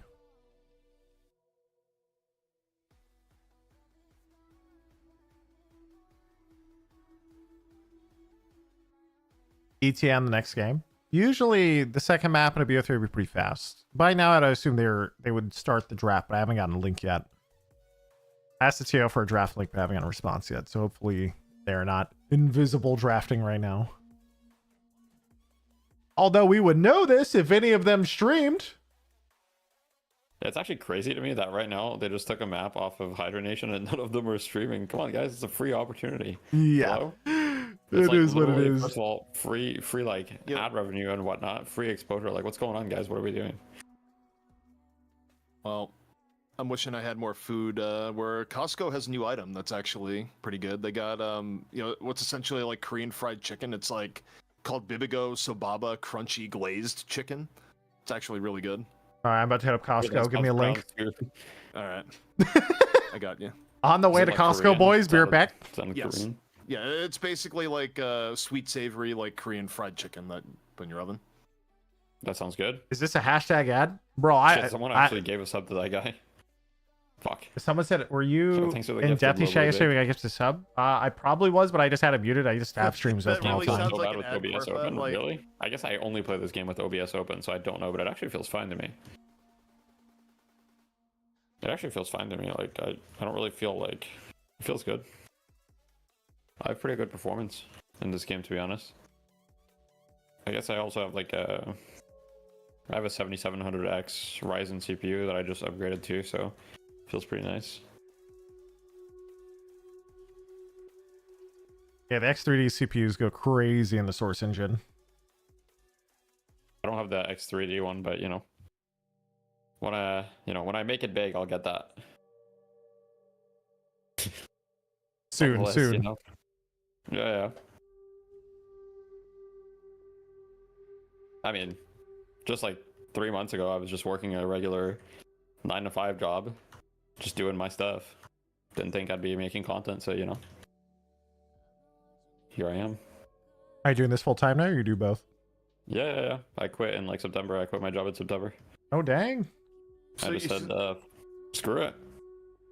Your life arc was very much impacted by them dropping the NDA, or well, not NDA, but Yeah, it was, and I didn't think so. Like when they dropped the NDA, I just uploaded like literally like a random video to YouTube, where like everything is terrible, no editing, the audio is like barely like understandable, and it got like 50K views, and I was like, oh, I should make more videos, and then I started making more. Let's go!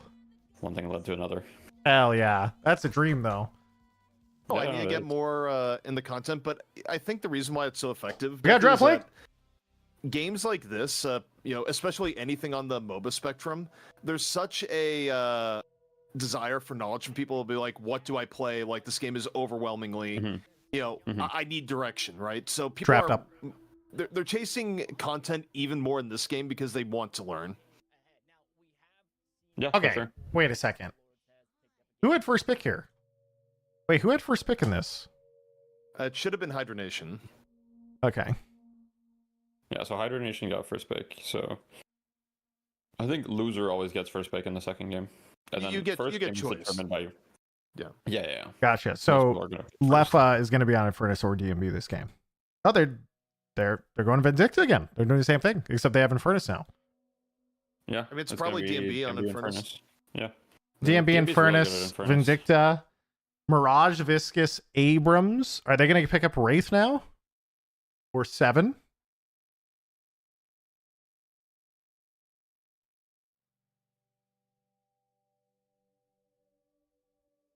All right, Wraith or 7. That's my prediction here. Oh, they got Dynamo. Okay, bye. I'm just dumb. I mean, the fact that Wraith, I think that Llama Lords are just putting a little bit higher on Prio on Abrams just because they didn't get him last game. They didn't get him last draft, and obviously if you have Calc on Abrams, I think last game would have been even. I found a channel from Jacksepticeye of all people who's doing an Overwatch miniseries. Yeah, he watched. Which I think is what they're doing. So they're putting Vegas, Vindicta, That guy's cool as hell. Lefa Infernus, and DMB Wraith. Oh, they actually got Wraith. Huh. Yeah. They're putting DMB on Wraith, Lefa on Infernus, and Vindicta on Vegas, I'm pretty sure. And then they're going to last Do pick they the round up with Hydration more? Bureau. I remember Jacksepticeye was subbed to me for years. Yeah, if they don't pick I think it, even which during is Apex, he kinda still crazy that watched me. I Longboards don't know if he don't watches steal me at all one these here. days, but it was Yeah, cool. I'd see him Longboard- around sometimes. He's awesome. Well, okay. The problem is that they can't because Ido has to get a hero. They have to pick Lash, and Hydration could last pick Lash, and then Ido would literally have no heroes. I also think like Warden is one of the worst heroes to like do a deny pick on if you don't have someone that's like really wants to play the character, because the times I've seen that happen, it usually does not work out well for the team. I feel like they need 7. Yeah, 7. They did it. They picked 7. I'm happy. Yeah. I like these. The Wraith is a little bit weird to, late pick the Wraith, but Abrams, Viscus, Lash, Dynamo, I'm okay with all this. Is like really high prio Viscus and Mirage. I think last game Viscus and Mirage were big reasons why they won, so it makes sense. Which let Paradox get through into a second round. Only thing that sucks is they don't have Infernus this time for Rookie, but I mean, last game, boys, let's be real. This was the stats from last game: 48,000 damage on the Infernus, 10 and 2. He had a monster game. He plays like Rokane plays way more Infernus than 7, I believe. I mean, let me check. Actually, I can check his track lock right now. But he's it's crazy. I'll let you guys know. What was the question? Yeah, he definitely plays way more Infernus than 7. Rokane. I mean, there's some people in EU that make 7 look really good, but generally I'm like less impressed with 7 than I actually think like 7 is like, I don't know. I think 7 is really good. I like him a I lot. think The more 7 I've is, seen like, him, underprioed. the reason I think, like, he's consistent. He's very Yes. consistent, but I just love the so there's always late game 7. There's always some fights at choke points, even a little bit, and everything is a choke point to how big 7's balls are. Yeah. And 7 comes online faster, but the new economy changes as well, so you don't have like as much time where 7 is like not much of a character. You could probably go heal Nova 7 now. You could probably go healing Nova 7, honestly. It's probably pretty good. True. Healing Yeah, I'm not Nova even, like, I'm not 7. even trolling. I think it's actually pretty good. Yeah, just do the same viscous build. Just, you know, stack some range, have a good time. Yeah. Nova's 100% meta. Yeah, it makes sense. some players definitely get way more value out of 7 than others, though, because, like, I think my favorite 7 to watch generally is, like, when you see Hardeki on 7, it's, like, always a good game. Like, I don't think I've ever seen Hardeki have a bad game on 7, even in, like, games they've lost. Yeah, the last finals, he was even owning on Shiv. The second game, he had like 5 or 6 kills at Shiv, had a big soul lead, and then he just died like 2 or 3 times in a row. I think it was solo to Infernus or 7 or something on the other team. I forget who it was. And then next game, he picks 7, just runs him over. Freed from the Shiv shackles.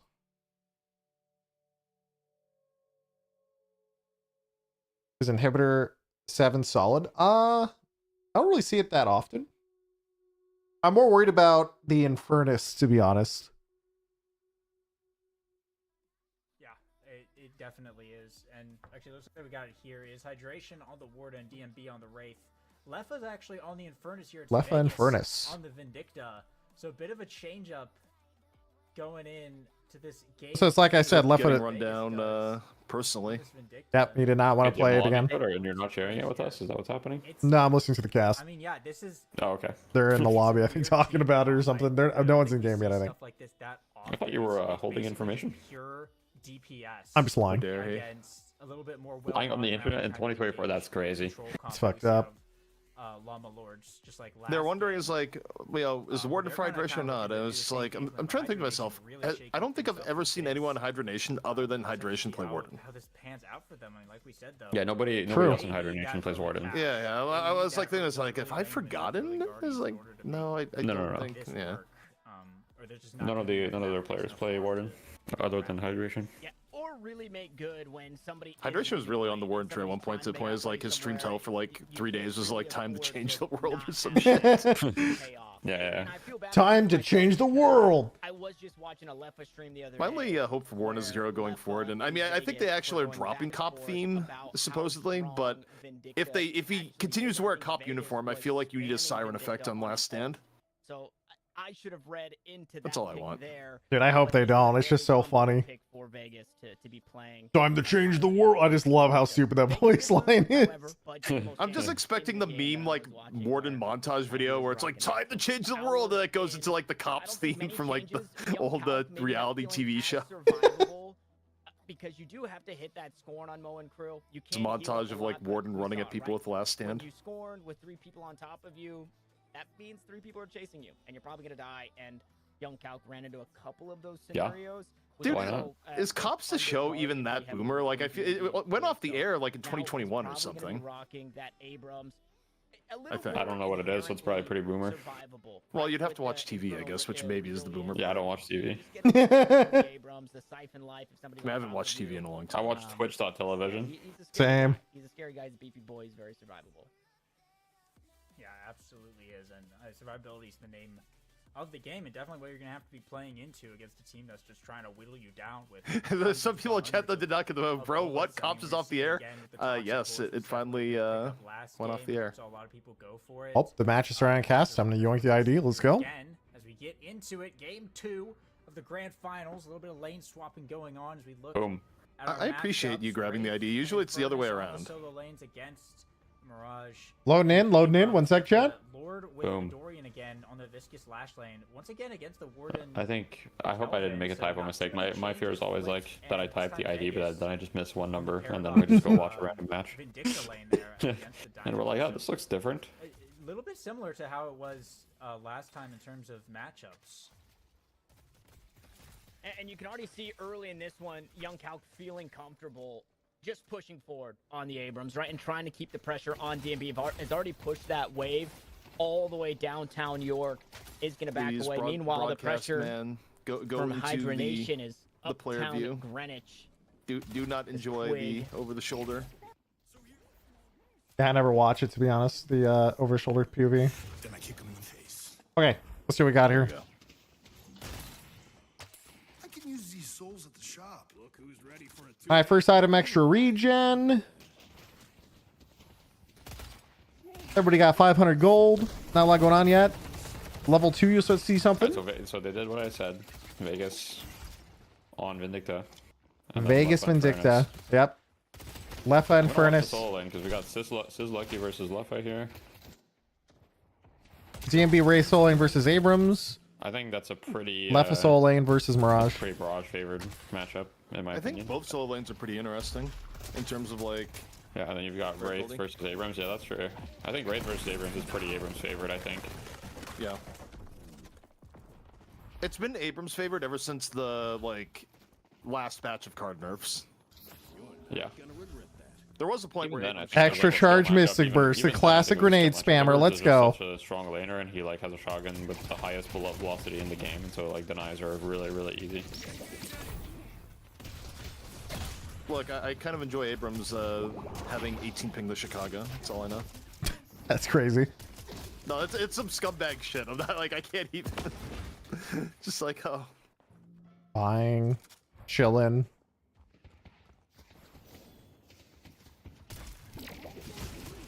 Oh, nice grenade. Return gets flogged. See ya. Oh, Kelvin might be looking for a kill. JK is cubed. Damn, he's got that timing down. Let's go. Vindicta hits the Crow on her way out. Nice, nice. Crow does a lot of damage early game. Quick healing writing right now. Yeah, Abrams ganking. Abrams getting wave bio and then being active, but if you don't get a kill here, this actually kind of ends up. He could get counter ganks. He can get chased down right now. I think he misses his entire wave for this, pretty much. He did miss a wave, I'm pretty sure. He missed at least 2 CS. 3 creeps. No. 2 or 3. It was either it was at least 2 or 3. Yeah, I saw. I mean, he was ahead of the Wraith, and he was ahead of the Wraith, and he's behind the Wraith by 200. So I'm pretty sure that he missed at least 2 to 3 creeps. He did. I saw him miss 2, but I don't know about the rest. Either way, I thought he was gonna get chased and potentially ganked. I don't hate the attempt he went for. I mean, he did give up some of his lead on the Wraith, but it's it's not like the Wraith is going to get out of control here, and if he had actually gotten the kill, it would have been huge. So, probably fine. Yeah, the quick gankerino, so that laner really nice. It looks like Infernus Mirage laners just basically played neutral right now. Yeah, they're just AFK farming. It's a classic. Like, their HP bars aren't even moving, they're just hitting CS.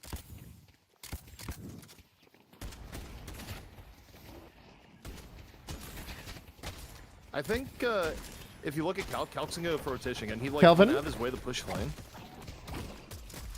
Kelvin forces cube. Yeah, look at where he's moving here. Or who's moving? Calc? Abrams. Calc, yeah. He pushed up wave and Yeah.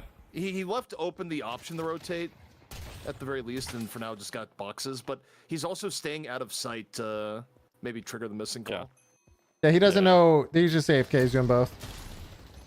Actually, kind of smart. The funny thing is, in those situations, I think something that people might start doing more, or at least it's something to think about, is, for example, if you're the Wraith there and you see the Abrams isn't there, if you don't shoot the creeps at all, the Abrams loses the entire wave. So if you just freeze it, the Abrams loses the entire wave.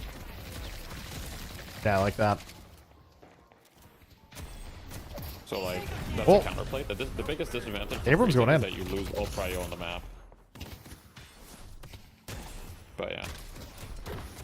Wraith just ulted. God, the card, doing He's dead. 8 million damage. See ya. Here comes the counter gank. Maybe. No, they're rotating. Too late. When you have ammo scavenger, 2 I was gonna say, I think he's at full. Yeah, I think he's at full ammo scav stacks. He definitely is. Yeah. Oh, he is. Viscous rolling after Wraith right now. No TP. He's okay. Gets a stun. See, she's dead. Not Okay, right? Not okay. Damn, Lord NM got lucky with the timing of that one. If DMB just didn't go back on the zipline, he was fine. Oh! He was actually His fine. movement is crazy. That was... Oh my god, dude. They all got out. Lash Sounds even like the ulted Leffa and forced is the lucky Kelvin lane, Dome. It's just pretty even.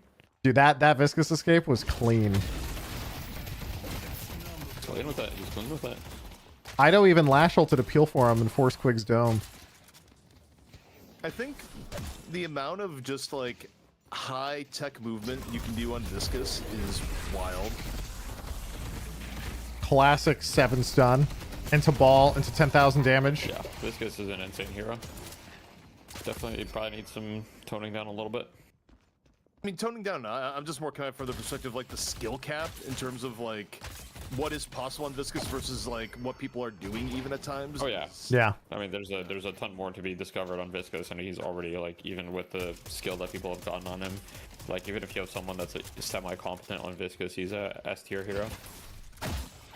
It's like movement, it's awareness on cube, it's like movement in ball. It's like, holy shit. Calvin just picks up slowing Hex. Game time.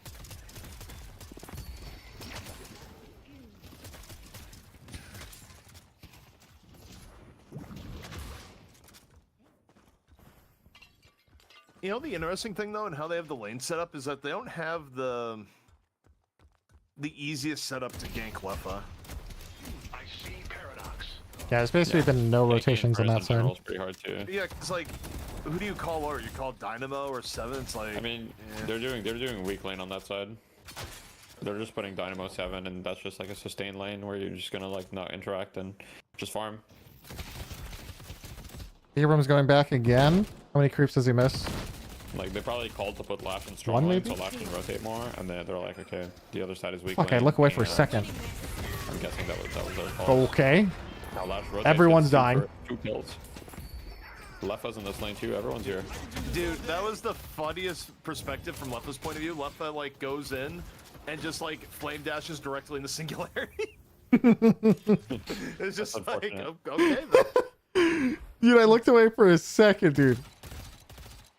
It's a classic. Keep your wits about you. Warden's here.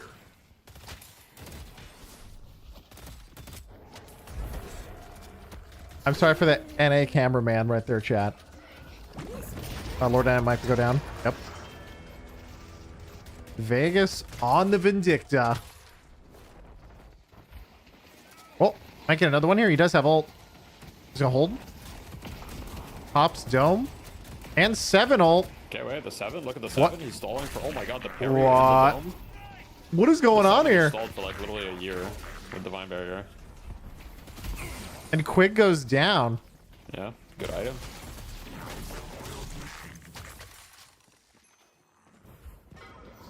Paradox just watching from high ground. What is this Paradox? This Paradox is chilling out here. Yo, Calc just got finessed by DMB. Fuck, dude. Everyone's dying one-on-one. I'm looking at it with a Paradox. Like, initiated a gank off the top, like after making it look like he wasn't The there. DMB has reactive barrier. Yeah. Yeah. Reactive barrier, it's a barrier, classic. very good. This happened to him earlier, I think, DMB too. Going for ult next here. Earlier, the first Calc death was because he engaged onto Wraith, who he got the punch off, but immediately, you know, Wraith got her ult off, and the Wraith took no damage. This good old reactive Yeah, barrier. if you don't get a good early start, so Wraith can feel really bad against Abrams if Abrams gets a good early start. But if you're able to just like delay it, Can they kill him? Then Wraith Oh, gets huge! started. Yeah, the Wraith is having a good time. Yeah, yeah. And movement rune on Wraith, too. Yeah. They got both runes, hibernation that is. What's the other one? Yeah. Oh, They should be casting pretty on strong right now. Vindicta. They're up a decent amount. They have runes. Casting like, it rune should on be a Vindicta. good time for them to up the tempo here. And DMB and hydration are both like extremely. Oh, that was almost close. That was And, actually really close. Person with most net worth on the enemy team, Rokane, it's a little bit harder for him to be active. He's probably just gonna want to farm for a little bit. Whereas DMB is like ready to go as soon as he has ult. Gordon getting initiated on by Lash, dodges the slam. Wow, got pretty. That's actually really nice spam. If he does not immediately dodge that, I think he instantly dies. Meanwhile, the side lane, let's watch Leffa. Got dive over here. Dynamo does go down. I think the late game They're is, grouping like, to take pretty this right. interesting. Oh, dude, this is How bad. this- They how they these group team right side of the comps map. They against take each the other, tower 'cause and they're gonna take the urn. You can't really underestimate the fuckery that can happen between like just death slam into singularity and that sort of stuff, but also That's a huge advantage now. They're up 10k. It's massive. But they still have 7 too. Like I mean, now they're up 10k off the tower and urn. You up 10k. I mean, then again, though, this is the situation is that these leads sometimes, I mean, you have to really play it well, because if you make a mistake and you start playing the macro a little bit poorly and you start losing, like, you don't get full map control, you lose your towers, and then like most of the lead is gone. Because like a good like 6k of this lead is just because they have 3 guardians up still. Yeah. Honestly, I think that kind of happened last game with Brooklyn. Like they were behind, and then they kind of threw a little bit, and then the Infernus ran away with the game. I think the biggest difference between this game and the last game in terms of like who has farm and who doesn't is that this has been a vastly better game for DMB. That's true. He's 4-1 right now. Be a way more impactful Wraith in terms of like starting up fights with early telekinesis and everything. Like DMB was basically broke. Wraith already has silence glyph, boys. It's time. Really, really bad to play. Yeah. I mean, he should be able to. He might be able to get just a free kill on Lash here. Yeah, silence glyph now too. Never mind. He's just going for the farm. Silence glyph and slowing hex. Hey, they do a lot of damage, and they also stop you. Wait. Indecision on taking the teleport or not right now. He doesn't sure if he wants to join the fight. I think Mirage told him just to stay away because he's dead. Yeah, he's dead. He doesn't want to. He told his friend to leave. Like Mirage is on the enemy team. Oh, sorry. Sorry, he was just. I think his team. Bring was it off. he You was get the just idea. asking He was just looking to see if there was, you know, more people showing up to that or not. Oh. I'm really surprised Gordon M was able to get the ball off there. Holy fuck! Infinite damage. That could have been bad. I actually got away with the corner too. This is starting to look pretty bad. I'm all alone out here. I think the thing that really sucks for Llama Lords is that you look at Calc being 8k Abrams when most of the other team is at like 13, 14k is just, it feels so shit. Yeah. If you have a bad start as Abrams, the hero definitely feels like you're... Oh, you gotta kill him. But the hero definitely feels like a lot less useful for a little bit. Hydration's kind of stuck behind enemy line. No, they're rather okay. And just being more of a tank. Well, I thought they were going to commit and say try and take him next, but they're out. Between if you're even to a head, you land a good charge and the person is literally dead unless they have reactive, right? Wait. And if you're behind, even people that normally would die, they just kind of shake it off, get away, and your charge is down, and now it's like, okay, the fuck do I do? Yeah, there's also something that I just realized about Abrams, which is the fact that before, from the testing that I did on Abrams, if you landed your ult, the melee was not always guaranteed if they were on the edge of your ult. But now I think with Decay and Duration Extender, I think it's always guaranteed. Because you just have another source, I guess, you just have another source of duration. Oh. I thought Duration Extender alone was 8%. like was enough, and then without Duration. No, it wasn't. If you were on the edge of the ult, it wasn't. I don't think. That's actually interesting interaction. I had no idea. Yeah, like what DMB just did to Lord and M there, DMB did not have the farm to do that last game. He's about to get fucking like Shadow Weave. Yeah. Survival rune. Survival rune on the Fed Wraith. It's over. Very nice. Wait. 5-1 18k, boys. I mean, Rokan has 16k, to be fair. We talk a lot, but the 7 is keeping up in terms of souls. I was like, does he not have silence clip? But it just didn't show on my UI, because sometimes it does that. It just doesn't show random items. Guys, this is where we just AFK on this POV, I think, and just wait until the next team fight.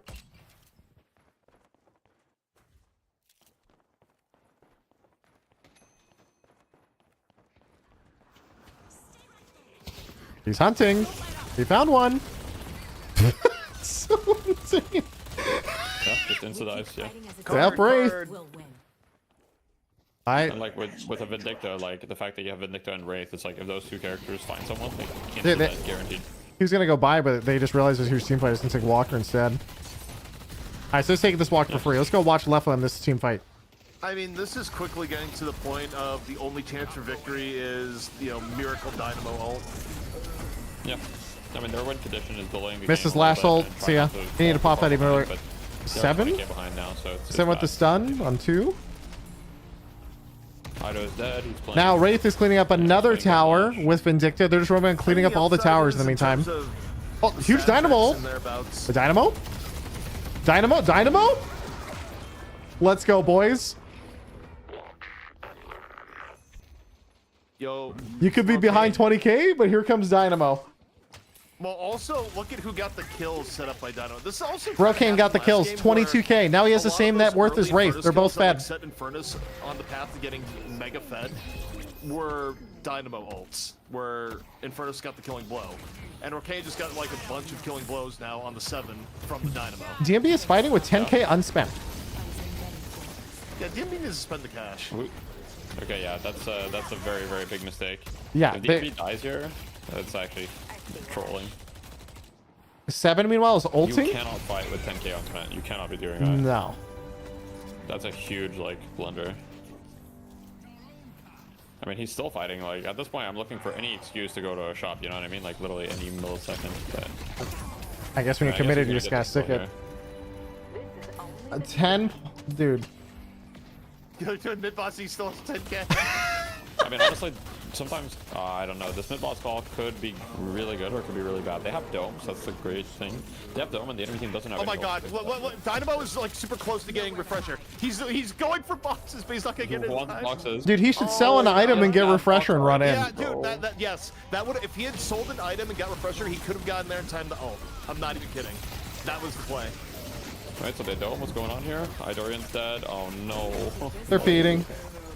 They got it! Wait, Young Calc got it. How did he get it? He delayed enough for Calc to get his ult back up, and then he got it. How did Calc get it? He doesn't even have Unstoppable on ult. That's actually really good, because here's the thing. And now he has refresher for next fight. If they get mid-boss, then there's no opportunity for split pushing or whatever. But with Mirage, when you have mid-boss buff, like, your waves just get so pushed that you get, like, they so don't many realize he got refresher yet. He got fucking 3! That's huge! He didn't check his items! Here we go, boys! Oh my god. Oh my god! Oh my god, the Dynamo! They didn't check Dynamo's items. They didn't know he had refresher, so he just held his refresh until the moment he was going in. He's into refresher. No rescue beam, no nothing. Dude, this Dynamo is saving the game. The last team fight, he got 3. Your content goat. He got 3 in the last fight. Like, he's literally the reason why they were winning. Pure content. Pure content, boys. That's all it is. You're not checking for that? I mean, true, but also... It is hard to check for that, but you should definitely, like, that's definitely, like, the MOBA check, you know what I mean? Like, if you're a Dota player, like, checking items is, like, second nature. I don't think, I mean, I guess Quig and DMB played a lot of Smite, so they should have that nature built in too, but yeah, it's definitely, like, you gotta be ready for that, but also really good play by Pure Content. Yeah, that was insane. What a twist, dude. What a twist. That's crazy. That's true. The fucking plot thickens. Like, it's easy to focus on Rocane, but a lot of Rocane's setup, both last game and this game, have come from, like, Pure Content. Like, it has. Right place, it's all right time, Dynamo. Singularity. Yeah, for sure. Oh, 100%. I mean, Pure Content has been part of 14 out of 17 kills. Think about that. Yeah. Yeah, it's wild. 14 of 17 kills, boys. That's a lot of KP. That's a lot. Like, Young Calc has been part of 2 kills. You know? Not saying Young Calc stole the Rejuvenator though, right? So I'm not saying that to discredit. I'm just saying it's very hard. Calc's not off the team because he got the rejuve. But he does, yeah. Calc's got his ass whooped this game. He also has Divine Barrier though. Is the assist bug still in there? Sorry? Is the assist bug still around with Divine Barrier? Oh, I'm not sure actually. They're chasing that Mirage. This Mirage is not having a good time. Here's my question with the steal Wait, and the ult. He's gaming. He did get out. Even, Lash is chasing. Really has not been forced to be in close games this late into the game this long, and they lost map. Viscous 1. POV, boys. It's roll time. It feels like Hydra Nation's mental is just fucking booed at this point. Viscous is in. Viscous is in. No, there's no way. Mental boomed? Hibernation? No. Viscous interrupts Wraith TP. What? No. Hibernation? Nah. Oh, let's watch 7. Let's watch 7. He's gonna carry POV. Carry POV. Dude, this is pretty crazy here. 7 is cleaning up. Infernus coming in. I think this is fat. Let me get on the 7 POV. Pure content disjoints the Infernus ult all in on everyone. Yeah, that was an incredible Good play. quantum. Wait. No, the parry! No! DMB with the parry of live thing. Okay, it didn't matter. Is Infernus gonna 1v5 though? He might. I think he is. I think he is actually 1v5ing. Infernus is just Infernusing. He can't stop the Infernus. The Infernus is Infernusing. He can't lose. Okay. Infernus is turning it around. Oh, wait, Lash? Oh. Lash 1v1? Ido? It's down to, it's just these two. Ido count? Yeah, technically, you know, they win this team fight, right? I just have one thing to say. If you're rewatching this, you gotta buy Bullet Resist Shredder. You gotta buy the item. Dude, look at all the cash he's picking up. He's like, oh shit, I gotta get this money before they get here. He's getting this money. He's gonna go grocery shopping after this. Oh my, look how many M&Ms all over the floor. Who spilled all the candy? You just have to pick up everyone's shit. It's like everyone's left the party. Like the party is over, and like you're the poor son of a bitch that has to like pick up all the red cups, pick up like the pizza boxes. All of a sudden, that's Ido right now. He's got 6K now, dude. Look at his net worth. He's actually the same as Wraith Infernus almost. Unsecured, pretty much almost. 2,000 unsecured almost. Plus, like the soul bounty. Like at this point in the game, kills give a lot of souls.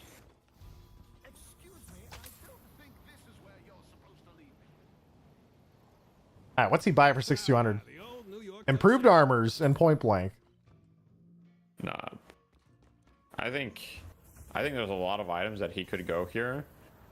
But I think like Fortitude would have been one that he could considered with his playstyle. I think he went point blank, which is fine, obviously. I went point blank, improved spirit. We have a new team fight coming in. Wait, the Wraith kind of just got caught out of Shadow Weave.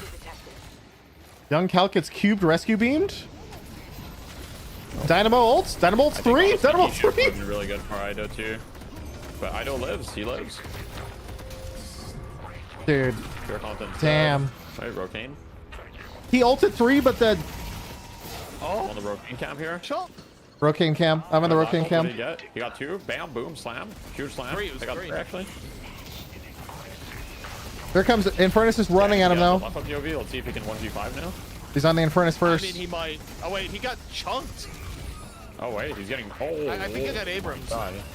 Bro, Young Calc actually just Dude. like, one-shot him almost. Did you? That damage was disgusting. So it was a 7 stun onto 2, straight into an Abrams charge. He just got chain CC. The Infernus went in, just got 100 to 0'd.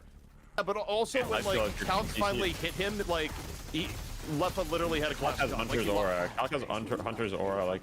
Yeah. And like. That Hunter's aura. He must have been solo after that. The other guy must have died. Minus 27% bullet resist just gets one tapped. Hibernation can still come back here. I just don't think they have the mental to come back with like where this is. Yeah, it's definitely still winnable. It's not over. This is first phase, I think. Maybe not though. It might not even be first phase because they don't have everyone here. It might just be double shrine. No, I think it's shrine. I think it's shrine now. Yeah, they don't want to feed. Yeah, that's fair. That's honestly fair. Like, arguably, could you have gone first phase? Maybe, but it's not worth taking the risk. Yeah, they're pretty far ahead. If they lose their, it'd be bad. That'd be an instant flip plus earn flip. Mid-boss has arrived. Singularity's on cooldown. I'm a fan of Fortitude. Yeah, I like Fortitude. It's a good item.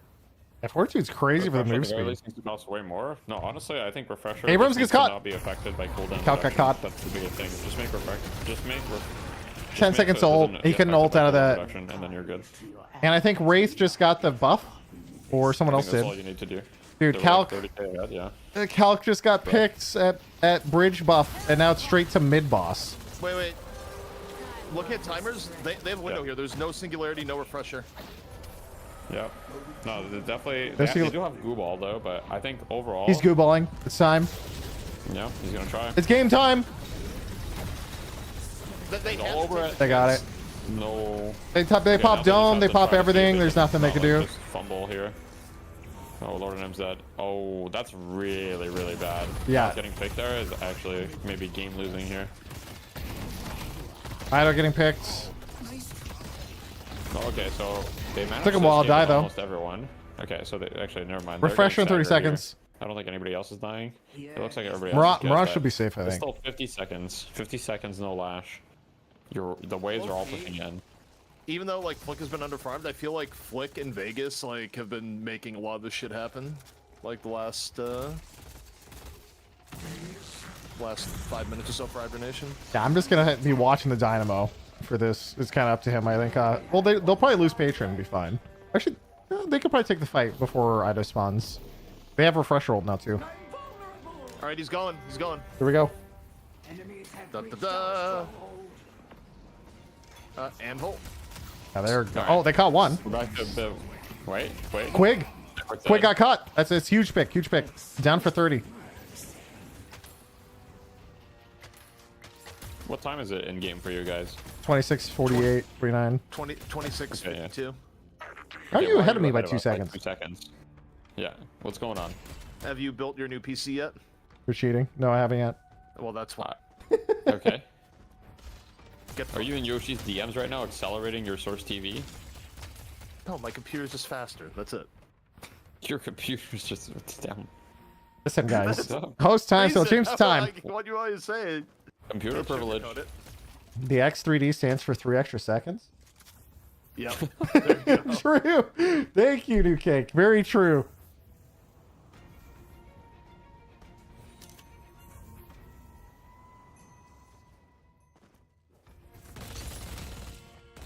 Metal skin, improved armor, combat boot. Dude, this Wraith late game is fucking crazy. Alright, well, they're completely even in terms of net worth. This is... It really is just one team fight wins the game here, I think. Although I guess there was Patron as well to come down for both teams. But it's probably one team fight ends the game. I don't entirely like on Brocane right now. This kind of came up last game too, but I think it's even more relevant on 7 because 7 is just like not as survivable. Not having shift to this lane to the game is like kind of bad. Or like metal skin or I don't know, something that can shake focus fire. Because I feel like there's a non-zero chance next team fight that Brocane just gets like ultra hard focused if Dynamo doesn't get a big singularity. Or swapped. Yeah. Even if you get swapped a few E-shift, you're still dead, but it gives you a chance. Because like 7's way more vulnerable to that than like even Infernus's. Because Infernus, you get to that spot, you can dash and like leech. 7 can actually just here's my biggest problem here on the side of Hibernation is they have 0 knockdowns, 0 curses. Doesn't Really? that seem kind of insane? Like on Vindicta, shouldn't you just be building knockdown? That is strange. For the Dynamo? You know what? Yeah, usually, I remember Like, when we saw... the Dynamo's getting 4-second ults, like knockdown goes off pretty quickly. Like curse a lot better than knockdown when it comes to Dynamo. When, in EU at this point, better, but... in terms of itemization, the one time we saw Dynamo picked in EU, we saw 3 curses at 18 minutes. It is true. Yeah, I mean, there's 0 curses on the side of To be fair though, they were also, I think Pocket was in that game too. It was like kind of we need it for like multiple people. Yeah, you're right. Like, you have Wraith, one of the best like curse builders in the game. Like you've got a pretty farmed Warden that could build curse as well, arguably.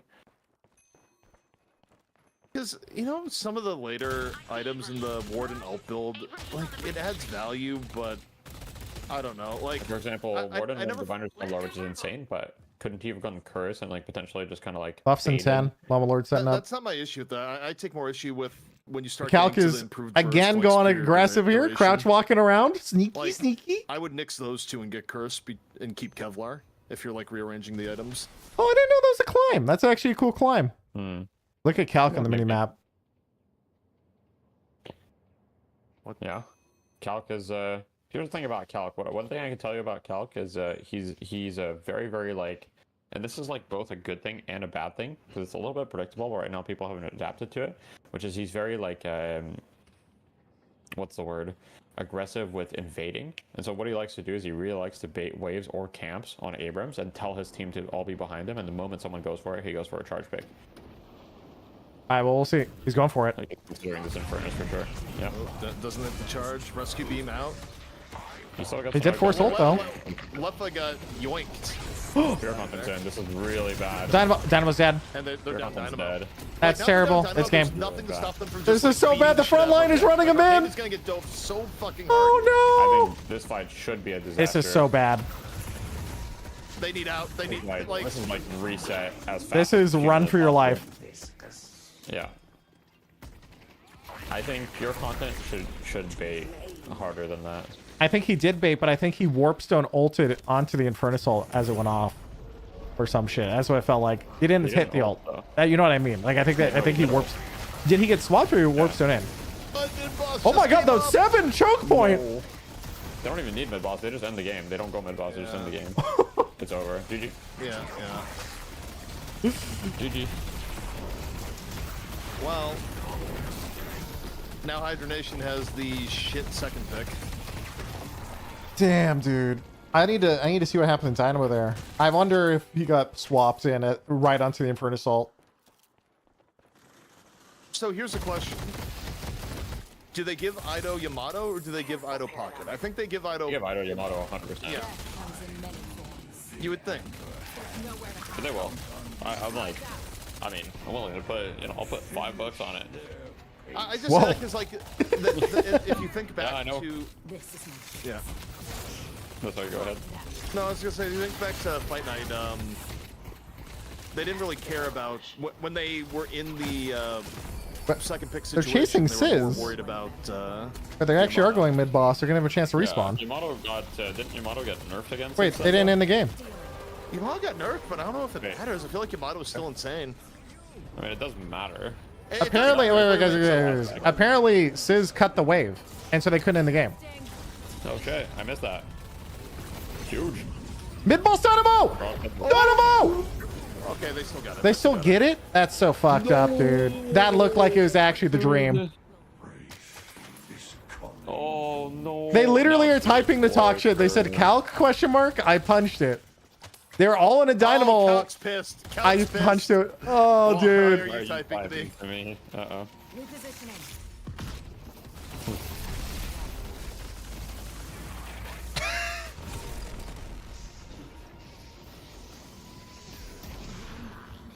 Dude, how did he not get the rejuve? I mean, either way, they're dead, right? But If I'm Hydronation coaches and I'm like looking at what transpired in this game, knowing that you have to give up either Yamato or the Pocket, I think you pick Dynamo earlier than you would.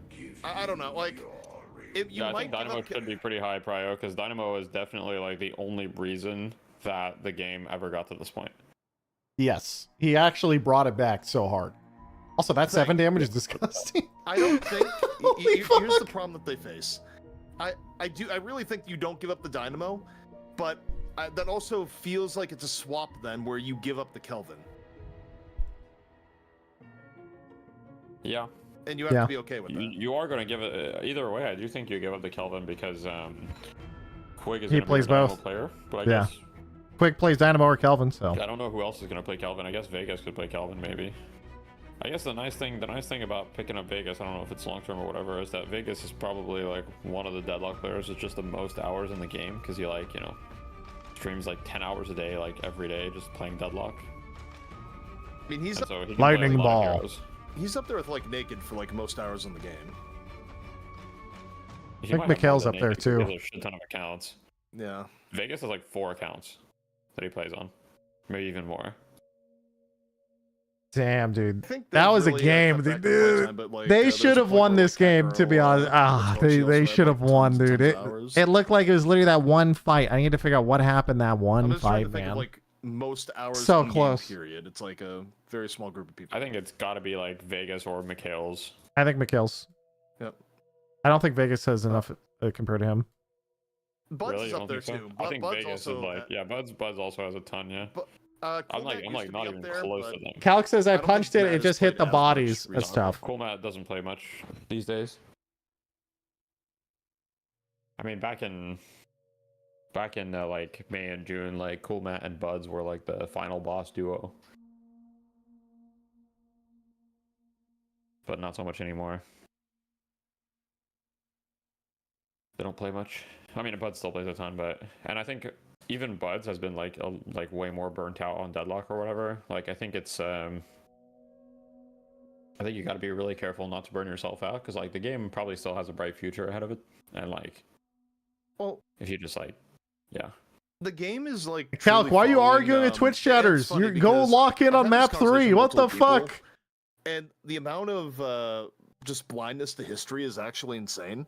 That people forget. He says this is how I lock in. Okay, dude. Like when people think OW launch, they just think of when the game actually launched and suddenly streamers were at like 20,000, tournaments were at 20,000, everything else. But the OW beta was a lot more contained in terms of viewership.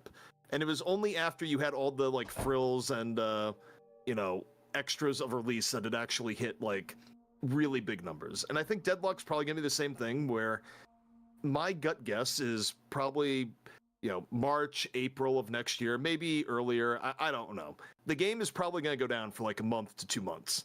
Like I think the game will just straight up go offline while they basically tool for like pure launch, which is gonna add in a lot of like cosmetics, progression, story, lore. I do think. I don't think they did that with Dota. I think they're just gonna send it live like Dota. They might send it live, but I think if you look at how well that strategy worked for Overwatch, where Overwatch went down and then came back up, it's a very effective strategy. Like if you're trying to get like, I guess I gotta restart my game. Buck, big like holy Got shit, update. everyone check it out. Yeah, but I feel like Valve is just so different with the mentality around these things. You guys are flaming me for this clip, and if you listen, you can hear the punch hit the bodies. I feel like they just don't care about that. Wait, I'm not flaming you. You literally said I'm not disagreeing with you. What does chat think?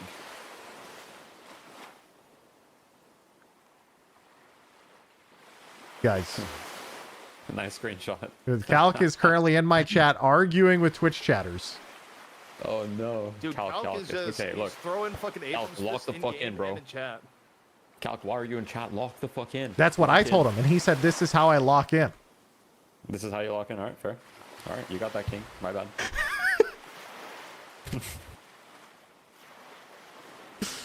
Oh god. Okay, reading Twitch chat between games is definitely a feed though. Reading Twitch chat between games. See, listen, the whole point is you guys are supposed to all be streaming your POVs with full comms. Then what the fuck? Get off Twitch. Yeah, wait a second. If they're not streaming with full comms, why the fuck are you in my Twitch chat? You guys are supposed to be fully focused here. Ban him. Ban him. Yeah, ban him for his own. Guys, I need you to win, Calc. I'm banning you for placing a bet. For your own good, bro.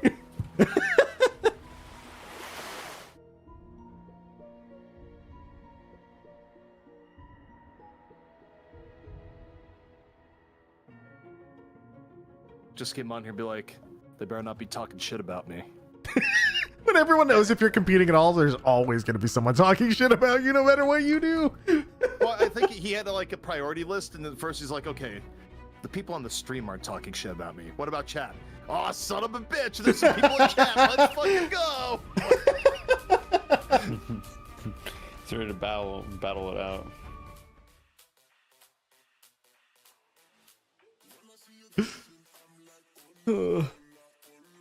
I think my mental image is if you've ever seen a hockey game where like the players, they go to fight, it's very ceremonial, and they like throw out their gloves on the ice at the same time. Yeah. That's like the mental image of Cal, just like rolling up, gloves off. Yeah. That's true. You just ask a Canadian if he's ever seen a hockey game. Crazy. Crazy stuff. Dude, I'm so pissed that these guys don't stream their POVs with full comms during games like this. Like, this is actually hype. I want to hear, Leffa get mad at people. I want to hear his teammates be like, yo, Cal, did you punch that? And him just be like, yo, I fucking punched it, bro. Like, I need that in my veins. I is copy pasting in chat right now.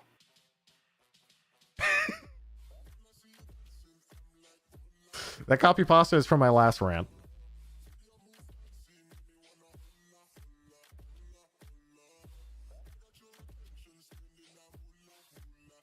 At least I don't have to rant anymore. They just make a copy pasta.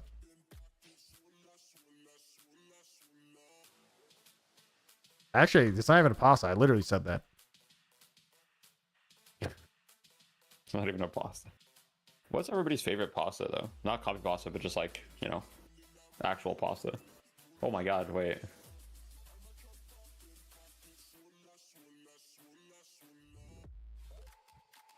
Boom, boom, boom. Question. Those pasta's pretty good. Honestly, I will say I like when pasta is made like on the spicy side. Like I've definitely grown more attached to like just throwing more red pepper flakes into pasta. Yeah, I love that. see, my problem is I love spaghetti, but I don't know if I love spaghetti because it's an excuse to eat too much garlic bread. Oh. Okay. ZP eats straight butter noodles? What the fuck is wrong with you?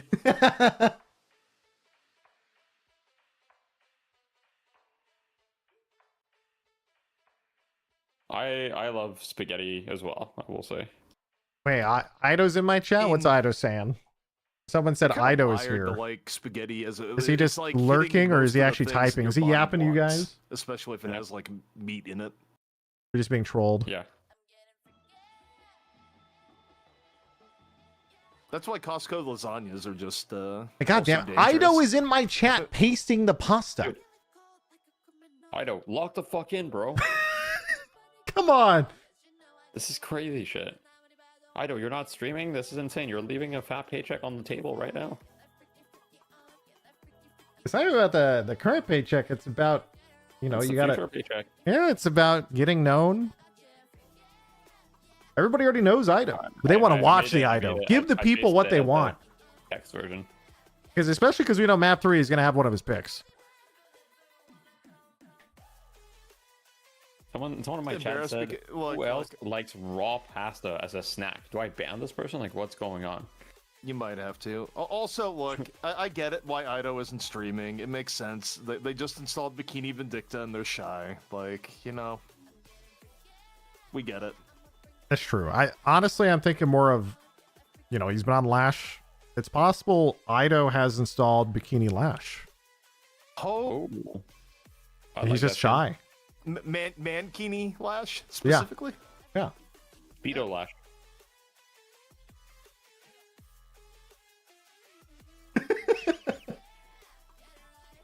Raw pasta is good? What are you guys... What? Bro, what?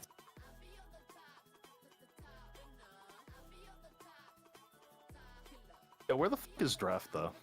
We need like an Ido impersonator that makes a Twitch account called Ido something and just like goes in game, takes the match ID and only goes on the Ido perspective and just goes live.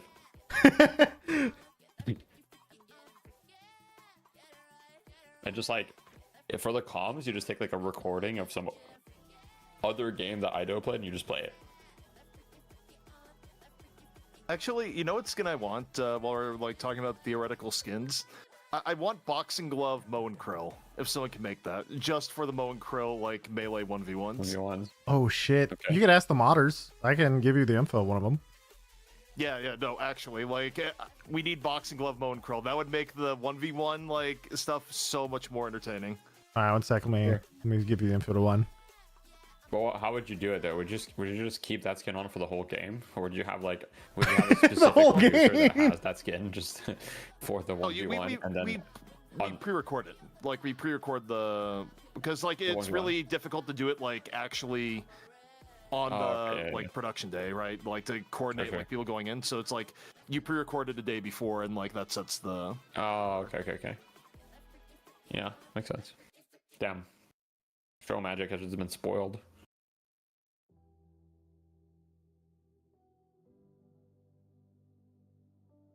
Do you mind if I intro you to the modder then for the thingy? Yeah, go for it. Sweet. Seagull really wants to see it personally, so he's gonna make it happen. Absolutely, dude. A Moe and Krill boxing skin for Moe and Krill 1v1 to determine first pick is just so. It's so good. Like, it's just so good. You know, like the heavy gloves. What are they called? Oh God, I You know, the ones forgot. that make you run fast and shit? Yeah, I forgot. It's been 20 years. Yeah, we need that. Literally 20 years. He does. Someone in chat knows. I'm sure there's hundreds of people in your chat that are spamming the name of the gloves right now. Gloves of running urgently. Yeah. Dude, when it comes to custom skins, not mods, but like, skins I hope they put in the game at some point. The number one skin I want is like some form of like Abrams like football skin. Like put Abrams in some pads like in football season. And replace his book with a football. Yes. Okay. But he keeps the shotgun. It's very known football players need shotguns. Well, that quarterbacks do, throw the ball out of the shotgun. Right. Sorry, American football, but the fake football, not. Don't worry. The hand egg, in fact. Who made Coomer Vindicta skin? I have no idea. Is that the person you're talking about, Seagull? No. This one, I don't know. I mean, I'm sure they maybe have, but this one made, the modder I know made the Amazon Kelvin for Vegas, and then he made me the TF2 engineer one for McGinnis, so I got kind of like half buggy. Yeah. Okay, yeah. Wait, you're behind that abomination of a skin? What, the TF2 engineer? Yeah. Dude, apparently it was a journey because the McGinnis has a really weird model compared to any other thing in the game. And so it took the whole, like the modding Discord, it took them a while to figure out just McGinnis, because McGinnis has a very weird bug with her character model, essentially. Interesting. And their theory was it's because McGinnis technically uses a different system than any other character in the game. They think that she might just be like one of the oldest characters models in Deadlock. There's like all sorts of weirdness.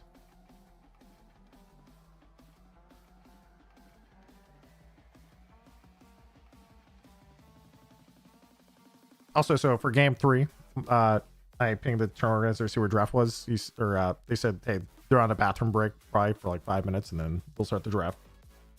Yeah, bathroom break, watching Twitch chats. Close enough. So you try classic Overwatch? I have not yet. Going into your VOD, clipping things, typing in chat. That's their bathroom break. I just think back to the old weekly tournaments and like dealing with the team that become envious when they're IDD There's like one member in particular that like every time there was a long break, they're like, yeah, sorry, this player is like taking a shit. Was it Harry? Yeah, it was Harry. I just knew it was Harry. God damn it, dude. Yeah, that's how you know that like this happened a lot where you're like, wait, I think I remember that. It was him. He was the one always taking a shit. Fucking Harry. God damn it. We're gonna come back and we're just gonna see the WeFF message or something. Just WeFF open. Go end.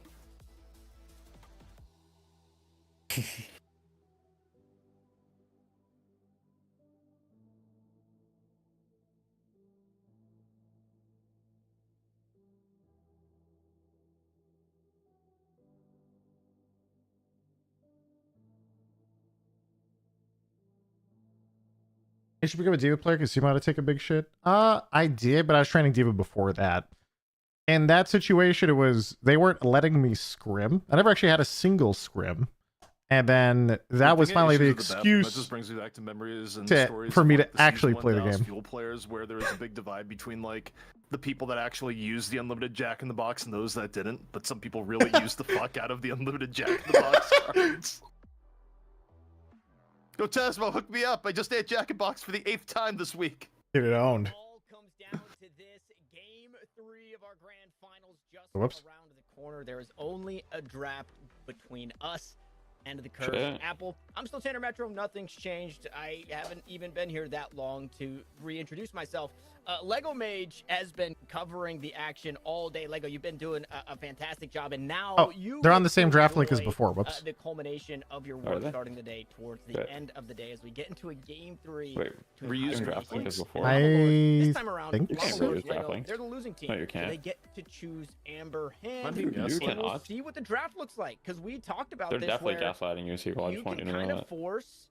Well, they're halfway through the draft on the So link they I ban away clicked. the Viscous, say you can't have Which that, link? and we'll What- see if what Hydronation link? let the Yamato It's not the through. same link though. The one that you posted at 601 Yeah, is I was fuck? sort of done. thinking about this, and Your copy paste Yeah, work? Oh, not dude, my ban- copy paste broke. Yeah, no, you're fine. no I found longer it. forced to ban the Yamato, right? Damn it. So you have your options, and you say you don't want to play Alright, yeah, they banned Pocket against as we expected. a Viscous, First you don't pick want Yamato. Vegas to Yeah, first pick that, nothing. and this can be a nothing first pick surprising. Yamato here for Llama Lords, something we They have pick not Infernus seen Kelvin. this series at all. Okay. So this really shakes up a lot. Dynamo. It's Okay, like we so got the Llama Lords, Infernus very once high again prio on here, Dynamo, especially probably considering, for I Lefa mean, and interestingly funny how enough, it's funny how Infernus immediately jumped up to high priority again, like over the course of like one series. Yeah.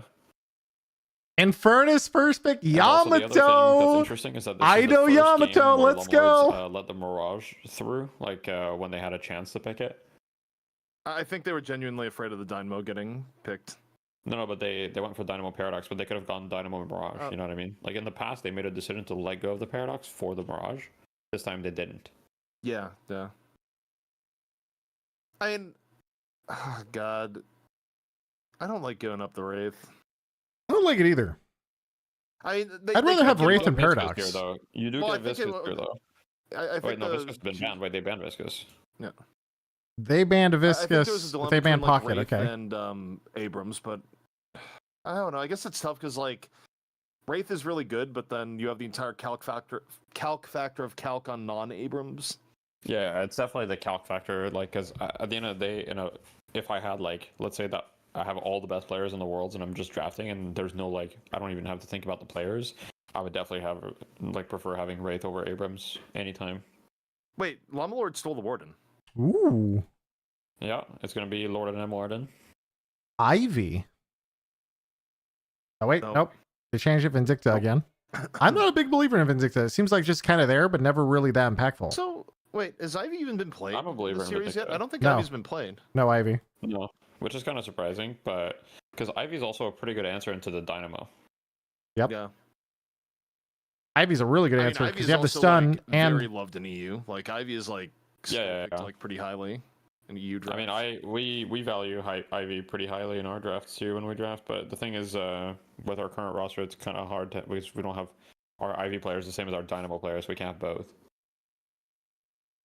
I mean they don't spoiler, I'd tell seven. everyone how to There's counter 7 us. right now. It's okay. Ido's in the chat right now. Instead of focusing on his own draft, he's taking notes. All right. I like the Abrams Warden. I always love having those two characters together because the frontline engage is kind of disgusting. Oh, Deadlock not work offline. Oh shit, mine is too. Did they just update? I know they had an update, but there might be another update. What is their last pick gonna be? Wait, actually, I don't know who they're gonna Be put some on fucking which Mo and character, Krill or something? 'cause, Like, what are you doing? Ido can play Yamato, Guys? but Brocane also plays Yamato, and a lot of the time when they have Yamato, Brocane's been on it as well. Who's their last pick Ido gonna be? could be on the Paradox. Lash. Lash. We have not seen Yeah, Lash we got the hydration. Well, yeah, it's gonna be Hydration Lash, probably like Vegas Mirage. Yeah, it's Vegas Mirage. Oh, and Vegas could be Vindicta too. No, I think it'll be Vegas Vindicta. I think it might actually be Lefa Wraith, DMB Mirage, because I think it's a Flick. No, I think it's Flick. Flick. Oh no, Vindicta. they have Infernus too. What the fuck? The interesting thing is they don't really have a Vindicta. front line. Their front line doesn't No. feel that great compared to. It's true. They don't have a great. I much prefer Llama Lords draft, but as far as the Same. players, my prediction is the Lefa Infernus, DMB Wraith, Flick Vindicta, Hydration Lash, and Mirage on Vegas, and then Quail and Kelvin. Dude, okay, actually look at this draft. I think the number one like way Llama Lords wins here, you do everything in your possible power to get a good ramp for Yamato, and then Yamato can literally dive like there. Yes. Anyone aside from Kelvin, basically, Yamato can just fucking dive and kill. Also, just And the Furnace. rundown is insane. I think tanks are OP, so. The fucking Abrams, Warden, Dynamo, Yamato just fucking running you down. Paradox Conversely, lead for if you're picks, 7 Hibernation, carry. you I like have it. to somehow starve Yamato early on. I mean, they don't have to. They have him for Like, but you need to like do rotations that fuck up Yamato and like ideally get her a little bit behind. I feel like there's so much pressure on Quig this game to have insane domes. Yeah, true. Like he has to have insane domes as Kelvin in order to keep this going. Yeah. Yeah, I will say I don't. Personally, I don't like I mean, their the draft. thing- I the like thing Llama with Lord's draft. The thing with the Hydra Nation draft is that if they have really good lanes and they just kind of snowball, the They fact just that they win. don't have a front line won't matter as much. Yeah. Also, someone asking, was Hydration an Overwatch player? And to that, I respond to you, Gladiator. Gladiator. That's it. That's all I got. All right. Last time I played Overwatch, Hydration was a Skybox Pharaoh who just AFK'd. It was a long time ago. Crazy stuff. It was a very long time ago. Dude, Sadiators was actually one of my favorite memes. Like, I unironically, every time like the Gladiators lost like a big match, you could go to Twitter and like Clockwork Wolf would just be posting the fucking Sadiator.jpg with like the crying lion, and every time that shit made me laugh. Hydra Nation, It's just too got good. The double carry thing, they want kind of that slow money income game for the first part of this. I want to believe in Llama Lords to take this. I want to believe. The Death Slam on the Lash, you can still make some big plays. You can still take some fights with that control. We're just waiting for the match ID. CC that you might not have been able Indeed. to in the last game. You search for Sadiators and like one of the top things is the wolf tweet. Who is making I'm just gonna post it in chat. the change, right? Not having the Mirage means Sizz Lucky is out of a hero. And then not having Viscus means Lord is out of a hero because that's who they've been playing. And I would think. Holy shit, that's old. I would assume It's so good. Lucky playing the Warden and Lord playing the Paradox, unless Young Calc is on that Warden, and then maybe somebody else is playing. So I'm pretty sure I know the casters are saying different things right now. If you guys have the volume on, but I'm 99% sure that it's Lord NM Warden Sizz Lucky 7. In the laning phase on the Viscus. 99% sure. Because Lord NM plays a lot of Warden in pubs, and I've seen Sizz Lucky on 7 a decent amount of times. Also, Sizz is I've never traditionally. seen Sizz Lucky on Warden, but maybe. Sizz traditionally plays a lot of carry characters, so it kind of makes more sense. I like L's lineup better. I personally like Llama Lord's lineup because I'm a believer in having like a big front line. So I like their comp better. Whereas Hydra Nation does not have a big front line. Wait, Vegas is in chat too? He was earlier. I don't know if he still is. Off of that as well, like we saw a very consistent. Bro, what the fuck? Calculator just told us in chat. This is Lucky Paradox, 7 Rocane, Lord NM, Warden. That's gone. They don't It's gonna turn out like the entire like coaching staff for Hydra Nation is just sitting here being like, you know what, we're gonna add to the think tank. If you guys say anything useful, yep, that's right, we're gonna add it. Like, Nah, they're just AFK. They're just vibing in our Twitch chats, I guess. Like you're kind of looking at maybe Abrams or Warden. As long as you guys don't feed in the laning phase, I believe in Llama I love Lords. the insane flowcharts on how Gladiators can still make the playoffs. Yeah, so, some of that stuff got actually ridiculous back in the day. And I think pure content is really carrying the weight a lot on that front. But yeah, I think we'll have to see. I wouldn't be surprised. I'm also a believer in the Dynamo. Of those kind of items like knockdown and decay on Young Calc. I wonder if whatchamacallit, they'll buy more sounds glyphs or knockdowns or curses this game on Hydra Nation, considering how good the Dynamo was last game for the first he kind of hard carried most of the game. Like he kind of brought him back in 2 different big team fights and swung the whole game. I think the problem is that when you have Yamato on the team, like there's certain characters that are kind of oh shit, it draws your attention to them, right? And it's like, how much can you focus on CCing Dynamo when most fights are gonna start with like Yamato ulting and diving you?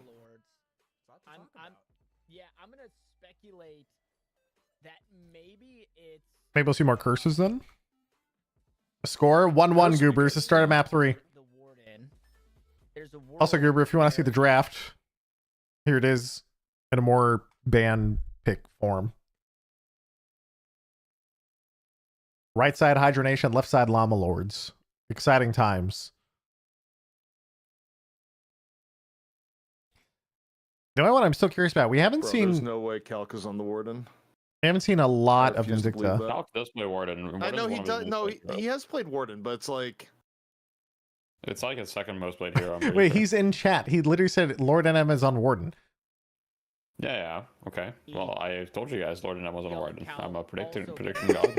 or something of the sort. I just would never like if you have Calc on your team, like barring some like really weird hero stuff and who you can select. I just would never imagine like not putting Calc on Abrams right now. I mean, he's definitely on Abrams. Yeah. He's a fucking Abrams Giga If Chad. there was no Abrams, then Calc would probably be the one on Warden. If there was no Abrams in this draft, unless there was a Mo. I think The Calc on Abrams is not a coward. the positioning from Damn. Hydra Nation previously. Where No, he's in your Twitch chat right now. Probably fighting it They out. just played every fight Well, that this they wanted to, Calc and might not even know like Warden took a big hit, what Seagull but just it just referenced. It's took a fine. big hit. It really felt awful because There's only someone- two types of players though, you know. Someone asked Ido, where is naked? And he said, partying. To go up and get in. Damn. Now you're putting that onus on Llama-Lord to do that same thing, and somebody who maybe hasn't played the Warden, as we are just waiting on one more player who is taking Maybe naked has a birthday party beat that. You never know. bathroom break. You know, I don't rule anything out these days. The other day, Just I was taking playing, a shit. it was midnight. Yeah, there's also the EU tournament that happened this morning. You said that DMS actually beat PS again? Yes, DMS beat PS, and then PS made a run through the lower bracket and is in day 2. Where's Buff and Joyers in there? I should probably find the bracket. They got through their bracket. Buff and Joyers, DMS, and PS are all playing tomorrow. Oh god, that's gonna be hype. But it's gonna be at like 2 a.m. my time. It's gonna be at 2 a.m. So, Wait, truthfully, you might just want to just do like, you know, a rewatch or something when you get up. Yeah, I don't know if 2 a.m. is worth. Or you stay up. Stay Wait, up. what's the tournament called? Maelstrom Masters, I think. It's Maelstrom. I think it's Maelstrom Masters Deadlock. Maelstrom Masters. Vegas takes over the Mirage.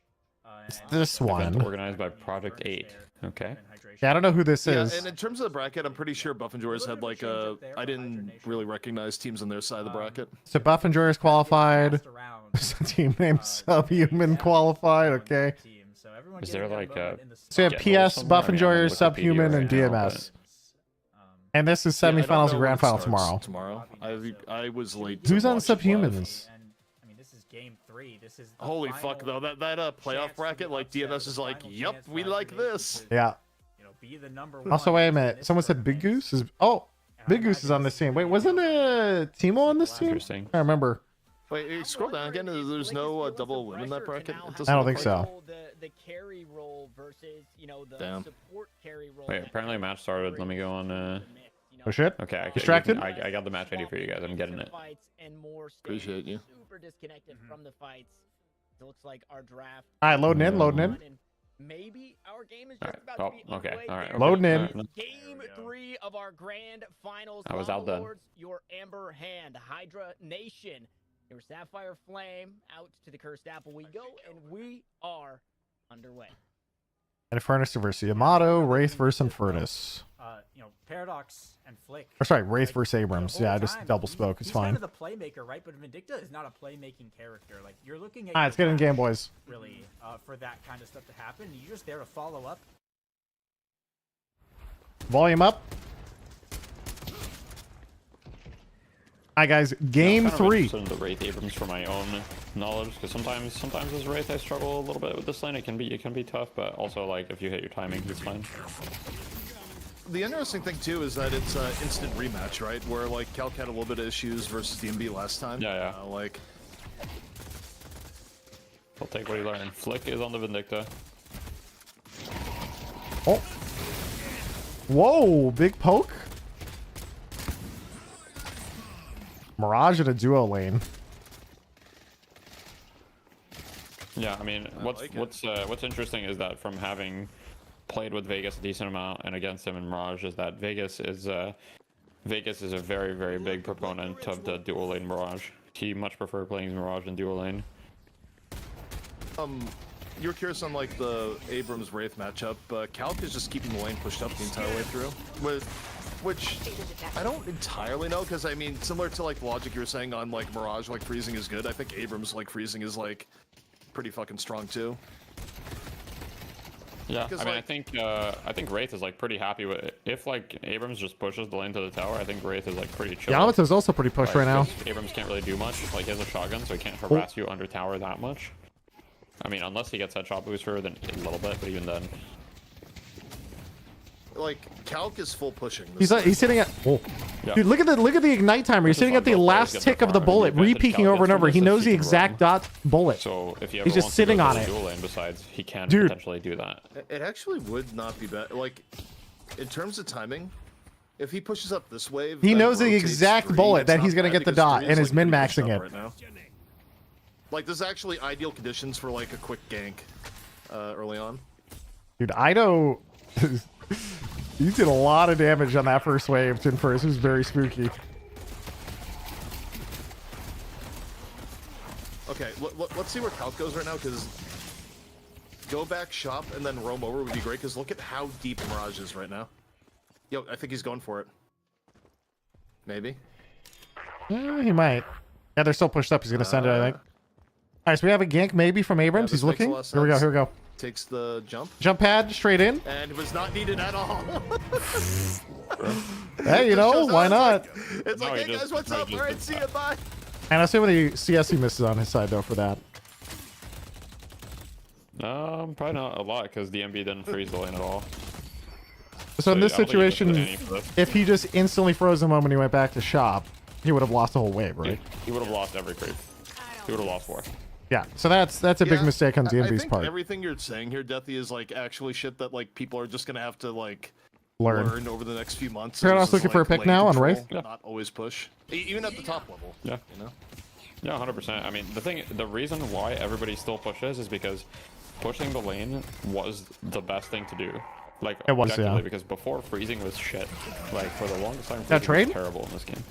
For lots of reasons. Okay, well, you used to be able to kill the Guardians a lot quicker. Well, yeah, you killed the Guardian a lot quicker. You used to be able to pressure people under tower way easier. Now pressuring people under tower is way harder. The Guardians are way tankier early.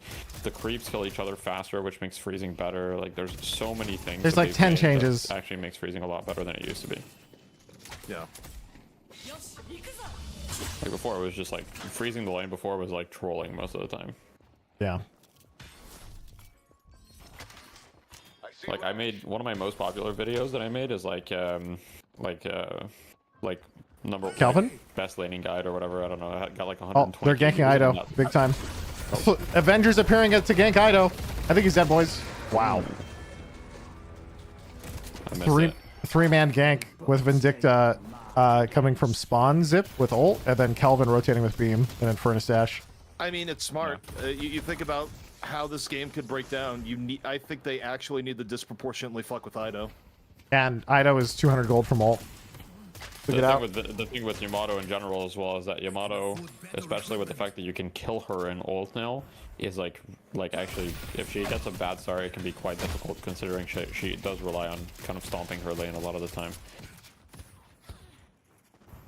Well, the crazy thing is, despite him dying, that just means he's now equal, I think, to Lefa. Like, they're within 200, 300 souls, even though he died. So, and that's just one wave, chat, depending on which way the wave's going. So they're still pretty close. Oh, Abrams, you good? He's getting chunked! Oh my god, look at his health! Actually, in terms of freezing, too, if you look at Ido, Ido's actually, like, specifically not pushing. Dynamo now rotating for Infernus. It's a knock-up into ult. Boy. Can they kill him? Wait, does Luffy even die here? No, he doesn't. They don't have DPS. He's gonna go in. Ido. Okay, good ult, good ult. Ido flies in and counter ults to chase. Oh my, Lefa live. Oh, Dude. God. The Dynamo backed out because the whole Avenger showed up. The 4 people showed up to save Lefa. He's just trying to get out. That is actually such He's a dead, I turning think. point. He's dead. There's nothing. Oh, nice try, actually, to try and go height. That is the one way you can get out. Ido just had to give up that kill, man. Like, after it doesn't work out, just take it and leave. That is very bad.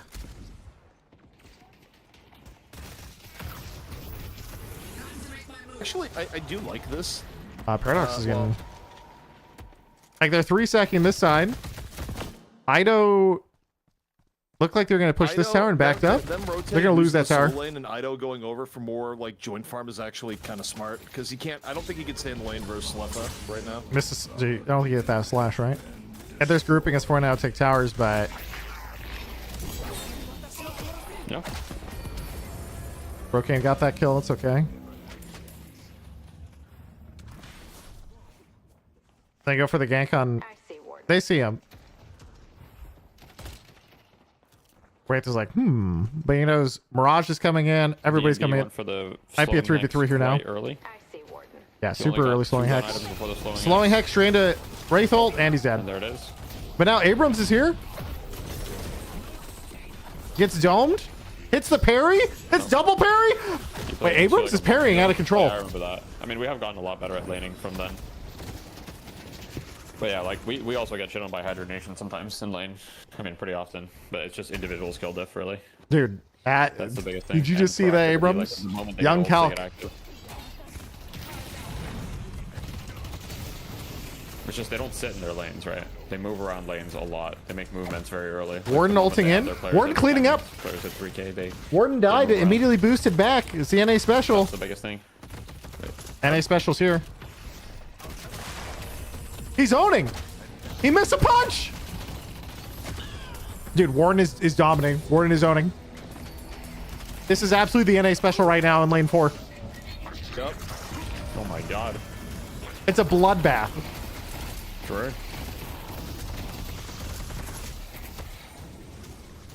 The Mirage CP.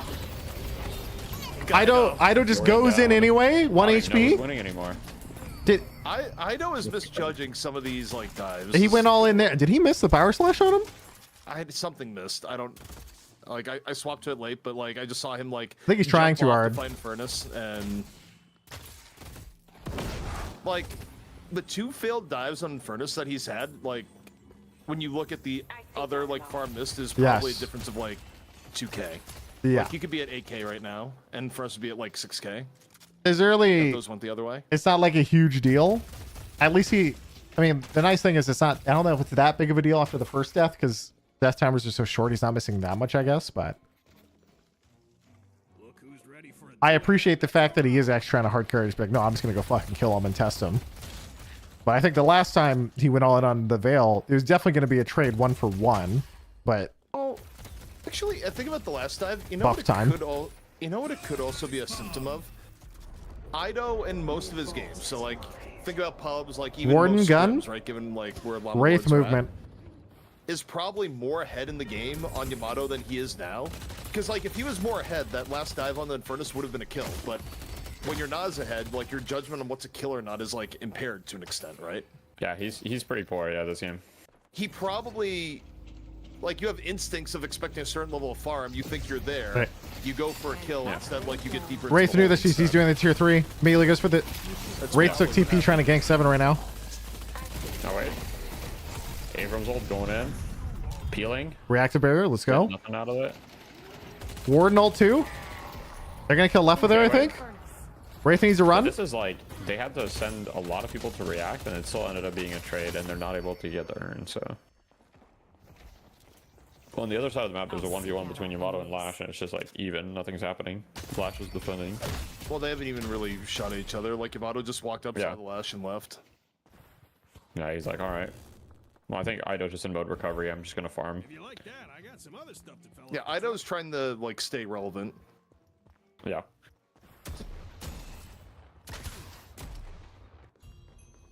Burn time.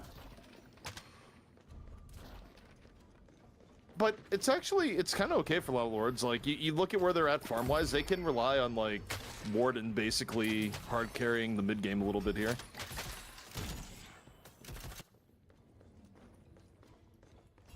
Like, Warden can buy them time for Yamato to come online, to an extent. You want to buy a mug to go with your gun?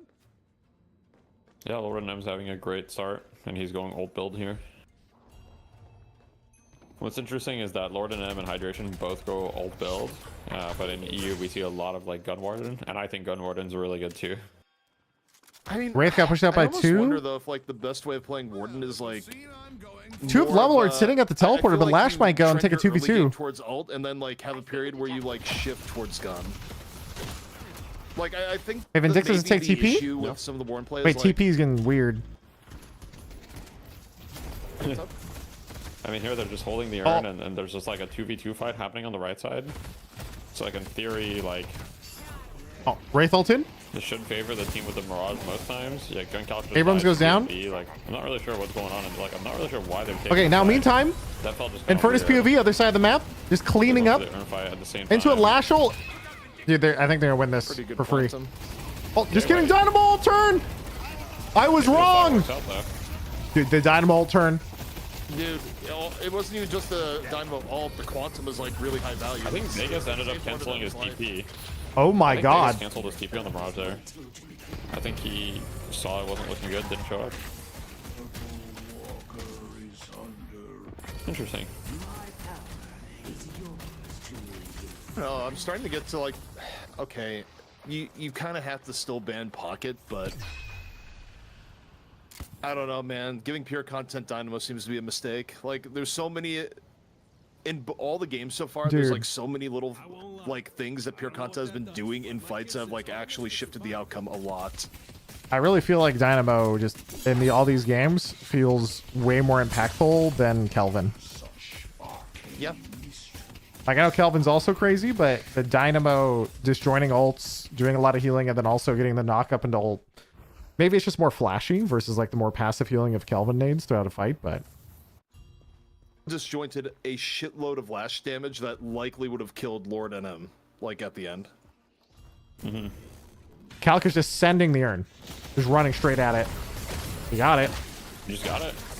And it gets healed up. Vegas might be. Oh, Vegas is. Now he's ulting in. Here comes the engage. Gets 2. Here comes the dome. They immediately counter dome, but Ido is in it with him. Ido's still here. Ido's chunking him. Pops ult. Going the fight here. So, dude, you can't chase this guy under Walker, surely. Okay. Hydration is currently 0 and 5 on the Lash. Yeah, Hydration feels like he's in the whoa. What the fuck is this character? 0-5-2 Lash. Yeah, he's having a bad time. Playing it for a while. I don't remember the last time I've seen Hydration on Lash. I won't lie. No, to you. it's been a very long time. I mean, in that fight, what we just saw. I've been playing Face It every day. I've been queuing like every form. I don't remember the last time. Reactive barrier is not enough. Wait, Wraith might get a Walker? I think Wraith is going to sneak a Walker right now. Today's been rough for Lash. Yo, Wraith versus Warden fight. I don't think you win that, Warden. Probably not. Not with that last stand, anyways. He's goner. However, wait, Wraith is just like fucking. Wraith is wraithing. Wraith is wraithing. Probably, yeah. Silence, yeah. And now she's dead. Honestly, it was pretty cheeky to try and backdoor that Walker, though. I don't know if you saw that. So that back to the team fight on the urn, though. Just the Abrams face tanks the Vindicta to just turn the urn. Immediately ults in after getting beamed or just healed up, whatever it was. I think it was someone had like a rescue number, some sort of heal on top of like the Dynamo heal. Ults in, and then Ido immediately all-ins with him. So they have 2 in the dome and a 2v2 dome fight. And you win that with the Abrams fucking Yamato in a dome. And then Ido pops ult and just continues chasing. Like, it just, the all-in from that comp is crazy.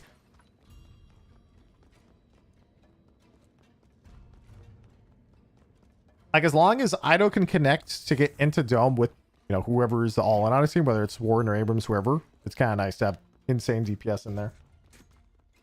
I mean, the one upside for Hydronation Good old is heal that, bane, like, boys. Ido still hasn't hit the point of like Yamato being able to just like run down anyone they want. Like, Yamato still has to really respect Wraith. Yeah, Wraith is the big carry here. 17k Wraith. Still kind of a pick 'em versus Furnace. Like, Yamato hasn't hit that point of bullshit yet. Yeah, the Wraith feels like their main carry. As long as... Oh, dude, Ido just got fucking I missed that. I missed that too. Yeetus deletus. Trading walkers. They're going to trade this walker. They domed it. Dropped Shadow Transformation. They didn't hit Shadow Transformation. And then they're going for the other walker right now as a counterplay. They're trying to trade. Their bot ult, he's looking for it. No, this is not ideal. That's not ideal. Unfortunate. Quig also domed the walker and just to try and stall it more.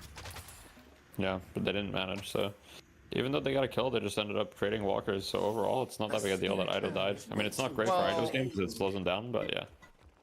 It's like actually one of the higher value kills they can get because like one of the biggest win conditions is like the Yamato getting ahead, and Yamato is like very Two flex slots. Especially considering it's your first pick character and stuff. They might be able to turn in before Llama Lords gets here. Not anymore. I don't think so. Yeah. I think they were a little bit afraid. Something's going down. Paradox just hit a swap. Oh, Abrams goes down. Yamato POV, boys. Let's see who you chase. For Llama Lords here. This should be a wipe. That was a I think that was a multi-lift by DMB. And Furnace ults. DMB didn't lift. Oh my god, he's 1v5. He's dead. Yamato sinking the world. You're just dead. And the rest of the team ran away. They sacked Ido and ran. I think it was Lash, like Lash with the 2 points in ground strike, popping people up. Yeah. Damn, that is a big fight for Hydra Nation to win. They win that urn, extend it to mid boss. This is mid boss. Technically, Pier can. They Pier can has. swap steal. They can swap steal. Pier has boost coming in with Dynamo Look, ult. this is lucky. This is swap steal option. Oh. They dome it. They just Dynamo's coming in right now. And telekinesis. And Lord Enem's is dead. Oh wait, black hole, black hole. Here we go. They stole it. They stole it. Let's go. How in the fuck? Let's fucking go. Oh no. Dude, I was waiting. You guys were all looking at the steal, but the thing is, they're gonna pop dome to stall. Pier just spawned, and he has boost and a zip line. So he just comes in off the stall. He's waiting outside the dome. Dome is about to drop. Ult's 3. It's like, it's so free. No, huge ult, and now all of a sudden they have mid boss. This is huge. This is massive. It's kind of funny. Like Seagull, you look at the progression there. There's a Calc versus Kelvin right now. Wait, Calc is literally stalling the death. Calc is stalling the death of the Kelvin right now. It's like Baby Diva. He's doing the Baby Diva strat. Oh my god! Stalling the support kill. Yeah, smart. Smart play by Calc. So, Seagull, you walk through like the progression there. They drop all the protection there in part because like they see Paradox. Like they telekinesis Paradox and they drop Dome. You're like, fuck, we don't get it swapped. Yeah. But because they drop Dome, that gives Pure content time to get there for a singularity, is what basically goes on. Yup. It's exactly what happened. I watched him. He was sitting there for like 2 or 3 seconds waiting for their dome to come down. Nobody even looked at him because he came in so late. And then he just warp stone ults at the end. He's like, see ya. Did they get both shrines? I think to an extent right now everyone is like paranoid did. Paradox because of like the it's not like Only a one buff shrine. swap, it's a Wait. nerf swap in some areas, but when it comes to like steals, it's a buffed swap. And it's like a way bigger threat. So it's like you're worried about the Paradox, you're not looking at the Dynamo. All right, here's the check. Dynamo just got refresher. Will they notice? Surely they've been paying attention after the last Surely. time. Surely. Right? Also, they did not get both shrines, which is kind of surprised. They only got one.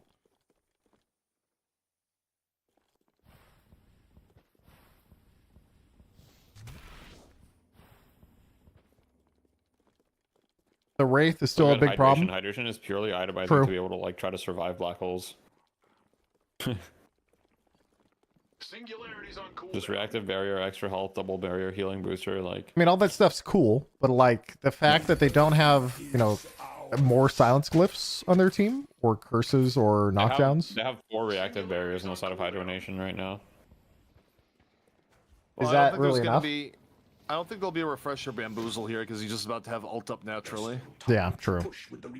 Yeah, but even then, if you don't see he has refresher, it's like he can get a second ult, you know. 4 reactive barriers goes crazy, by the way, DMB chat. silenced. Everyone likes reactive barrier. Looks like Paradox in.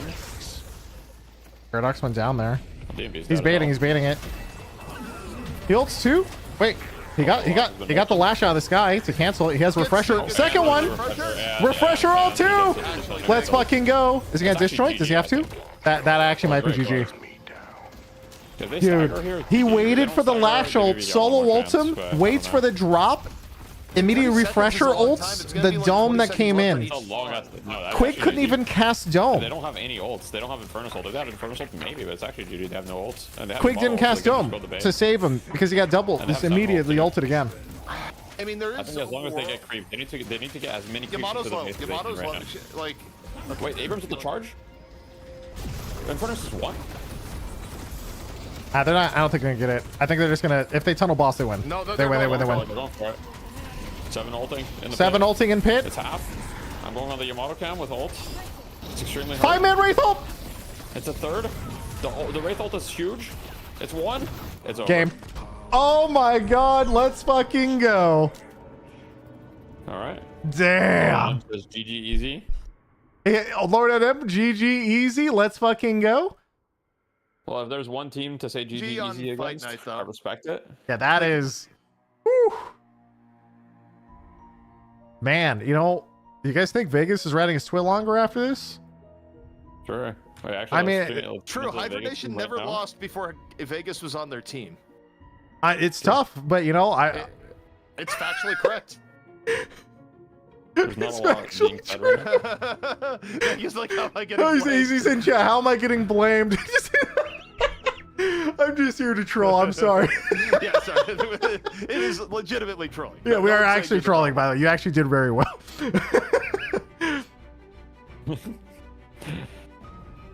Oh, God. Rocker would the longer is not about it's not about your performance. Nah, it's not. I mean, that game, honestly, just a couple. The Dynamo is just a crazy character. Definitely needs to be put earlier, I think, for a lot of people. I think it's definitely making a big comeback lately. Yeah. I'm just a huge fan of Dynamo. Big Dynamo fan. Also, Okay, Lord Adams damaged that game. You're just trying to make it so McGinnis is less picked so you can just like sneak away with it. Nice try. I would never, surely. Right. Also, like looking at the breakdown here and just thinking about like what we were talking about, like how do we feel about the Flick Vindicta? I just don't think Vindicta is that useful most of the time. In any of the games with Vindicta so far, most of the damage feels for like from Crow that it's just kind of like it's nice, but it doesn't feel as impactful as other things. Also, the Lash that game really struggled. Lash, another character, was just like, I don't know. People don't really play Lash that much. It's hard. It kind of felt like Hydration was like rusty on Lash. It didn't feel like Vindicta was necessarily the most like comfort pick for Flick. I thought he's played a ton of Vindicta for some reason. The thing about Lash is like it fills a very, very different role versus a Warden. Like on Warden, you can get farmed and like have like huge impact on these fights with like a lot of damage output. On Lash, you're never gonna have that large damage output. And I think at the end of the day, since the game made it to long enough, like for example, in the pit fights, which comp do you favor? The comp that has 0 frontline or the comp that has Warden ult with Black Hole and Abrams and 7 stun? Yeah. Anything that's at a choke point especially feels terrifying. Like also the other part about so many of these fights end up in weird areas now because the urn changes too a lot of the time. Like it is just super strong. Yeah. I think when you look at how what was effective here, given that like Pure Content did a lot on Dynamo the first 2 maps, right? I think any other team has that contribution in game from like one hero, you ban it by the time you get to map 3. But the fear of Ido playing Pocket is like so intense, it still made them use ban on Pocket versus banning Dynamo. Or just early picking it too. Yeah, which is they kind could of have weird. really picked it. They had the opportunity to, because they were second pick this game too, so they could have picked like they decided to pick Kelvin and Furnace, but they could have picked Dynamo and Furnace if they wanted to as well. I thought for sure they're going to early pick Dynamo because Quig has also played a crap ton of Dynamo and he's really good at it. I was surprised. He's been known as one of the best Dynamo players in NA for a long time. Yeah. He used to be under another username. What was it? I forget. Tasty Treats, I think, was his username or something before. I was surprised that they did the Infernus Kelvin instead of just removing it, because from the Spectator POV, it just feels like Dynamo in these fights, in the second game in particular, like those ults were the reason they came back. Like getting Rokan a couple kills in game 2. I think he had a 7 orb, like 7 balls straight into a Dynamo on 2 people, got 2 kills, was basically back in the game. But obviously, first game he kind of owned as Infernus too. But I don't know about. I think he just got those 2 picks in the middle. I don't know if that was Dynamo especially, but. I will say that Ido's team banning Viscous actually ended up kind of being smart because they were able to like kind of yoink the Paradox, and you don't have to play against the Viscous, which is like a pretty like a really good pick against Paradox and stuff. Yeah, wait a second, that is true. That is also another draft thing where they could have gotten an early if Viscous is banned type of thing. Yeah. Could immediately pick Paradox Dynamo, something like that. It's crazy shit, but yeah. That of course, like, well, then what do you do about the Infernus? So I think that if they substitute just the support, I think I would be fine. Yeah, that was a really good series. I'm actually really happy with that across the board. That was awesome. Like that is actually a fantastic game 3. Like all of that. We need more of that in NA. The fact that Hydra Nation won the last like 5 weeks of Deadlock Fight Night has been so depressing. Because it's just like, come on, teams, come on. Sorry, guys. Well, I will say, in terms of, Sorry, guys. technically they have to accept, but yeah, given the performance here, it's safe to say Llama Lords will be getting another invite to Fight Night this week. Hey, let's go. Show me Warden's items. Are we Sure. getting an invite? Leap Spirit. Are you guys? I don't know who else you'd invite. I'm not gonna lie. Well, here's I the guess. thing. Generally speaking, it's not.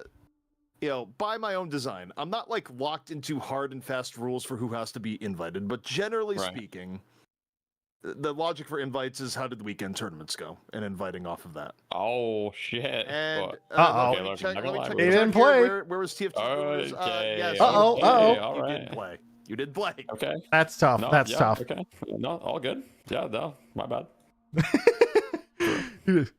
I blame Mangachu's wrists. Yeah. Also, I hope I hope he's okay. Actually, that's a bad thing to joke about. surgery Now I went think about it. well, Yeah. It's a king of Haven't suck seen him balls. in a while. Apparently, I had no idea. Apparently, that was a thing. Did you know this, CP? His wrist thing? No, I did not. Apparently, he's been playing with like a half broken wrist or something for like 2 months because he like fell on it, and so he had surgery for it this like today or yesterday or something. His surgery got delayed. Surgery for it. I mean, his surgery was supposed to happen in October. Well, he got a first surgery or something, and I think something went like not ideal. So he has like he basically had like a measure put in place. Like he has some sort of like metal thing in his wrist. He had some sort of metal thing in his wrist where like he could kind of use his wrist, but not really. That's crazy. Overwatch player is like a Korean player that like fell in the shower and like really fucked up their wrist. Oh, I don't know. You know what I'm talking about? Like you've heard that before. I don't remember the name. I mean, there's lots of players who have, quote, wrist problems, but they're really just team drama. Yeah, that's true. But I mean, so it's kind of hard to remember. Hey, Mangachu's in chat. He said, I fell off my bike holding a pizza. God damn it, dude. Oh no, dude. Come on, bro. Oh no. Wait, do we want to do an interview? Wait. Oh, they hosted me. Oh. Boom TV Bravo. Thank you for hosting me. You say interview. I mean, clearly what you should do is get Calc in here, so Calc can just like he'll just sit here and war the chat. It's the winner's interview. I mean, okay, Mangachu, was the pizza good? Let me see. Let me DM him. Chat, you know you might die. Like, I'm just letting you know. Pizza was peak. All right, Mangachu said the pizza was peak. All right. Calc said sure. All right. I don't have any questions for him. You guys have questions? Yeah, dude. I mean, I have troll. I have trolling. That's about it. That's close enough. That's good enough. Perfect. Boom.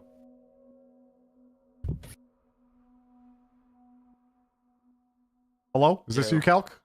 Yes, this is Young Calculator. Young Calculator, congratulations on your victory over Hydra Nation in today's stunning victory.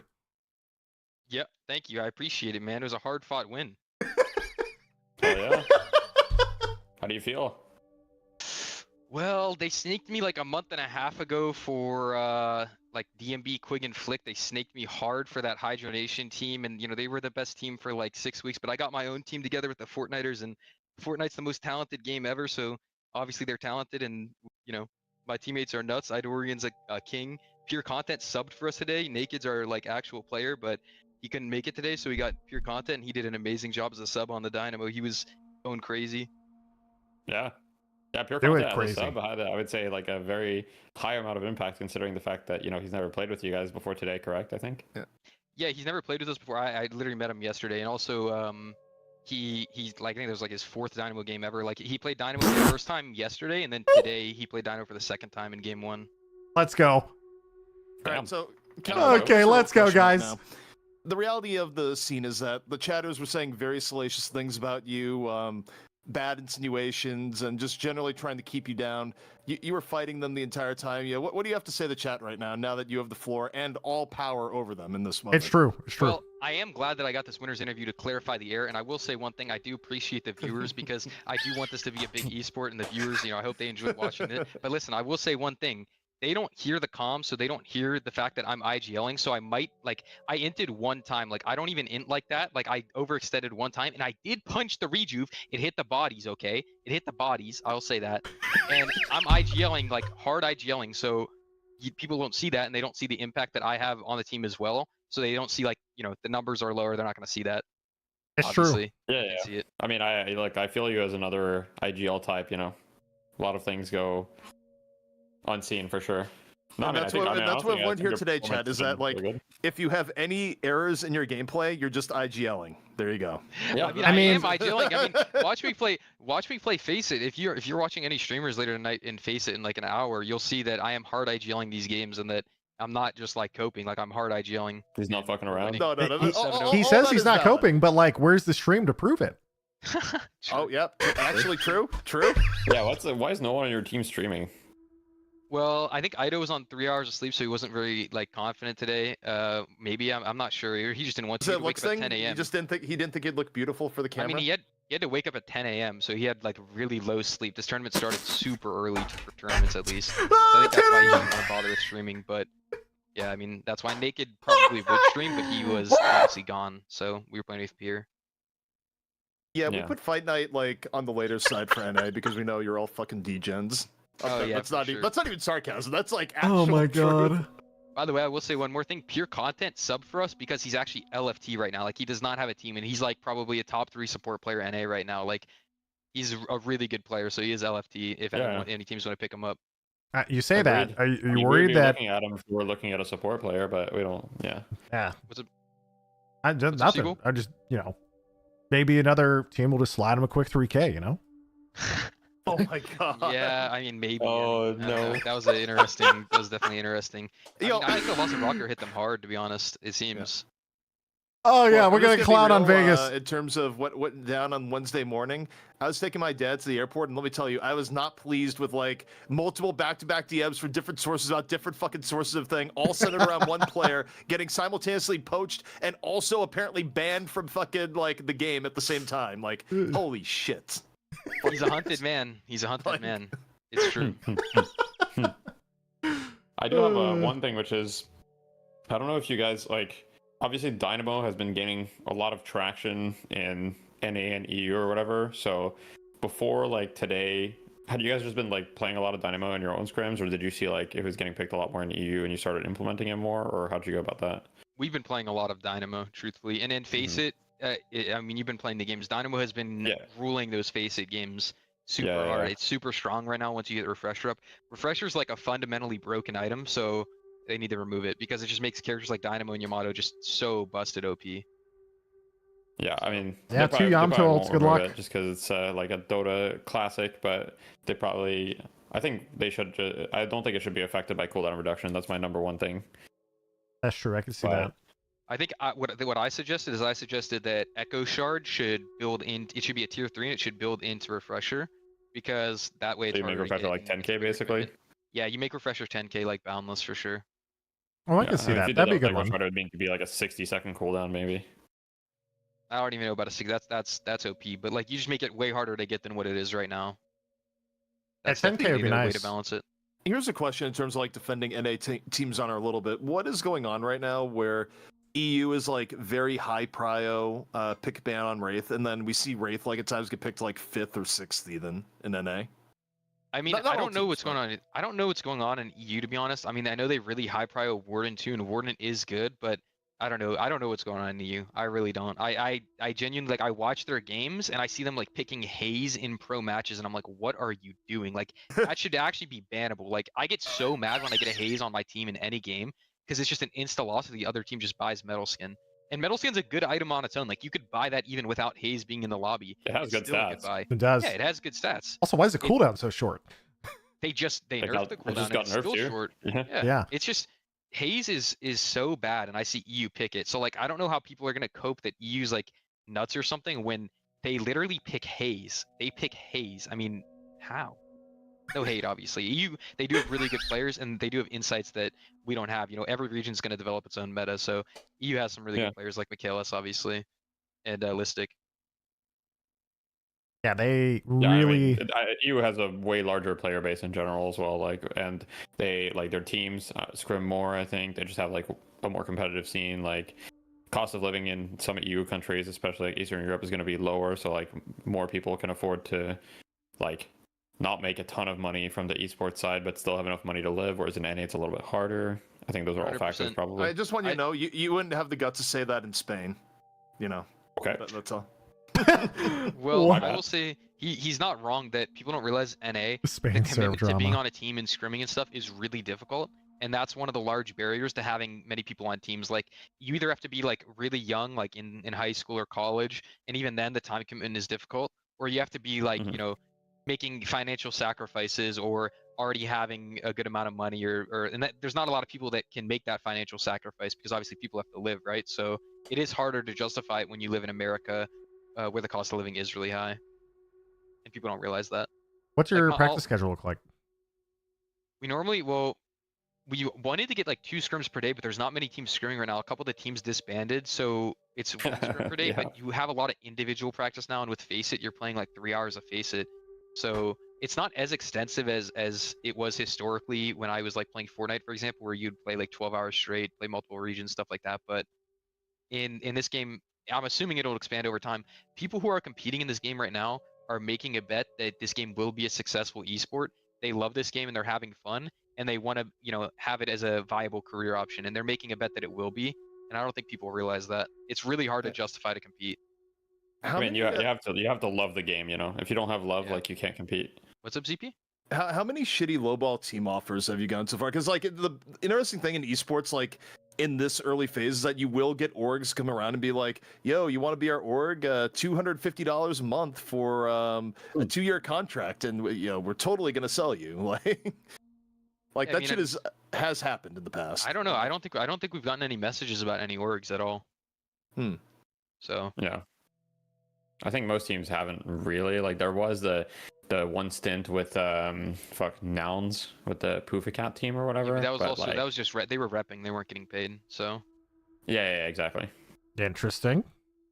But I mean, there was still a deal. There was still an official contract or whatever. But it wasn't like a salary. Yeah.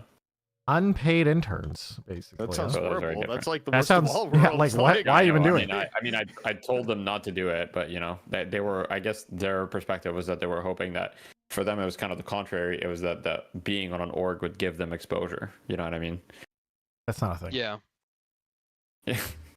Thank you, Seagull. I mean, it is if you're on like FaZe or something. Like I've seen some orgs give exposure, but generally it is not a thing for like 99% of orgs. And even if you are on that org, you're giving the org exposure. yes, they would have to push you really hard for it to mean anything if you were on like FaZe or like a really big org with a big player base, or I mean a fan base. Yeah. Well, I guess my last question would be, obviously, like, Hydra Nation has been dominant for some time in NA. Do you guys have just beat them for the first time, and you've taken maps off them, etc. Do you think that we'll get closer to like a EU scene where there's a couple contenders, or do you think, like, you know, it'll kind of stay like with you two at the top, or how do you feel about like the state of the NA scene right now? I think it's gonna stay with us two at the top. I think that the issue is Hydra Nation. A lot of their players straight up don't play the game. Like, I don't think any of them have played ranked or even placed their accounts. They're all Obscurus. And they've been playing Face It, but not even. Like, I don't think Quick is Cute or Rank Game or Face It in months. So when you have when you have players on the team who don't really play the game besides like Leffa and Hydration and Vegas, like you have a couple players that don't play the game, that is really hard outside of scrims. Like, that player is obviously going to be lacking, and I'm not sure. I think that they'll probably stagnate if they don't, you know, play the game more. I think they just need to play the game more, personally. Yeah, my fair. question here, and I will send an official DM. This is more for the meme, but you guys available on Wednesday? Of course. All right. That's it. I don't have any more questions. I don't have a job. I'm not in school. Stuff. He's in the school of the Deadlock. Exactly. All right, well, congrats on your win once again. Congratulations. Thanks for being with us. Do you have any last words, shout outs, whatever? Nope. Just shout out my team. Shout out our coach, manager, substitute player, Sabubu, and also our real sub, Pure Content. He did an amazing job. And thanks for having me on. GG. All right. Peace. See ya. Well, that was it. Winner's interview. That's it, pretty much. Yeah, I didn't have many questions. Although I'm more interested. I thought the scrim one was interesting. Man, I guys actually struggle to find scrims. I didn't know that.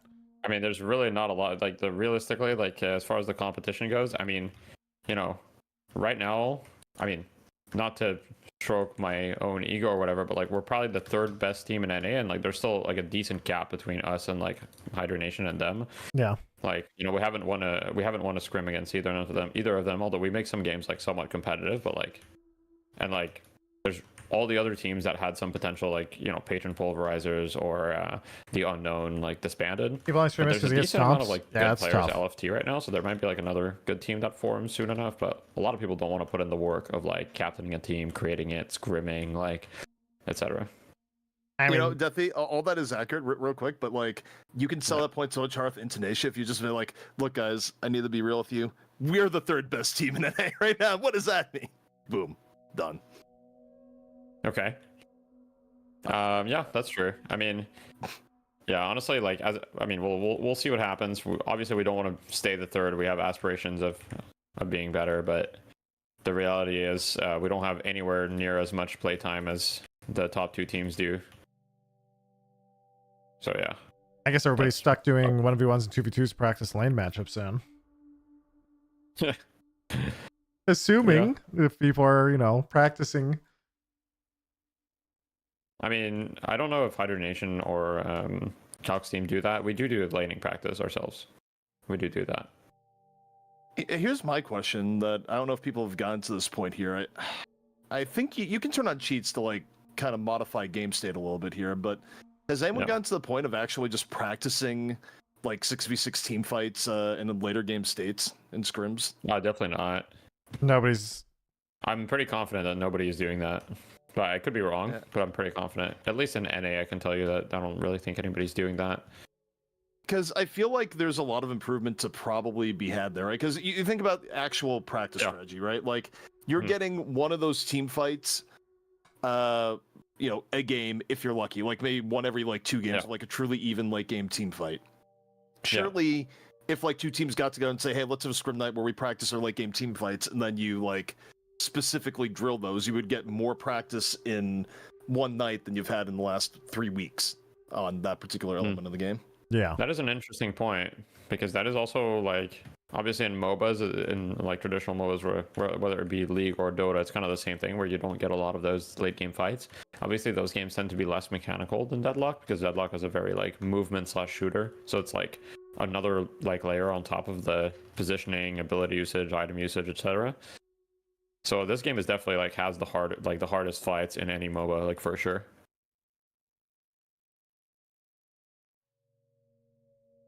So yeah, I assume the lane stuff will get figured out pretty fast, at least. Like, that's the easiest stuff to practice early game.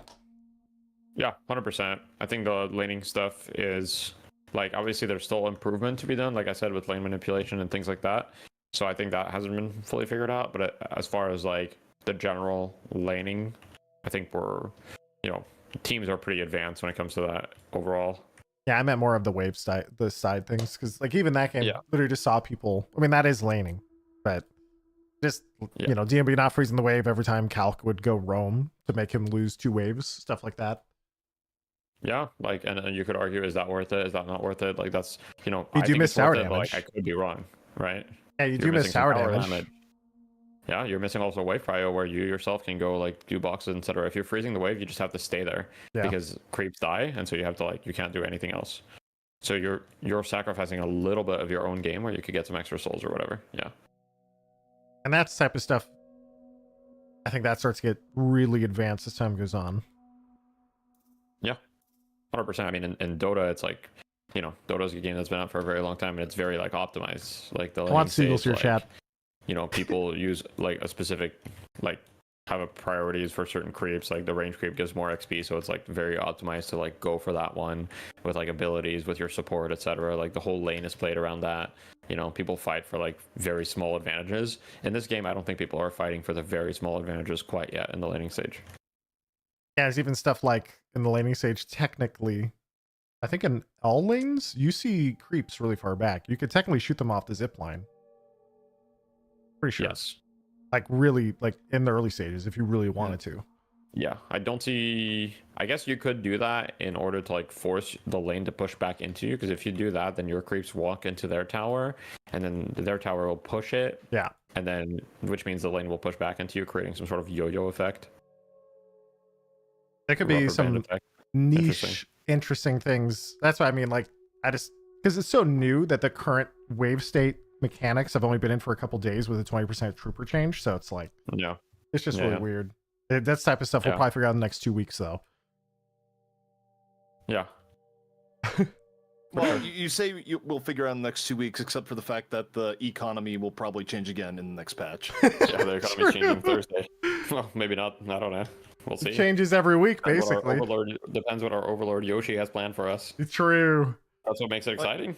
True. Well, the cool thing about being in the game this early is that it's also kind of a knowledge check for those that are trying to do things, especially on like broadcasting, where it's like if you are not like living and breathing the game, if you step away for a few weeks, you are just like so fucked because like so many things have changed, and like your knowledge base just like could so easily erode right now with like the rate of things changing in terms of like what is actually makes sense or not.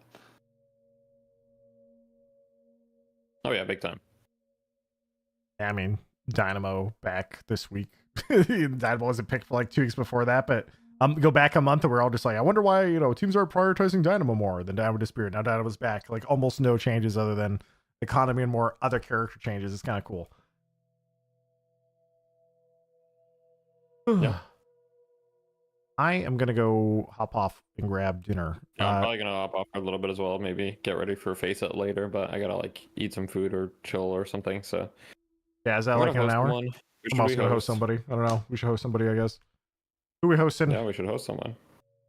And I'd host Ido if they were online, but they're not. Yeah, Ido's not online. I don't need tournament winners online. I said I only slept 3 hours.